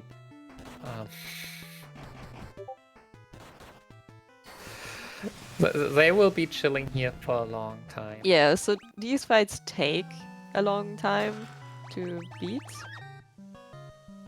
But also, there's nothing much that can happen to grind for HP now, basically. And then we will switch over once we hit a certain amount or a certain level. Yeah, not sure how. So yeah, basically they are starting a bit weaker than the other two runners will do, but they will be able to they will be stronger for longer, for later parts then as well. And so yeah, for the Viking, usually the goal is like around 21, 22. I would guess that it's the same, maybe even higher, because they don't have the access of two blood lancers, for which they also will need to fight monsters in chest. Well, one monster in a chest, which is an undead dragon. So I guess that is not the biggest problem. But yeah, this cave also has a lot of cool items, so that's neat. Yeah, I think they picked up some different chests as well. I wouldn't know what's in them though. Yeah, I think it's mostly armor. Diamond mail.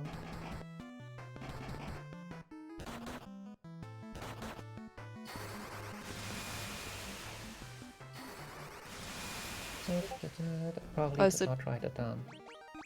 Chocobo is also on Gordon now. Looks good so far.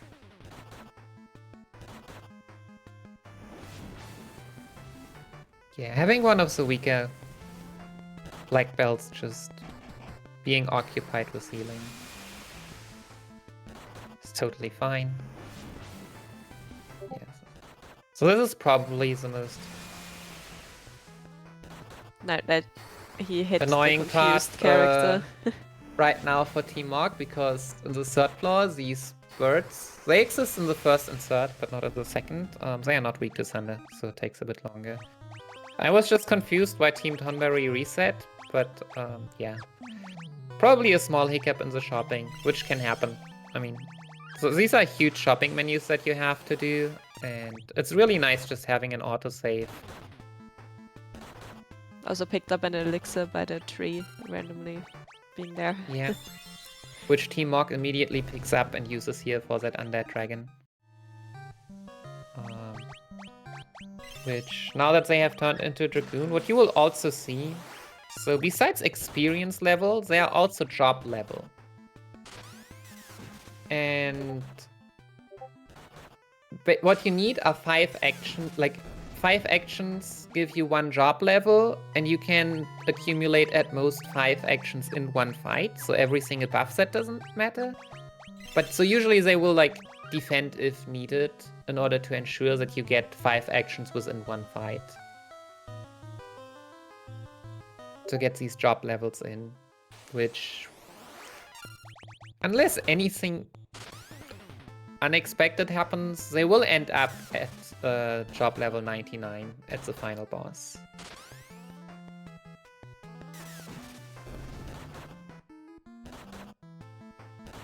I think around 90 is definitely happening. Also depends a little bit on what encounters you get later on, if you can take them.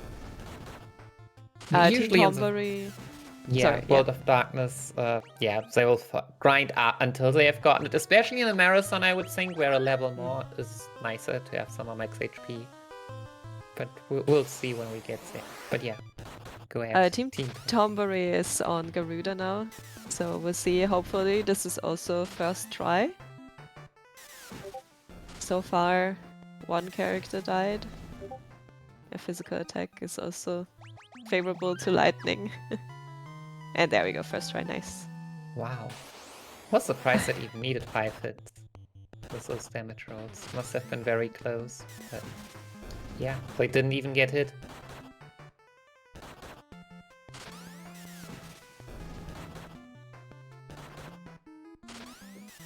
No AoE lightning attack, definitely very helpful. Yeah. So it can happen that you start the fight, Garuda does lightning on everyone. You're unlucky. It's high damage rolls. Everyone is dead. Yeah, it's usually usually the damage rolls are in your favor, but there are damage rolls for basically all of them.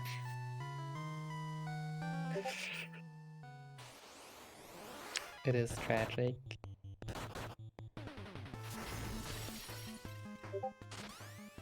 So, yeah, picking up some nice items in the castle. While Team Choco now selling all the items. Like especially like these black belt items. So we have bought lots of equipments for the black belts for like 1.5 fights, and now we're selling all of them again to buy all the dragoon weapons at least. Yeah, armor we just keep what we had from before, but doesn't make that much of a difference.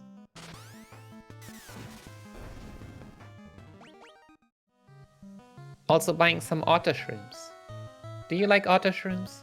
I love otter shrooms.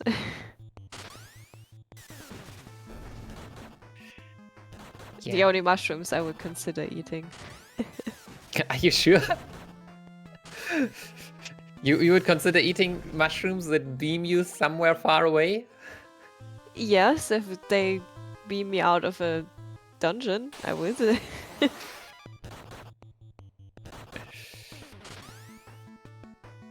I guess you work in IT, then it's fine. If you were to work in physics, it would not be fine.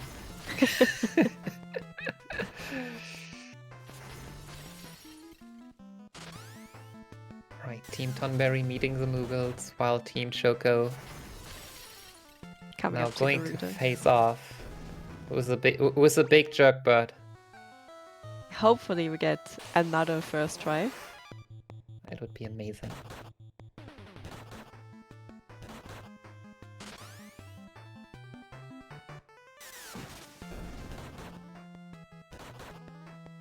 So, does the grinding take long enough so we see multiple runners grind at the same time? Probably yes. I mean, Team Choco and Team Tonberry will. But I want to guess, especially with Team Mock grinding early, we have a chance that not all three will be grinding at the same time, and we always have something to talk about. Oh, that Wow. was a very nice fight. What a fight! Beautiful 4-shot. Was that 1k damage roll? I did not think it would work, but yeah, just this tiny amount more that Team Tonberry didn't have. But yeah, beautiful. Hopefully the rest of the RNG bosses are as nice.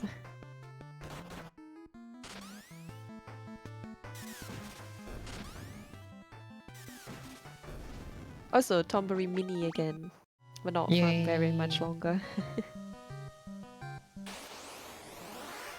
Yeah, this is the last dungeon that forces us to be mini. But we will see mini lads again, don't worry. And then we will use them for good. Depending on what you do, you might end up with your first character minied for the final boss, just approaching the final boss as mini. And I always love that. Like, here I am! Yeah. Also seeing here maybe you can use mallets, which heal mini, also to... But like you can also use those to create to make your characters mini and not having to like switch to a spellcaster, then be annoyed that you don't have spell charges in order to then somehow cast a mini spell. Good based items that allow us to do that job for us. You can also see for the grind on Team Mog now that with every attack they also heal damage. So that makes this now fairly safe as soon as you hit a certain level. Yeah, once you've gotten a bit off the ground, yeah, you will see the other two later on have 2 blood lances for the first fight, so you heal 50% of the damage you deal. Team hamatet from Team Morg only has 1 currently available at the moment, so they only heal 25% in quotation marks, but the Thunder Spear ensures also that you basically even one-shot the enemies, even if you were to use an attack. But jump counts as 2 turns, so it is better in order to, well, for 1, ensure damage, and for 2, just make those 5 turns go as fast as possible.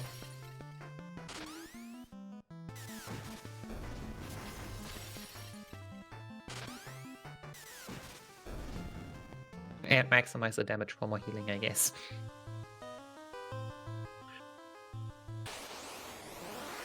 Also, we don't have sound on Team Tonberry right now. It looks like they're just standing there chilling. The loot they pick up there just plays a tune and you have to wait until it's over. It takes a long time. I have actually... I need to check something.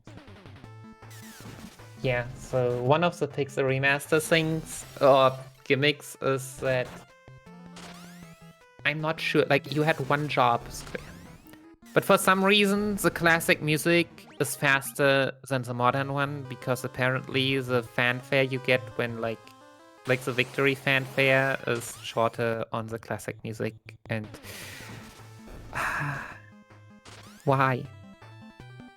Yeah, I think that was like found this year or last year. I would say last year, probably. It's not been that long. But it's like, you had one job. Which is have us enjoy. I'm still playing with the remastered music, I don't care. Yeah, same.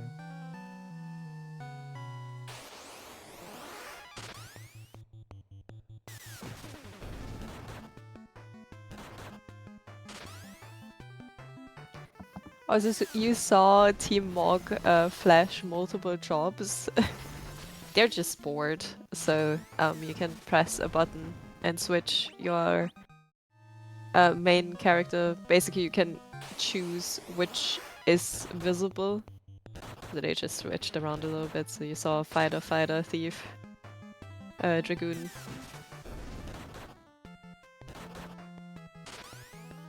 That's how I end up mini at the final boss, because I want, because it's ridiculous.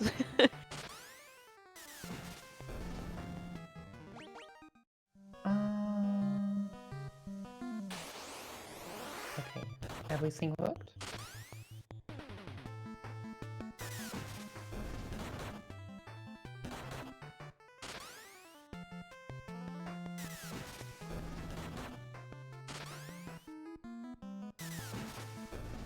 So Team Tonberry met Ume now.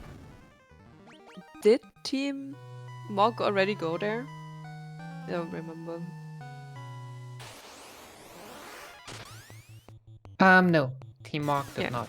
They went immediately from the Temple of Time to...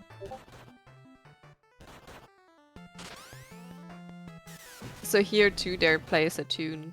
You have to wait on Team Tonberry.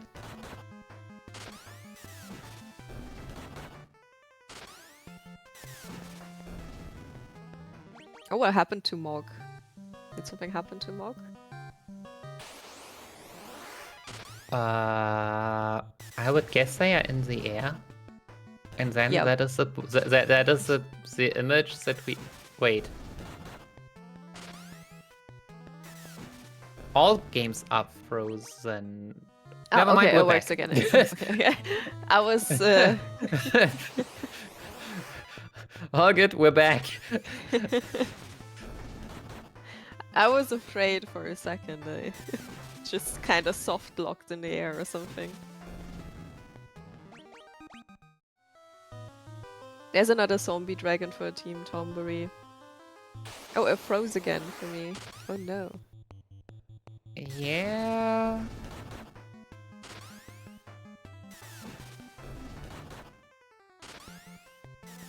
So yeah, Team Choco exiting the Temple of Time.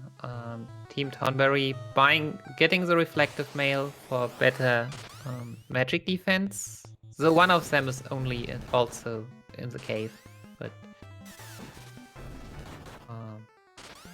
Yeah, and then most importantly, buying 2 Blood Lancers so that they will be set up to have a slightly smoother start into the grind once they have finished this dungeon. And yeah, T-Mog still happily jumping around. So yeah. Personal goal is roughly job level 23 to 25. We are currently at... Did I just read 32? The images are kind of small.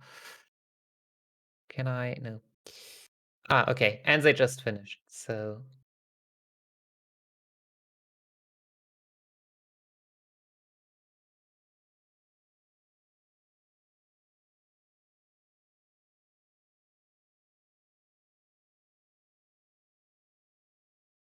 Yeah, there's also so one ship can also dive. So there's dungeons up, like on land and down, and I don't know casually how you figure that out, honestly. Where you have to dive.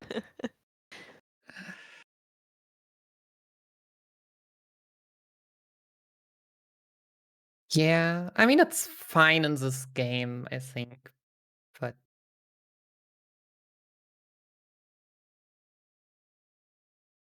because we have the underwater special minimap. But yeah, it is... Older games tend to have a bit more of exploring going on.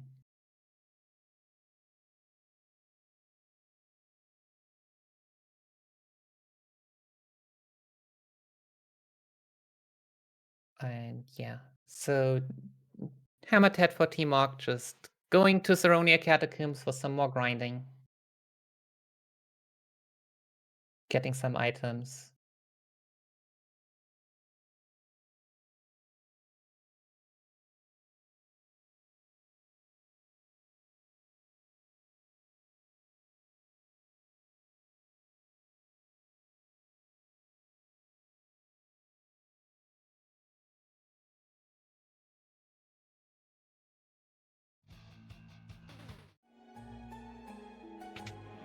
So on Team Mog, all the chests here have encounters.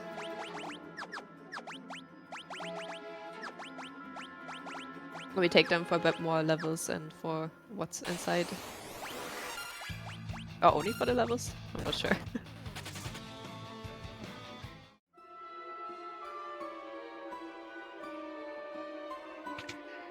Yeah, I mean, we get 4 elixirs and 4 phoenix downs from the chests, but also just getting encounters in chests obviously is faster than having to run around and force random encounters. So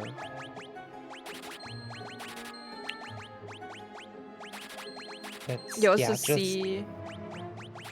Sorry, go ahead.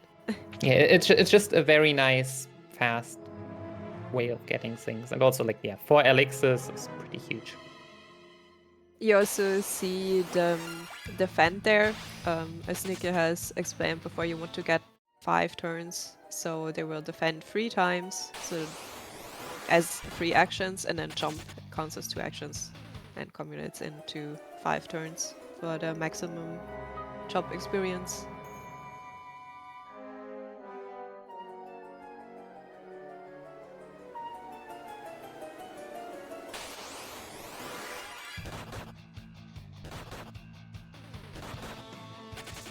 And Team Tonberry, I believe, will start the grind now as well. Again, with the Viking and the Thunder equipment we have.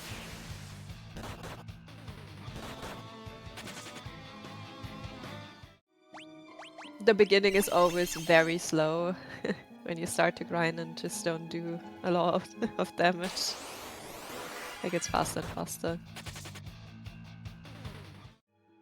Fantasy III is a very chill run. There's like the grinding section where you can just engage with your chat or whatever, chill a little bit, and then later on there's also some things where you can't do much but watch the game play itself. Yeah, like we had the first half basically with lots of different strategies and fights and grinding on the way. Okay, we'll still group the grind on the way. and all different jobs. And now it's like, for endgame, we want Dragoons, because Blood Lancers are just that amazing. And so we just need to grind those Dragoons to be able to also just make it through the late game.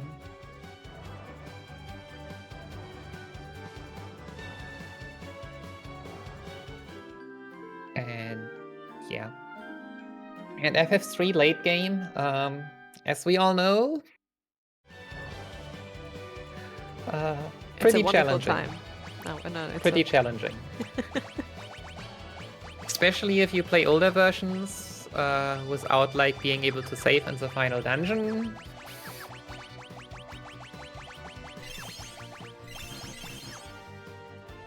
Many people have had a very much experience. Yeah. And then you die 2 hours in or more and had to do everything again. Because RNG decided that you were not 100% safe to do that.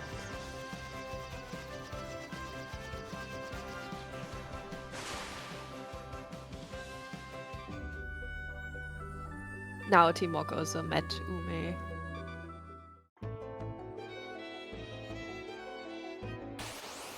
By the way, the coolest character. I love her. Why is that?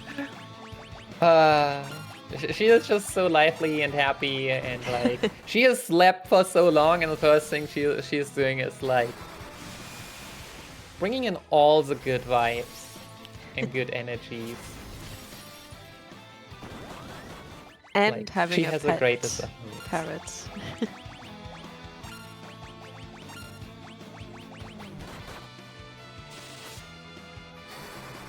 Team Choco is trying to kill off the other characters, so it takes bits. Team Tonberry was actually very lucky because they just the enemies just focused them immediately. But that one thief doesn't want to die apparently for Team Choco. Yeah. Still alive. So yeah, this is why like there is a Viking setup of like in the format in the cave before that. To just, if you get an undead dragon, then you can pick that one already, because yeah, this first fight you don't have that much damage yet, so you need to take down the other characters. Yeah.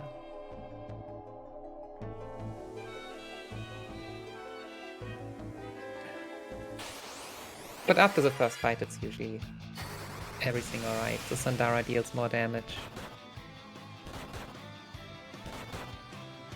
Tonberry already moved on to Dragoon, but we Okay, do yes. have the grinding at the same time.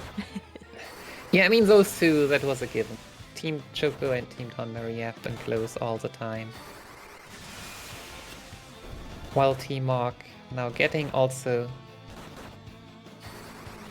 the new and improved and way too big and slow airship.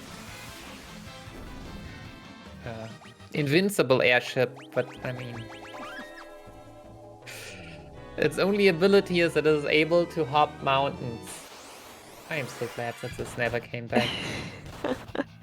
I would assume that an airship could just fly over mountains, but that is Yeah. not true in this game.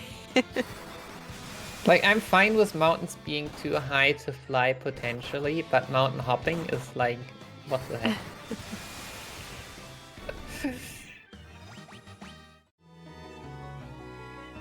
It's just that we really want to force something here.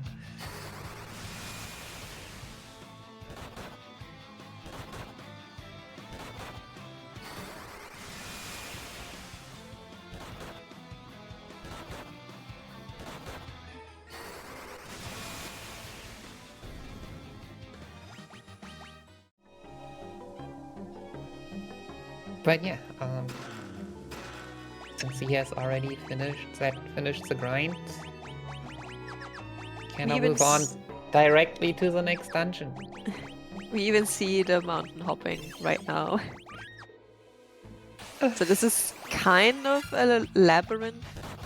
You can only jump over if it's like 2-ish rows of mountains, but not more. Yeah. It's set, So once you do it once, you know. What these mountains are really good for is that in the PC and DS version, I believe, you can like glitch through and just skip certain parts.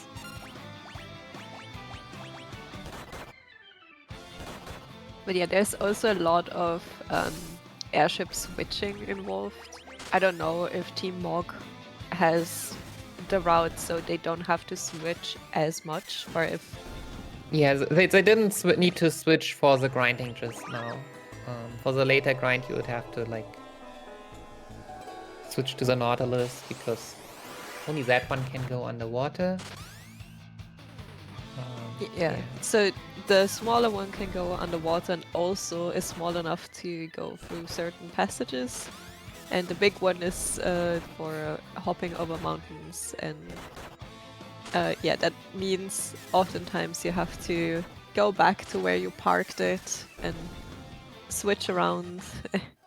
Yeah. It's not ideal. Yeah, so yeah, this is Cave of Shadows.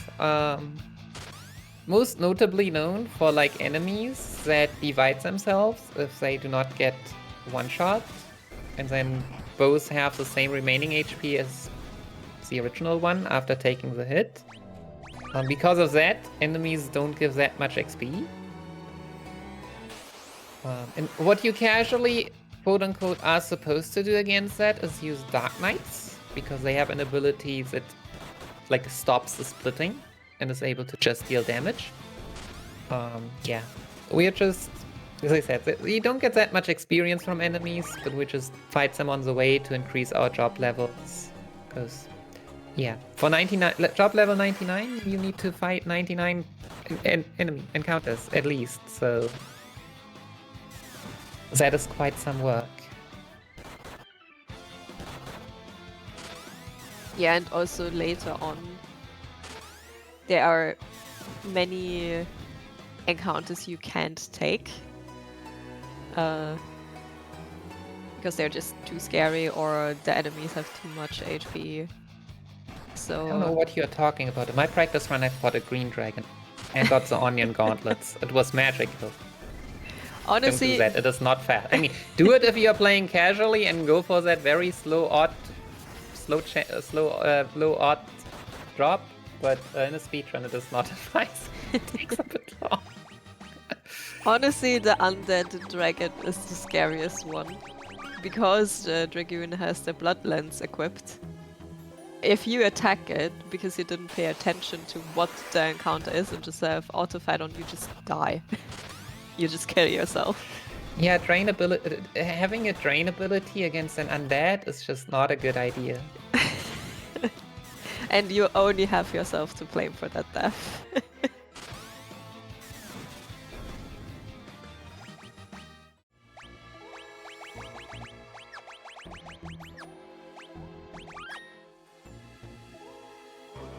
Yeah.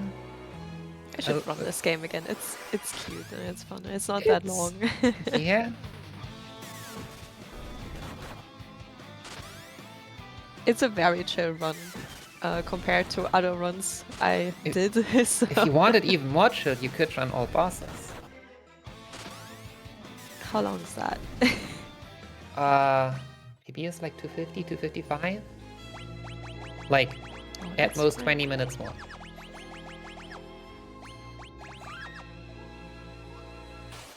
In which you do the summons, the Nepto Dragon, but only encounter and flee, because that's all you need for the bestiary entry, and Eureka.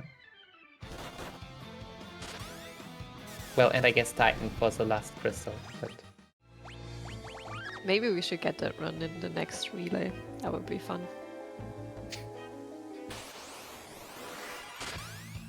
Just it for insane people to do it, I guess.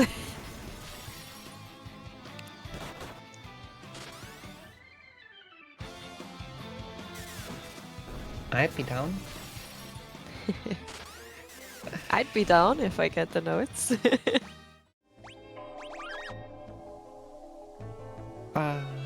Sure. Alright. you saw it all here. This is this is relay planning in the making from people that are not even in management and don't have any say in it.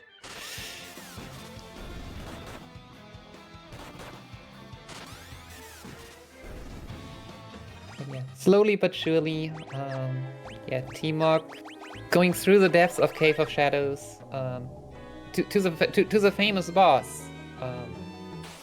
I would say it is more famous if you add a 10 to the 3 of the FF3, though. Because Hackathon Care definitely more notable in Final Fantasy XIII. Is it in any other... Like, does the name pop up in any other Final Fantasy? I mean, I could now cheat and say 14 probably, because everything is in 14. That is true. A short Google search says Final Fantasy Dimensions, which is so niche that I don't even know.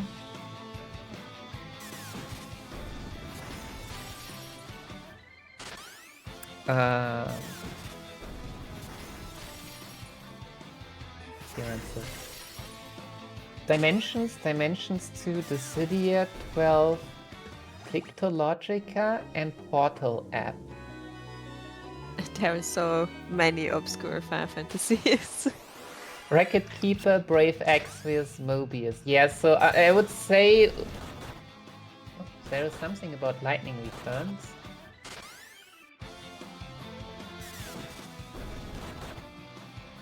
Being Lightning's allies who comes to her in 8 against Universe.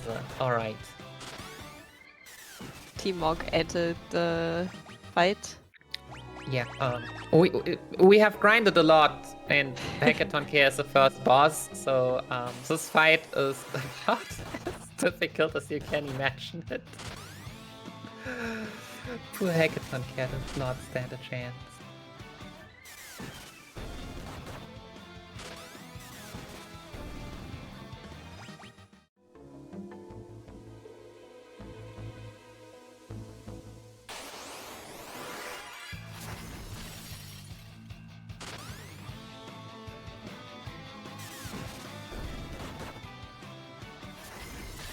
Yeah, zombie dragons on Team Tonberry you can just defeat by throwing an elixir.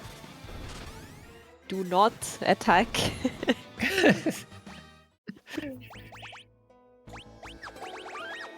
Yeah, attacking zombie dragons only allows for runs to take longer. But these chest encounters are fixed, so that zombie dragon is fine. If you attack that zombie dragon, then it's your own fault, and you especially for that one you don't have anyone to blame except for yourself. These claw things can blind, can be a bit annoying. It didn't happen.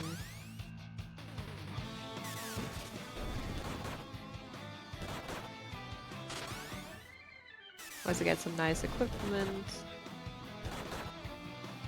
And there's the Otter Shroom that just swoops you out of the dungeon. You don't have to go out on foot, which is nice. Yeah, you will also regularly see like equipment changes, equipping and unequipping a heroic shield for one of the Blood Lancers. Reason being that when you are you get these encounters, especially when flying, but there are some encounters that can petrify you. So when you are flying, there is a Chimera encounter, one of the I think three or four. That can like petrify you on hit. There was the Lamias earlier in the chest in the Saronia Catacombs, where Madelon is heading right now. So yeah, it decreases your damage by quite a bit, but you also really don't want to be petrified. It's it gives you a very quick game over and try again.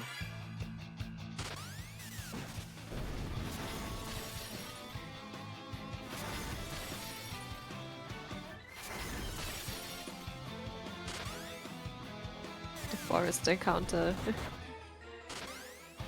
Bit unlucky.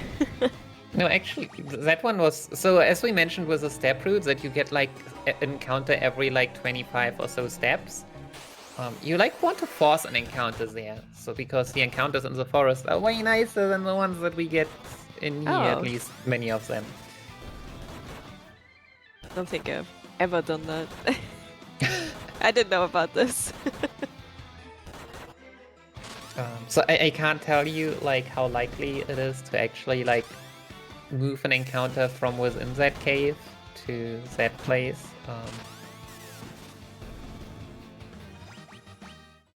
But yeah, You also, if it can the help. runners, when the runners approach these chest encounters that are fixed, usually you want to force an encounter right before it so you're not interrupted by a random encounter while walking from one chest to the next one. I thought that we would be fine because you don't spend that many steps in the screen, but yeah. I mean, maybe it's not necessary. I usually try to force one before this room where Tonberry is in right now.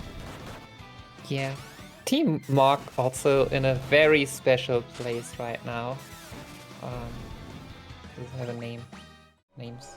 Just Dobus Grotto. Yeah. So there are many not so nice encounters. And ironically, the first one was really nice. You would want to have your thieves, like here the little drake. You would like to have your thieves not alive, so that the dragoon gets more experience. But for enemies like the 4 Cyclops, yeah, if you only had the dragoon alive, you would probably die because they deal like 600 to 800 damage a pack. A hit. So reviving the thieves is a good safety strat, but also comes with downsides. And then there is one enemy that we haven't seen yet that also likes to cast Confuse on people, which yay.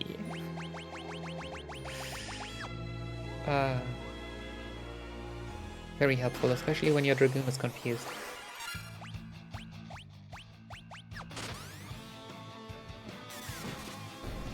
All in all, a very tame. Except for that one ambush, a very tame grotto.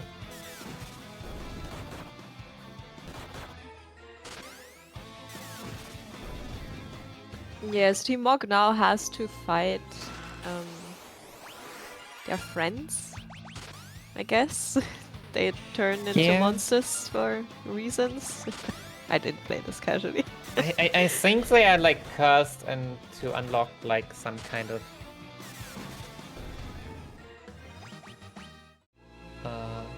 barrier, they need to be defeated.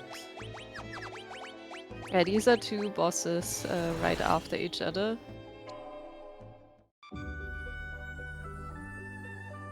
But they shouldn't. Unless you get really, really unlucky, you shouldn't die to them. Yeah. Doga casts quite a bit of Flare, Unai casts quite a bit of Holy.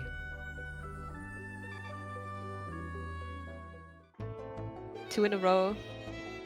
Yeah, we love that. But immediately healed up again, so... Also always nice when you jump in the way that the enemy attacks, you go into the air, you come down, and the enemy attacks again, and you ask yourself, shouldn't I have jumped over an enemy's action? Yeah, the turn order is also... like, there is an agility or speed stat, but... it wouldn't be FF3 if we wouldn't have a good amount of RNG in there. Yeah, as mentioned before, oftentimes you hope to just jump over the enemy's attacks, but it doesn't always happen. Yeah.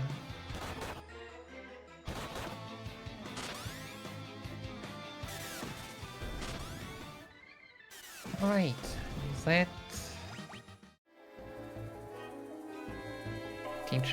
Team Choco enters the Catacombs chest. Team Tonberry enters the Cave of Shadows. I really wish we wouldn't need to grind on that part. It gives like so no experience for such a hassle, but yeah. The alternative is forcing encounters, which isn't better. Yeah, and then there we even see a divide, but if Yeah. you really want to make sure that all damage rolls do not allow for a divide, then you have to grind a lot longer in the Sunken Cave. But yeah, most of the time it's fine. Also shoutouts to Valifor, who also had quite a graphical update since FF3, when it appears in FF10. Team Mog is now approaching the final areas. It's multiple, but have to destroy these stone pillars one by one on foot, and then you can fly through. So this is what we like picked up the tanks for, I believe. But yeah, we need to actually go by foot and get this one weird encounter here usually, which I never know exactly how to handle them. The encounters on foot here can be super scary. Yeah. Fortunately, it's only one, so it's not the worst. Also, shoutouts to Karma's enemies on Team Choco's side, who always on the third turn of defending will blind you, so that you then have to throw eye drops and take a turn longer than you'd hoped to, or wanted it to happen.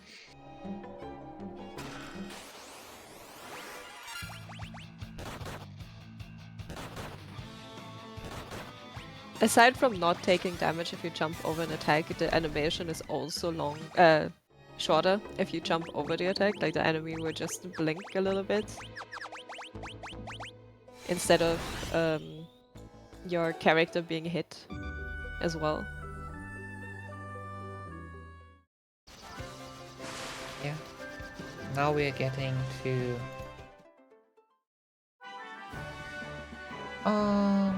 Ancient Maze? Ancient Maze. Well, we have the Force Crystal. But first some shopping. Didn't happen yet for Phoenix Downs. Yeah, don't need many high potions, but of course we can. Apparently, just all of the things. This is the last opportunity to shop, so.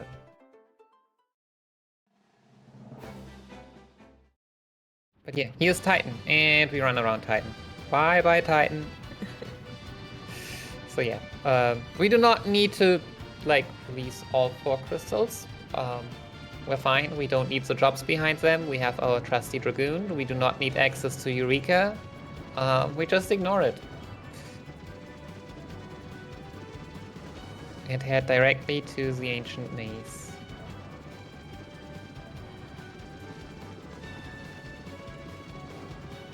Which, here we will see, hopefully, I mean, no, surely some safety saves, because this screen is long.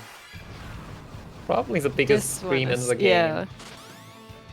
Yeah, picking up a crystal mail for some better armor. Yeah, was basically 2 encounters to really look out for. I mean, yeah, if you get bad turn orders, even these can take you down, but most notably the zombie dragons that was already mentioned and the 5% Behemoth King. That one simply because it has 20,000 HP and it will wiggle you down.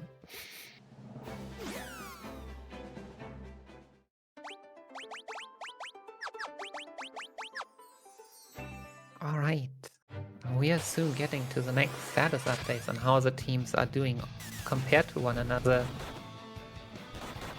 With Team Tonberry slowly closing in on Hackathon Care. So as long as we have elixirs, we can also kill the zombie dragons again with throwing them. Yeah. So 4 times defend, then elixir for more experience. As I said, just you need to really pay attention which encounter you get here, because you do want to turn off auto battle and not attack it with the Dragoon. You'll kill yourself. But you want to have it on at the end of encounters, because you fade out and load into encounters faster if auto battle is on. Crystal Helm skip. I don't know when people came up with it. But yeah, if you go down there where T-Mog just ran past, you can get a Crystal Helm, which gives you some more Some are mostly physical armor. Later on, you will get ribbons. Or a ribbon. Which obviously, ribbons, cute, good. Also, 400 HP left. Yeah, that was a bit scary. I still like it.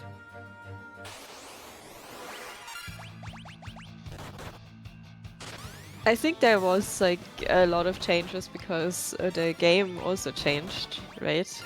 Like, I think it's just runner's preference. The game, when the game changes, it was really only one boss, which we'll get to later on. One heckin' boss that changed. No, the one boss that changed because before it was kind of well balanced, and now it's just completely overpowering everything else. I'm not sure why, but you know. But yeah, picking up a Holy Lance there, which deals slightly more damage than the Blood Lance, just less healing. But when you can ignore healing, I mean, taking every bit we can. Oh, and healing doesn't matter.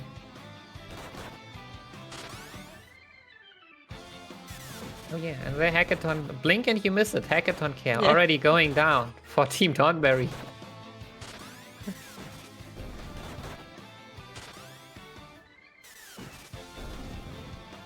Yeah, Crystal Tower has some cool enemies, not those blocks.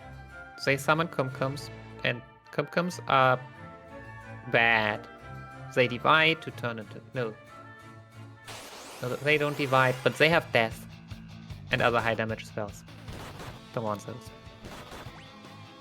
I don't think I usually have thieves there.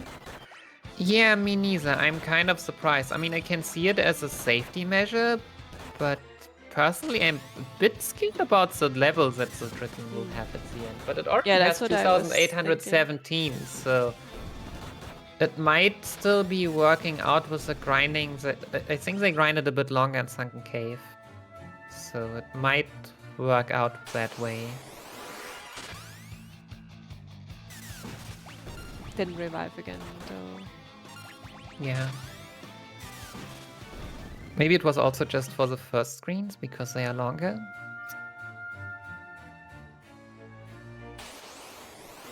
Yeah, there's also a few encounters where Team Mog is now that can just kill you. Yeah, these here. So Yep. these are the Kumkums that, yeah, use all kinds of spells, including death. It's...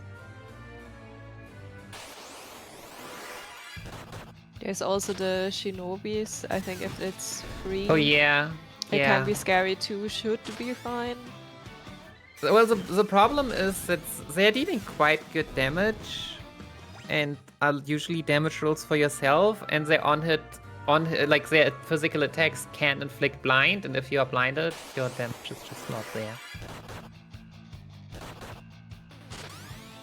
And then I guess there's also the Glacier Labolas, which are like the giants, Hogi, however you want to call it. Those guys, exactly those, which can confuse your character.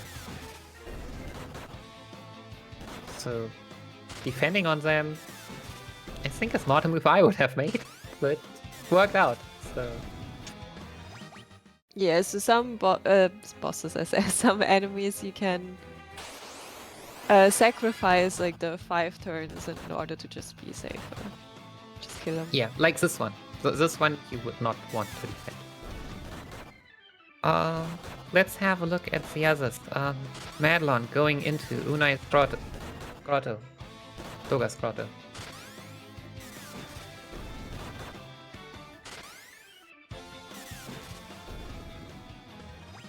And yeah, as we mentioned before, like the runners aren't very far apart. Everything can still change.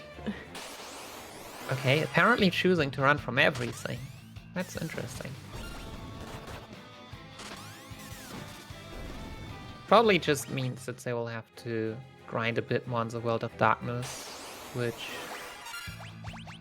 for drop levels definitely is fine. But yeah, there's a nemesis. You don't want to fight those.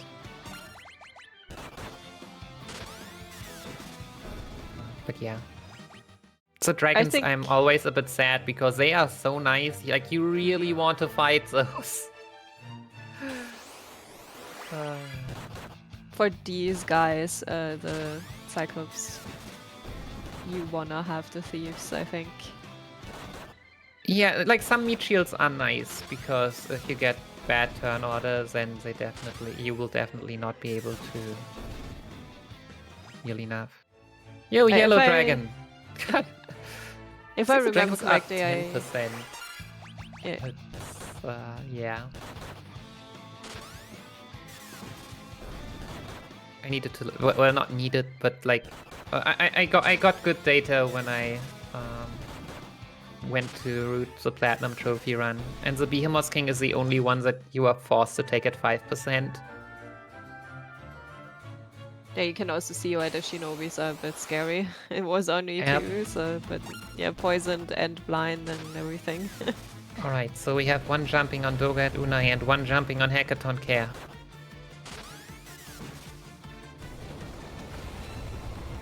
You don't want to see Quake, it's slow.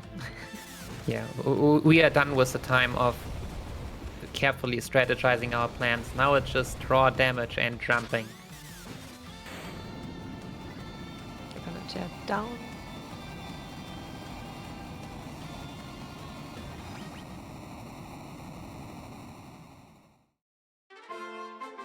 And that's a death cast. On Team Oxide. Just took it safety save though, so it's I'm actually... Okay, we'll see how that works out. Okay, Doga and Unai take down 14 Tonberry.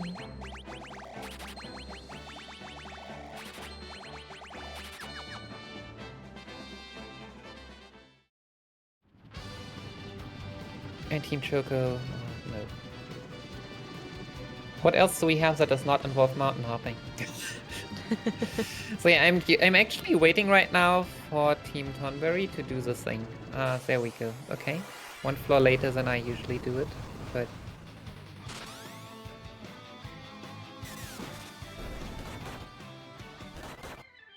man, we have lots of minis and a knight. Okay, so they just go back and forth also to get the autosave, I guess. Yeah, and now they will have to.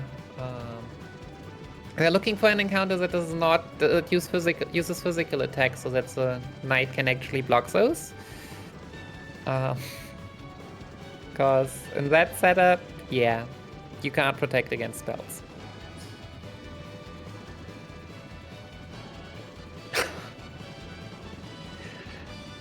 And there you can also see what I sometimes refer to as RNG is not, like, it should be random, but it somehow is not, because you apparently just get the same encounter over and over and over, and it shouldn't be a thing, but somehow it is. Like, I don't want to know the odds if it were actually random, what the odds are to get like this encounter 6 times in a row. I think at this point I would just try with this encounter.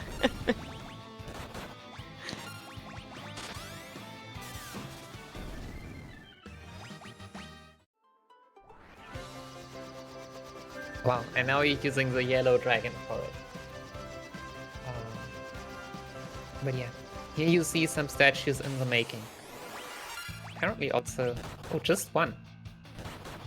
Okay. So setup I thought it might be more. But... I thought you only want one, so you... because they still gain experience, right? And take it away yeah, from same. the Dragoon. But... Like, you will see a different setup for Karma and Madelon later on, so... Like, with the setups they had, they could have made more statues, which is... Well, they might do it later, so they don't have to change it later. But, yeah. Like, do you want to usually I get explain what another one. statues do in this game? Yeah, statues are there and they can't take damage, but they can be a target. So if an enemy uses a physical attack now, they can choose to attack the Dragoon character or the little statue. And this way we can split the damage. Well, kind of split. And hoping they choose not to attack the Dragoon. That's why we have the statues. And I'm not sure what the current strategies are for later. I usually add a second one later on. Yeah, so also like when the Dragoon is in the air and the enemy has to target a single target attack, it now has to be on that statue. While if there wasn't a statue and the Dragoon comes down first, then the attack will just redirect to the Dragoon because it's, well, it's the only one available. Yeah, downside though is also probably in FF1 at least mentioned, statues get experience, so rip. We do not want to just have 3 statues from the beginning and soak up all the experience that is still very much needed. Yeah, and for the setup you saw again the knight for a short time because they, as mentioned before, can guard attacks, so they save the mini characters from dying while they have mallets equipped and just hit one of them to get them in petrified, and you can change back to the Dragoon. Yes, the reason why they are like minied is because now we are using golem staves. Oh, King Behemoth mentioned 5%. Yeah, run. The golem staves have an on-hit petrify effect, and by being minied, you can be in crit and hit ourselves for like 1 damage. If we weren't minied, it would be like 140. And then you can't use the cover ability from the knight anymore.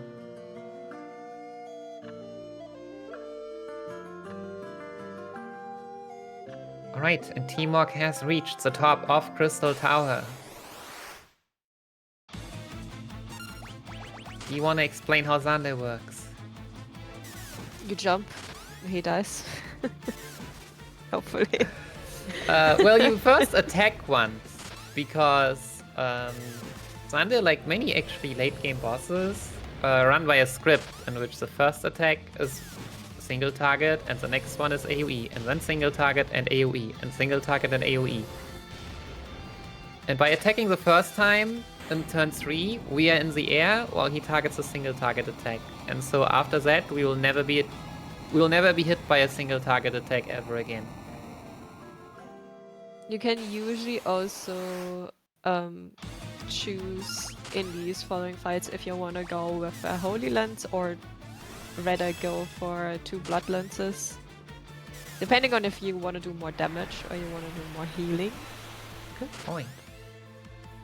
I usually like, if I do more damage, the boss dies quicker and I need less healing, right? Yeah, like I have also recently,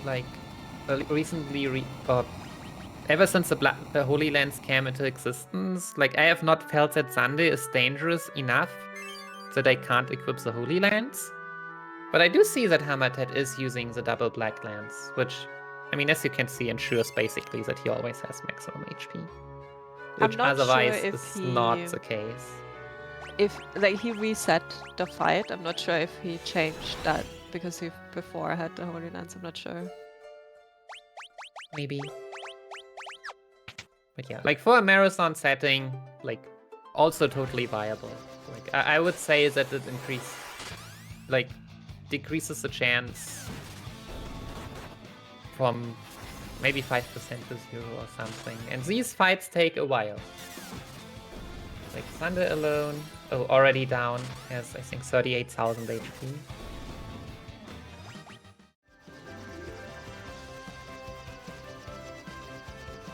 Could check that in the trusty guide that I wrote. 38,000 HP.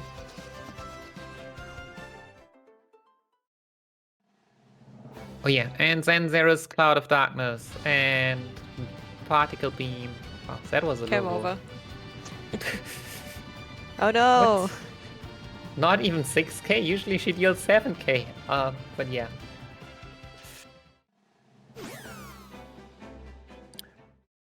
Yeah, so this is a little bit of a glimpse to the future of this run. Hopefully this doesn't happen again, but it might. but then our friends from before will not save us, and we just have to try again.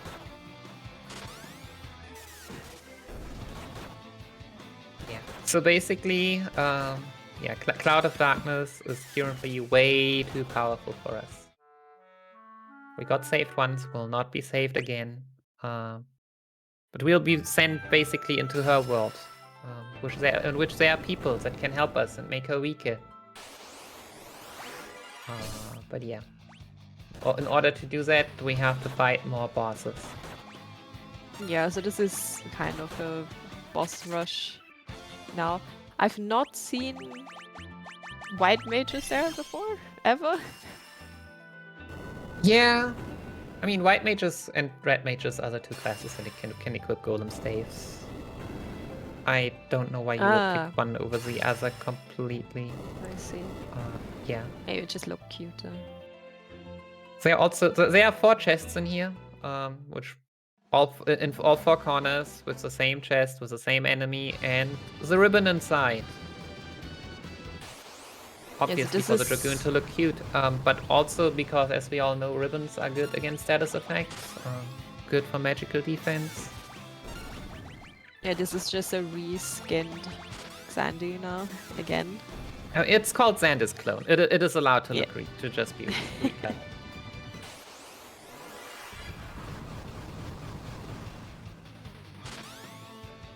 Many quick saves everywhere.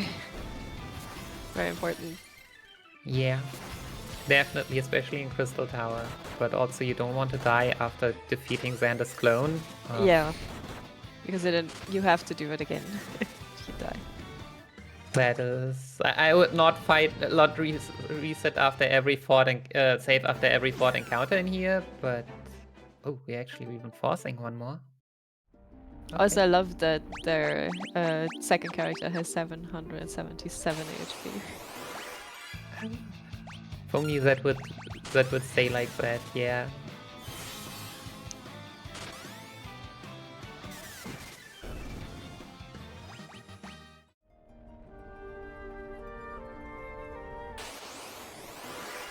Oh yeah. Next up is Cerberus.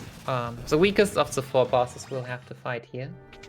With 60,000 HP. More HP.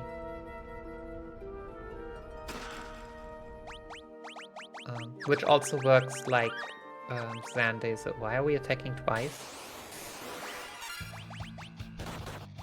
Okay. I mean, it should still be fine, but we're not dodging the single target attacks now.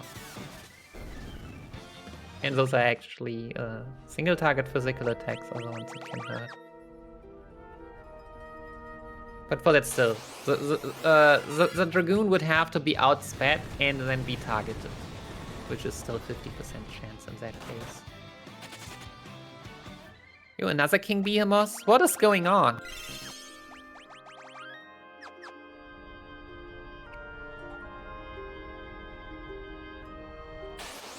Because a lot of these bosses now are you jump and hope you don't die. I usually get a snack or something around this game. Yeah, to be fair, Cerberus, if you jump over the single target attacks, you will never die. If you don't, you are still very unlikely to die.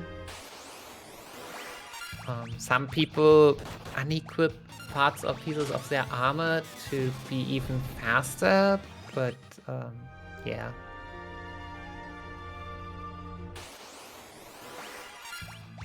Actually, now that I think about it, I don't even know why, because that just means that you will get to see more lightning attacks.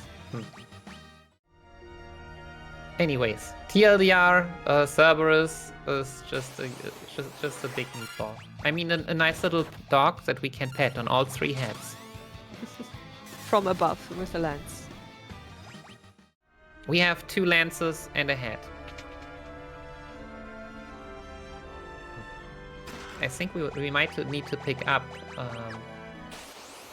the 3 sword style from Sorrow. But yeah, that is Cerberus going down. More yellow dragons. Yeah. So we need to interact with these darkness crystals in order to have like these darkness heroes join us. And we do Yeah, not don't want to forget. interact with that crystal again because then it heals our party and we do not have a statue anymore. Very important. Okay, and now we see Madelon for Team Tonberry set up her statue encounter. Yeah, with 1 knight and 2 red mages.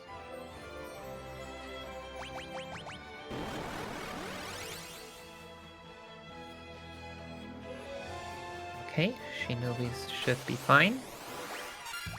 Because knights are very good at tanking, especially once they've set up their guard. Or at least good enough to hold on for 1 turn, which is all we need. So Chris turned into a little statue for the rest of the game.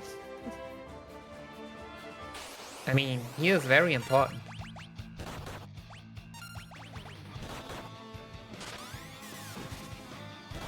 Okay, and with that, the statue has been acquired. Also, Team Mog is at the next boss already. Yeah, that is Echidna. Pre-patch, the hardest of the 4 bosses, I would have said.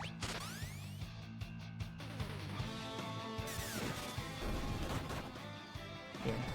Do you know that also Echidna has a spell pattern? No. It's great, but a single target, multi-target, which means you can't do absolutely anything with it. And yeah, if you get like Meteor into Flare or something, you will probably die. Yeah, and you don't know until it's dead, basically. Like, you can sit here for 90% of the fight and everything is fine, and then it remembers, wait a minute, I should maybe kill you. And then you have to do the fight again. Echidna also has 70,000 HP, so second highest of the 4 enemies.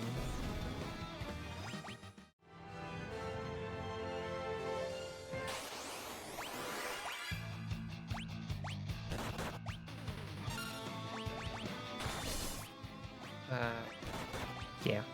I would say, yeah, I mean, yeah, this is I mean, probably just the 3rd worst, because the other fights, like, you are probably more likely to die to some other fights, but they are shorter. Like, the HP pool of 70,000 with jumps is just a lot of jumps. Like, you need to have consistency. There we see the confusion, but Karma got lucky and still made it through. It was not enough to stop him.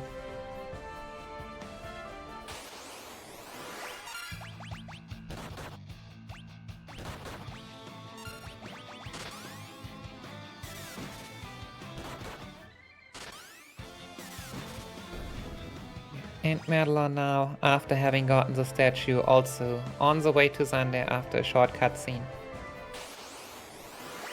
In which all the friendos, all the few friendos that are still alive are gonna join us fighting these dragons somehow. I am personally convinced that Dash is doing it all on his own. Like, it's probably Dash against 5 dragons.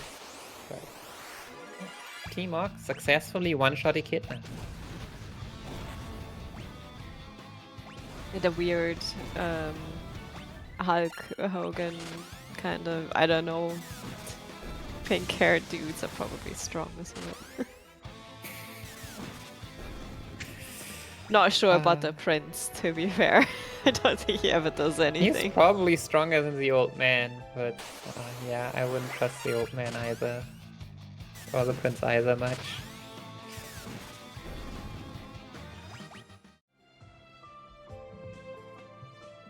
Once you have enough job levels, you can also just run from all the random encounters with a thief.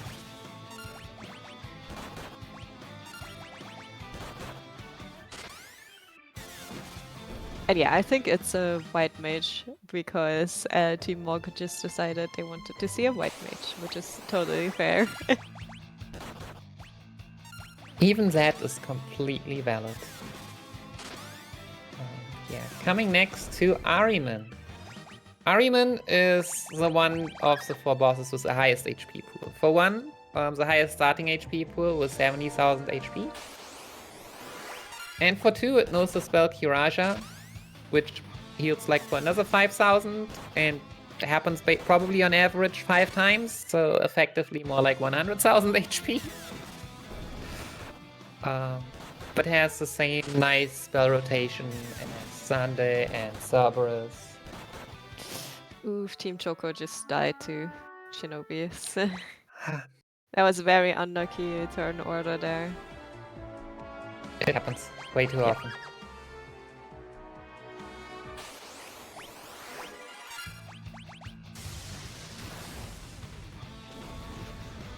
And that is Sunday, 14 Tonberry.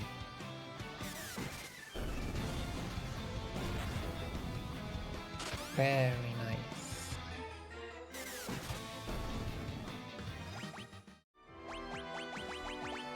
Okay, and now we can see another statue in the making. And Cloud of Darkness. Bye bye.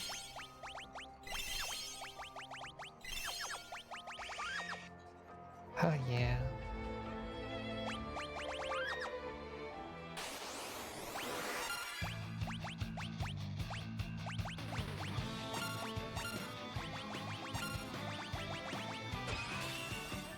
Ooh, okay.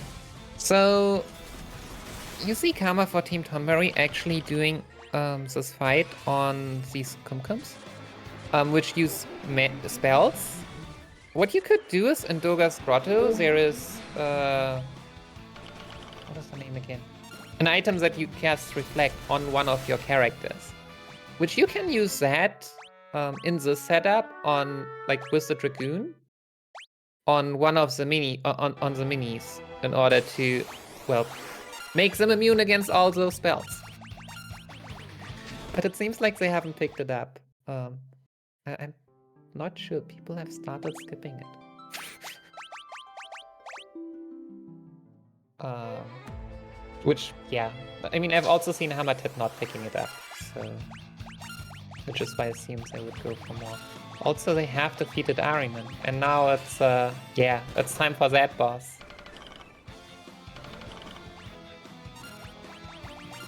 Do you want to talk about that boss? Which boss? Sorry. Oh, the... Well, that boss that was really happy about the patch. The boss was actually happy about the patch because it just got stronger. So it was bullied by speedrunners for years. And then they decided, no, that's unfair. Let's bully the speedrunners back. If it hits you, you die. That's it. So you just need to hope that you don't. It's safer to have multiple statues. So that's what Team Mog is doing. Because it only has a single target attacks, I think. Yeah, so two-headed dragon, the last boss here. Unless all the others, which deal mostly spell damage, yeah, only uses physical damage, which was fine before. Like, I would say if you got like very unlucky, yeah, it sometimes one-shot you, but most of the time you were able to tank it. So, I mean, I personally did it second, so I could do Echidna, which I considered worst last. But yeah, then they decided to basically double the damage it deals. So now it's more like 10% of the hits we can still tank. Which obviously means, yeah, if the Dragoon is faster, the Dragoon just jumps and is safe. But if not, then yeah, now it is, with more statues, now it's a 25% chance to be hit. Otherwise with one statue it's a 50% chance. Yeah, you could just do what I had in practice and just only have one statue and still never get hit, but it is kinda unlikely, I've gotta admit. Yeah, in this marathon setting I would go for 3 statues. Yeah, I usually make a second one And if the third one dies before it can make itself a statue, it's fine. I go on and try again in this fight. Yeah, I think in PB attempts or just normal runs, I would just do what some are doing, just doing it in fight. If you get more statues, Yeah. then it's fine, and if not, then so be it. Especially in a marathon, though, there's definitely nothing wrong also with just forcing an extra fight and then trying to make the statues there. Because obviously, you could be blocked on this fight for a long time. Because 65,000 HP is quite a bit to jump through. But first try, nice. But yeah, clean fight. As a Choco fighting Xander now too. Yep. Wild Team Tonberry on Cerberus. 3 different bosses on 3 different screens.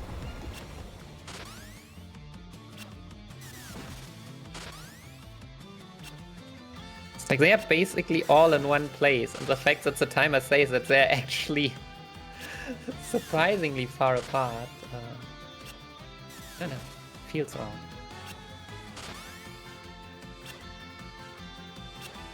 But yeah, we're coming up on Team Rock's side to the final boss. The most ominous boss. As a minute character, I love it. This is... where we also definitely don't want to use the Holy Lance. Because we need all the healing we can get. It is time for Cloud of Darkness. Which has very importantly 2 phases, which really matters. So yeah, Cloud of Darkness has 120,000 HP. In the first 60,000 HP, she is more likely to use Particle Beam. In the second part, she can only use Particle Beam. So yeah, basically you will see Particle Beam.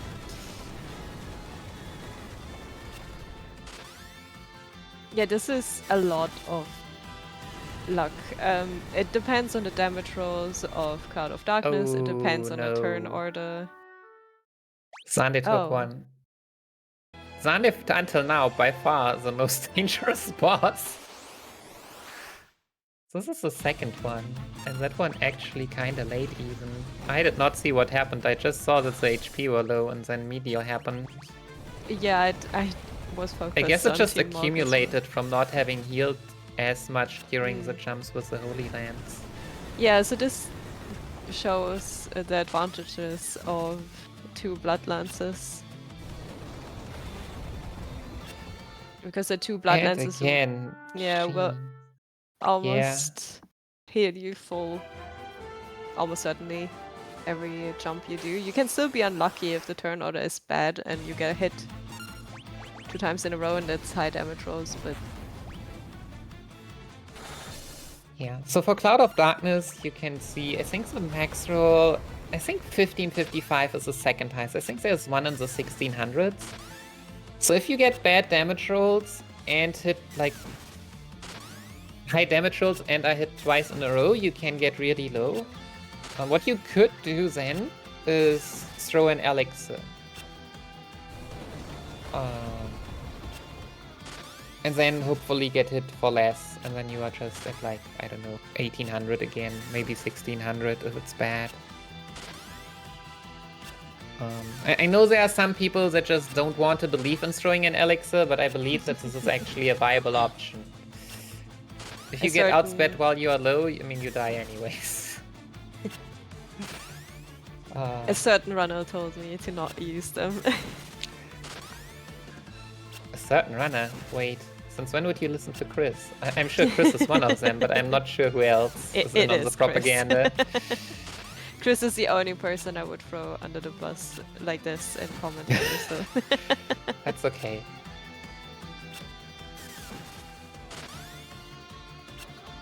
I think he appreciates it, tanking all the attacks from Echidna right now. And Xande finally down for Team Choco. And then we need to pay attention for Team Orc. Could this actually PB? I thought when I looked at hamatet's SRC time it said 238. Which I mean is fair, we didn't have many deaths. We didn't have any major deaths. Don't jinx it now. I am not sorry, oh god, this is close. So this is a case in which I would say, how about throwing an elixir? It might be an idea, but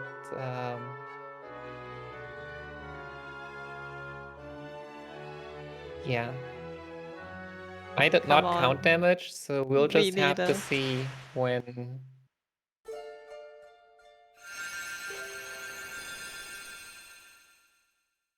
we get there. But it feels like it should be soon. Yeah, it was. It is a while lengthy now, fight, yeah. though, so... Time! There we go. Team Off, go. GG. Incredible run. That was every boss first try, I think. That's pretty good. Yeah, there was a short, like, first or second turn Xander reset, and that was it. Yeah.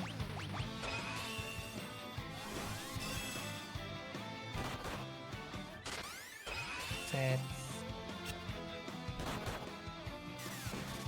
Might have also been a Nicky bot, but I have not checked the seconds, because he hadn't bopped me before. Because my PB is also 238.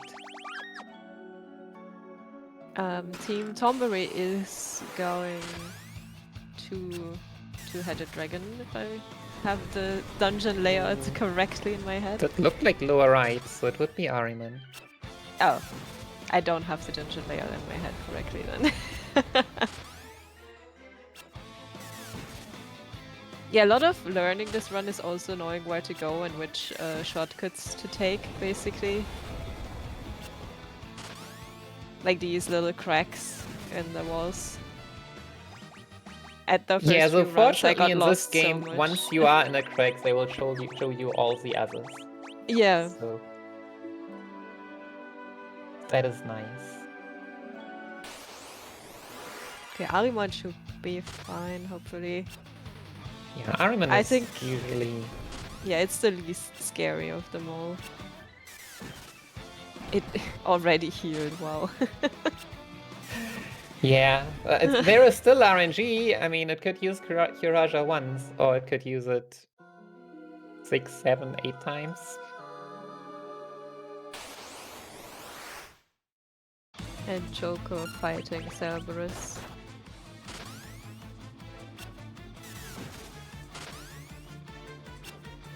With Holy Lance again, seems. Yeah.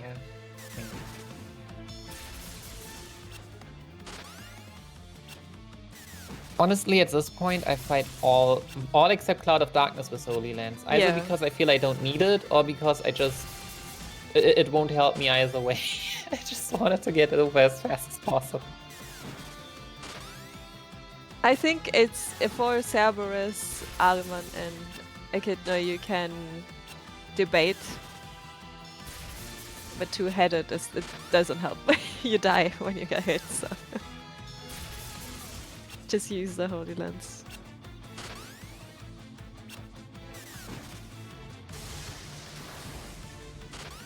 Lots of jumping.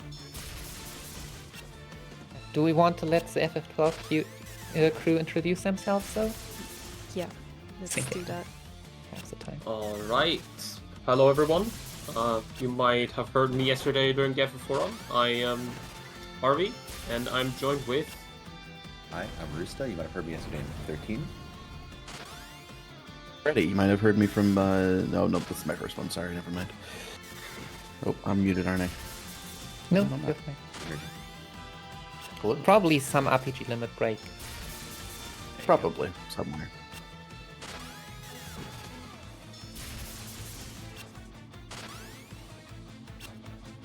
If our runners get lucky, which I obviously hope, then the difference between the teams shouldn't be too substantial. I would love to see none of them die to any of the bosses here. It would be insane though, I think. I mean, to be fair, just to show off that these bosses are actually dangerous, I would be fine with like one death, but we don't need like a perpetual cycle of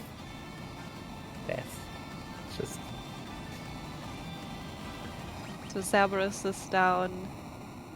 Like, I have to admit, I was disappointed by Chaos. Like, as someone who has been killed for over 20 minutes from him in a marathon run, just allowing to get everyone through that quickly was not a proper show of the capabilities he has.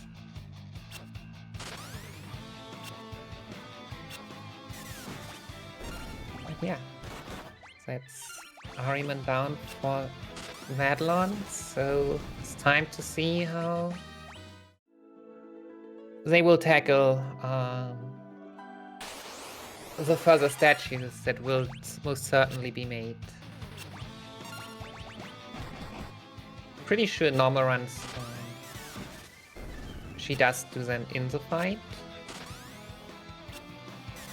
Oh, is this still fighting enemies? Yeah, that's what I said when she ran from every encounter in Unai's Grotto. Toga's Grotto. That they will have to fight some more encounters in here. Like usually I would be done probably around Echidna. Or maybe just going from my experience. Because 3052 HP it's okay. But if you could get one more level and maybe up to 100 more HP, that would be amazing. Like,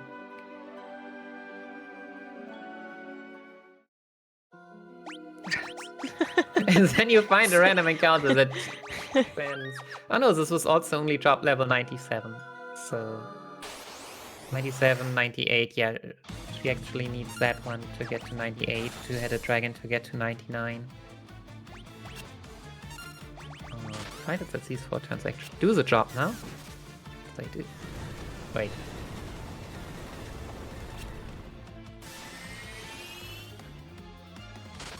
I think it was only level 16 on the red match. I did not know that petrified characters get drop levels. Makes sense, so. I'm surprised they didn't do the statue during these. Oh. Or like the last one. Unless they take another one. Then we'll see. Doesn't look like it's at the moment. Well, this looks like for now. Doing it in the fight then. She'll do it in the fight.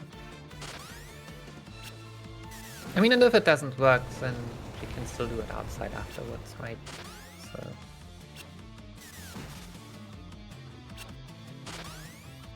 The longest time I have run this game was definitely before the patch, so...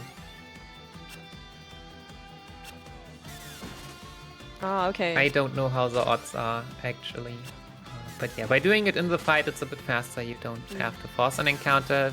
I would say usually get a second statue in, so you still reduce the chance of being hit. If it might happen from 50% to 33%. And there we see it.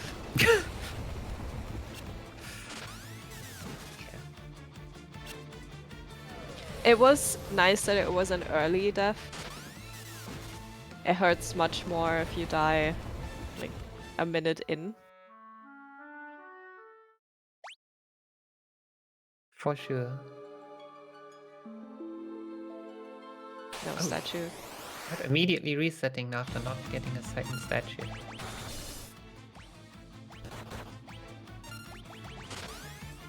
I mean, it's fair enough.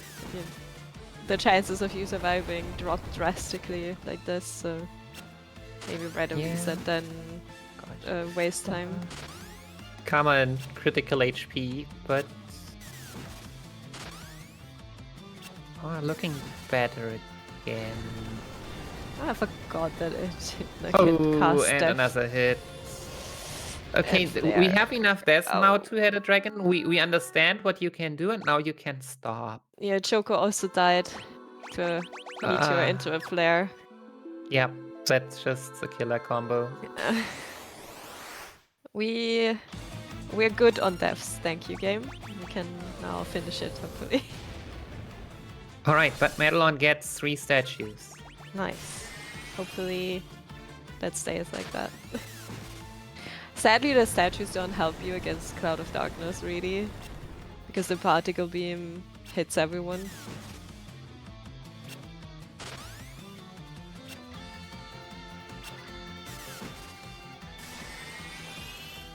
Yeah, and the physical attacks from Cloud of Darkness don't deal that much damage. So they are weaker than a particle beam.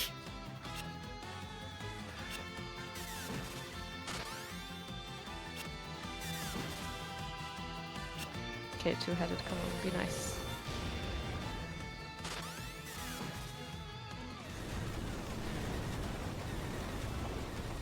Unfortunate for a team close race that Morgan got through this easily.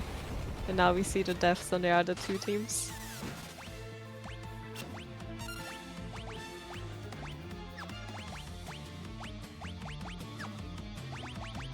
Right. Oh, that is so... I just wanted to point out how how Karma for Team Choco like equipped the second Blood Lance to like get the HP back faster. And then he got outsped and flared. Which is... It is so unfortunate to see. What? Madelon taking a hit. Oh. Yeah, 2,800. They are in the set and two-headed dragon down. Nice. I wasn't aware that's even possible to tank it there. Yeah, some people actually unequip completely unequip the armor so that they are slightly faster to increase their chances of not being hit. Madelon did equip the crystal mail so that there is a small chance of tanking hits that happen. Made it through there, good. I could not tell you what has better odds, for that someone would have to crunch the numbers and go into the code and all. Alright, Cloud of Darkness, please play nice. when you see Karma being in low HP on Echidna, jumping and then healing for 200, it's like that is not the jump we just needed. I don't know, you get a few more levels from these fights as well, but like 2,715 seems a bit low health. I'm not sure though. No! It is definitely on the lower end. Yeah, I'm not sure how much they still have to fight. If they are the same setup as Madelon, then there will probably be 2 more levels to get.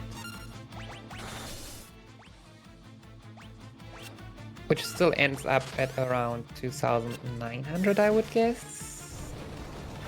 Poor Team Choco. Yeah, Team Choco. See, I want to say already struggling at Echidna, but yeah, Echidna is bad. It's just...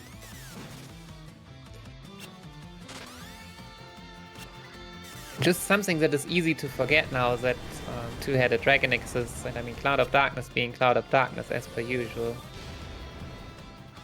Oh, with Madelon almost immediately throwing that elixir because of a bad turn order. Oh no. Choco died again.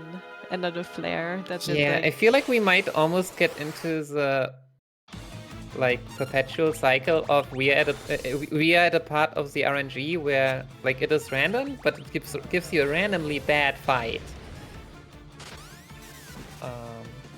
I wonder if I it would be mentioned being stuck on chaos for 20 minutes, where I would like personally maybe even consider taking an extra yeah, that's what I was counter just to somehow change the RNG. I can't say that this is proven to be better though. Like if we trust that it is random, then but also it gives a bit more HP, which might help. If we are close to a level up, that could also be the case, yeah. But yeah, Team Tonberry on Cloud of Darkness, so optimally like 2 to 3 minutes. Maybe up around 2, it's already been a bit. Well, we might be on time.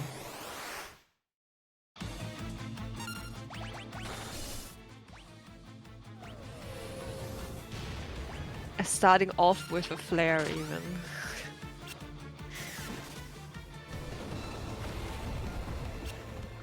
Echidna, please. No. This is just rude. Fought an encounter, got the level up, and still just being nice. If not for the flares, it would be fine. But flare I mean, I just would is probably so also much just damage. jump, but still, it's... Because, yeah, I don't think you can manipulate anything in that fight with attacking. But also there's a statue that could be targeted, just saying. 2 flares. At this point, yeah, maybe going for more statues. Who knows, maybe that will help. But it's like... some of these things you can think about seem a bit esoteric. Oh my god, please, Madelon, please.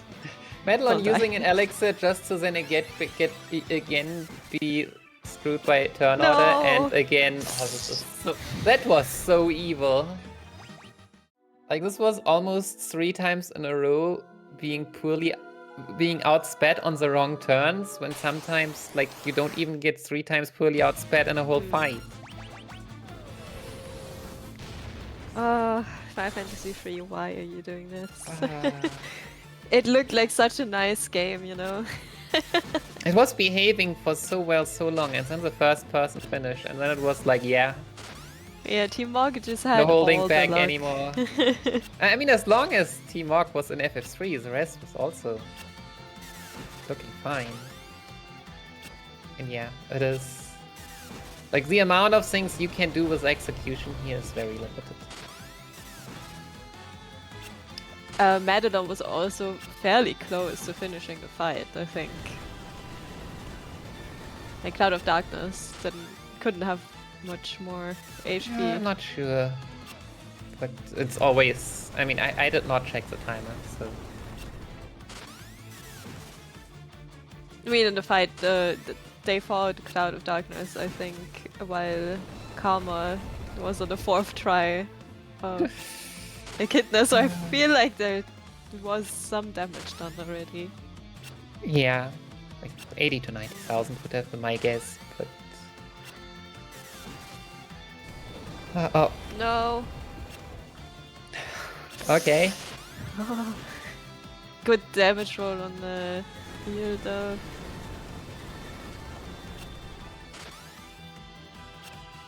Okay. We're back.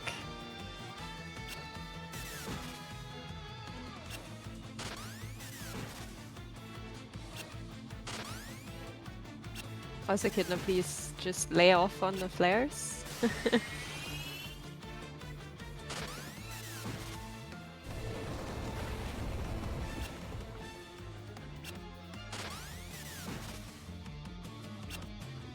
Oh no. We're fine.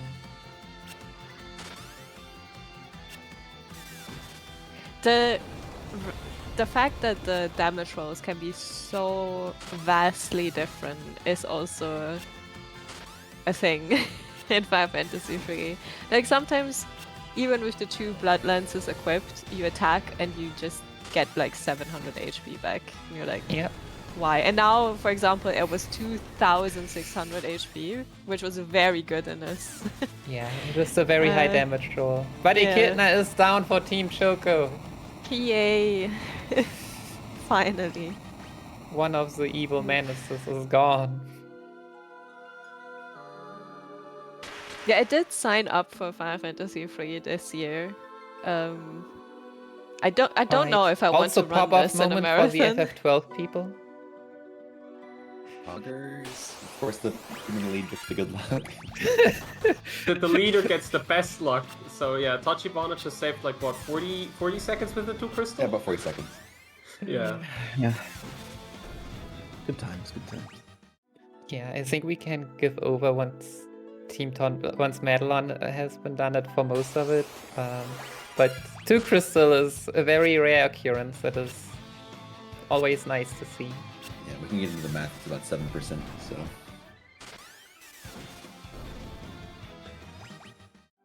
I think you just got into the math.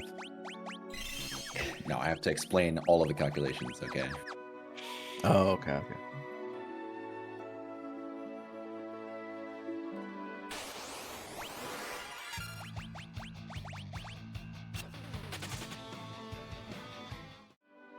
I'm just praying for Team Tonberry now. Yeah. It's looking... Should be close though.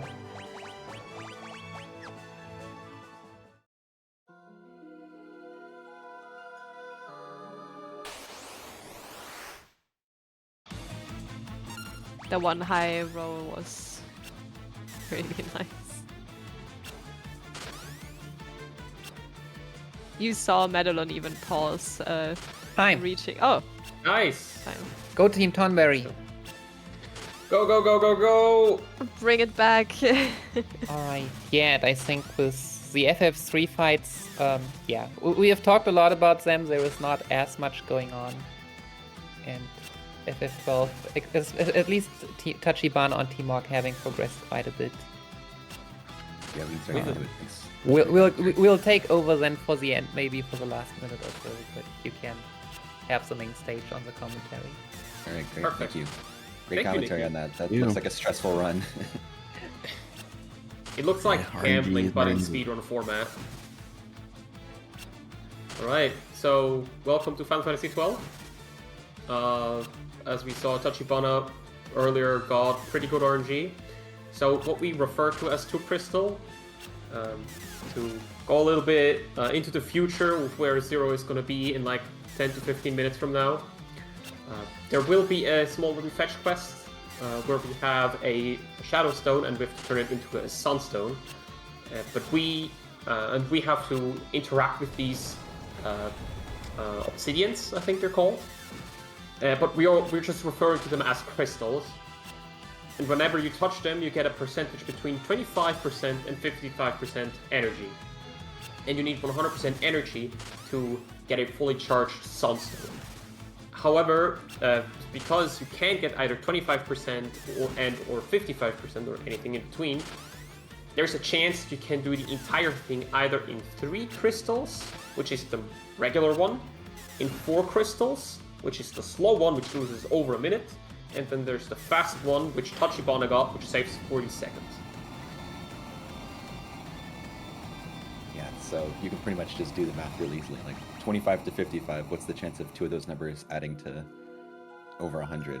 And then what's the chance of 3 of those numbers being less than 100? And there's your good and bad luck probabilities. And it ends up being 7% for good luck, 10% for bad luck. But hopefully we don't see the bad luck, as the bad luck loses more time than the good luck saves. So...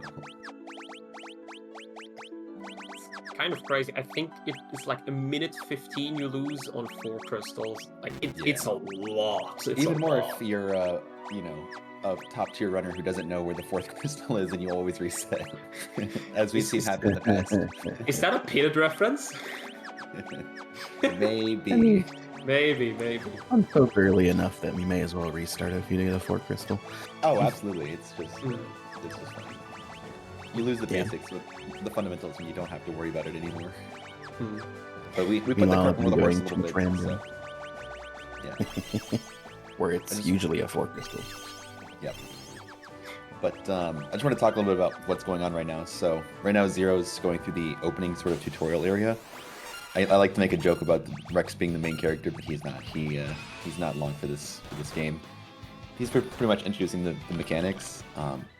Something you'll immediately notice about this Final Fantasy is that we are moving around in the overworld and we're fighting enemies in the overworld. So at least where 12 came in the series, it's pretty unique, and there's a lot of really unique things that this game introduced. Not all of them were well received, but I think they really make for a fascinating and high skill level speedrun. So hopefully we'll be able to bring that to you guys through these 3 great runners. One thing I just want to mention, and I'll definitely refer back to later on, is just really excited this year because literally over the past year we've had a ton of progress on the Japanese version of the speedrun, and we were lucky enough to get 2 of the top runners, Nekota and Tachibana, to participate in the relay. So I'm really excited to see them playing alongside Zero here for these 3 teams. The 2 Japanese runners will be playing on the Japanese version of the game, so we're gonna have some differences to talk about as they come along.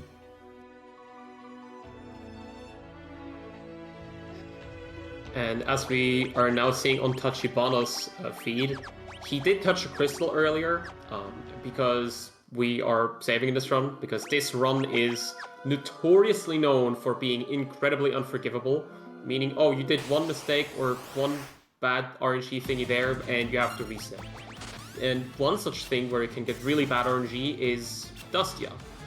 We have multiple farming spots throughout the run. This is the first time we do Dustia, so this will not be the only time we will see Dustia. We'll see Dustia again later, in around 50 minutes-ish. 50 minutes after Tachibana finished this Dustia. And during this Dustia, we want to get the drops. We really want to get drops because we are farming for money, so we can then purchase even more Phoenix Downs to even farm even more Dustias later on. So how does Dustia even work? Dustia is what is called a rare game in Final Fantasy XII.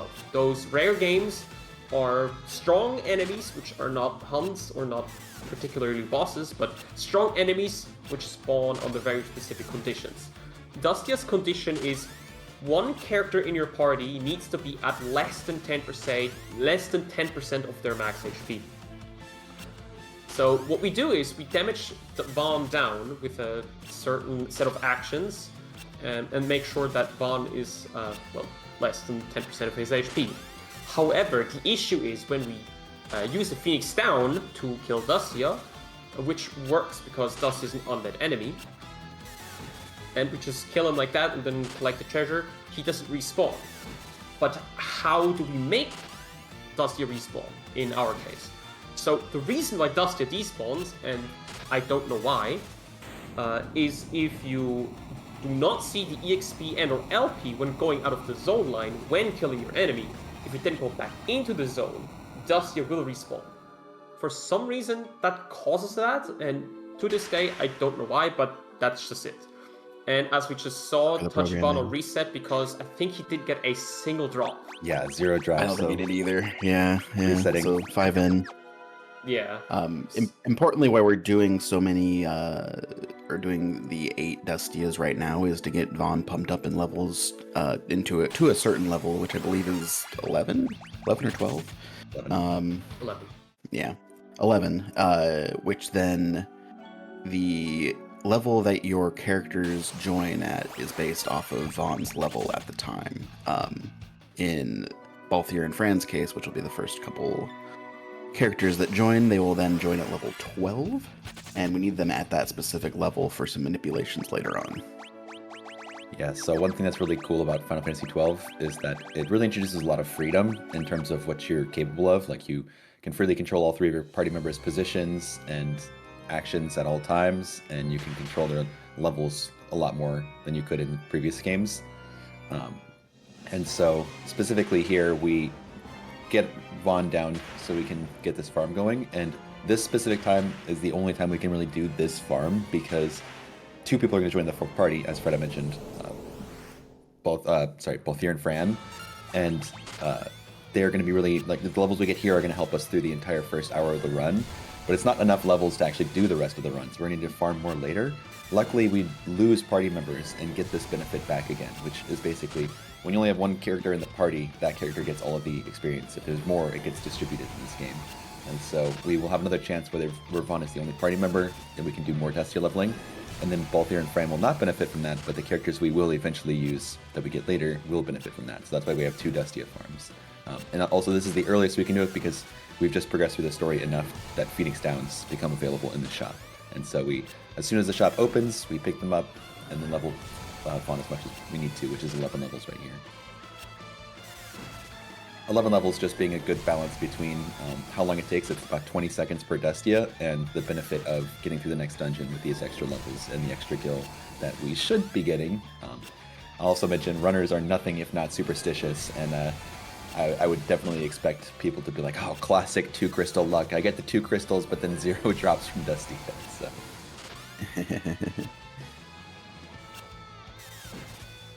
That's I think we've finally broken the curse of no PBs on a 2 crystal, right? Yes. We've got PBs and world records on 2 crystals now. Yeah. There was a pretty long period of time where just every 2 crystal run was cursed. It felt like. Yep. Also, speaking of PBs and world records, I'll mention that in terms of runners we have today, 0 is the current NTSU world record holder, and then Tachibana is the NTSC-J, so the Japanese version, world record holder, and he's been closely contested by Nekata over the past year. Nekata had the world record before him, and now he's currently like a minute ahead. But both of these times are like 10 minutes ahead of where the world record was before the past year. So it's been really exciting to see such crazy progress in the run. Yeah, and Zero on Team Tonberry is currently doing the introduction to the hunt system, which is kind of a side quest way of adding more content to Final Fantasy XII that we will see absolutely nothing of after this point. We will turn in Rogue Tomato for some extra items, but other than that, we will not interact with the system at all. I think Rock Tomato reward is actually skipped these days, even. Oh, is it skipped nowadays? Okay. Yep. I'm going to be. I will apologize ahead of time for being way behind in lots of actual tech in this game. Unless we have like very little gil, which might happen, but I do think it might get skipped. Like, if gil is extremely bad, then maybe. Just maybe. It doesn't give one of the teleport crystals we need? I thought that was... Yeah, but we get the teleport crystals from Clan Hall. Oh, okay, right, yeah. Oh, okay. Yeah, makes sense. Well, we can get into that routing a little bit later. I would shortly interrupt. We are close, so Team Choco should get ready. We had almost 100,000 damage for Karma. So, yeah. As long as the particle beams are gonna be kind. We had some spooky moments in between. HP is also a little bit low. Yeah. Usually So you the want amount to of be at double taps that 3,000. could take that down are a bit more than just the usual two.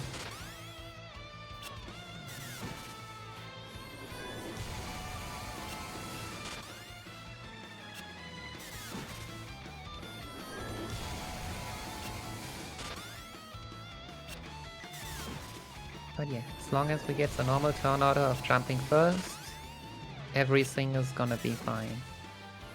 I believe.